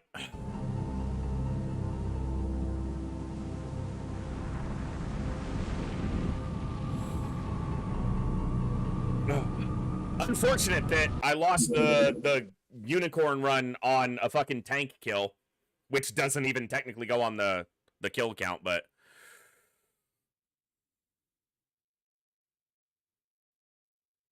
no, you don't get any score for building stuff, unfortunately. Building or selling, so... Oh, Chaos. So it was actually born out of a single mission during a normal campaign, was the idea. I did a campaign mission where we were deep in a campaign and I needed a Lobsterman commander for the interrogation, and the Lobsterman attacked one of my bases, but I didn't have molecular scanners, so I couldn't tell which one was the commander, so I just stunned everything. I just equipped thermal shock launchers and stunned everything in the base with the attacking force so that I could guarantee that I got a commander alive.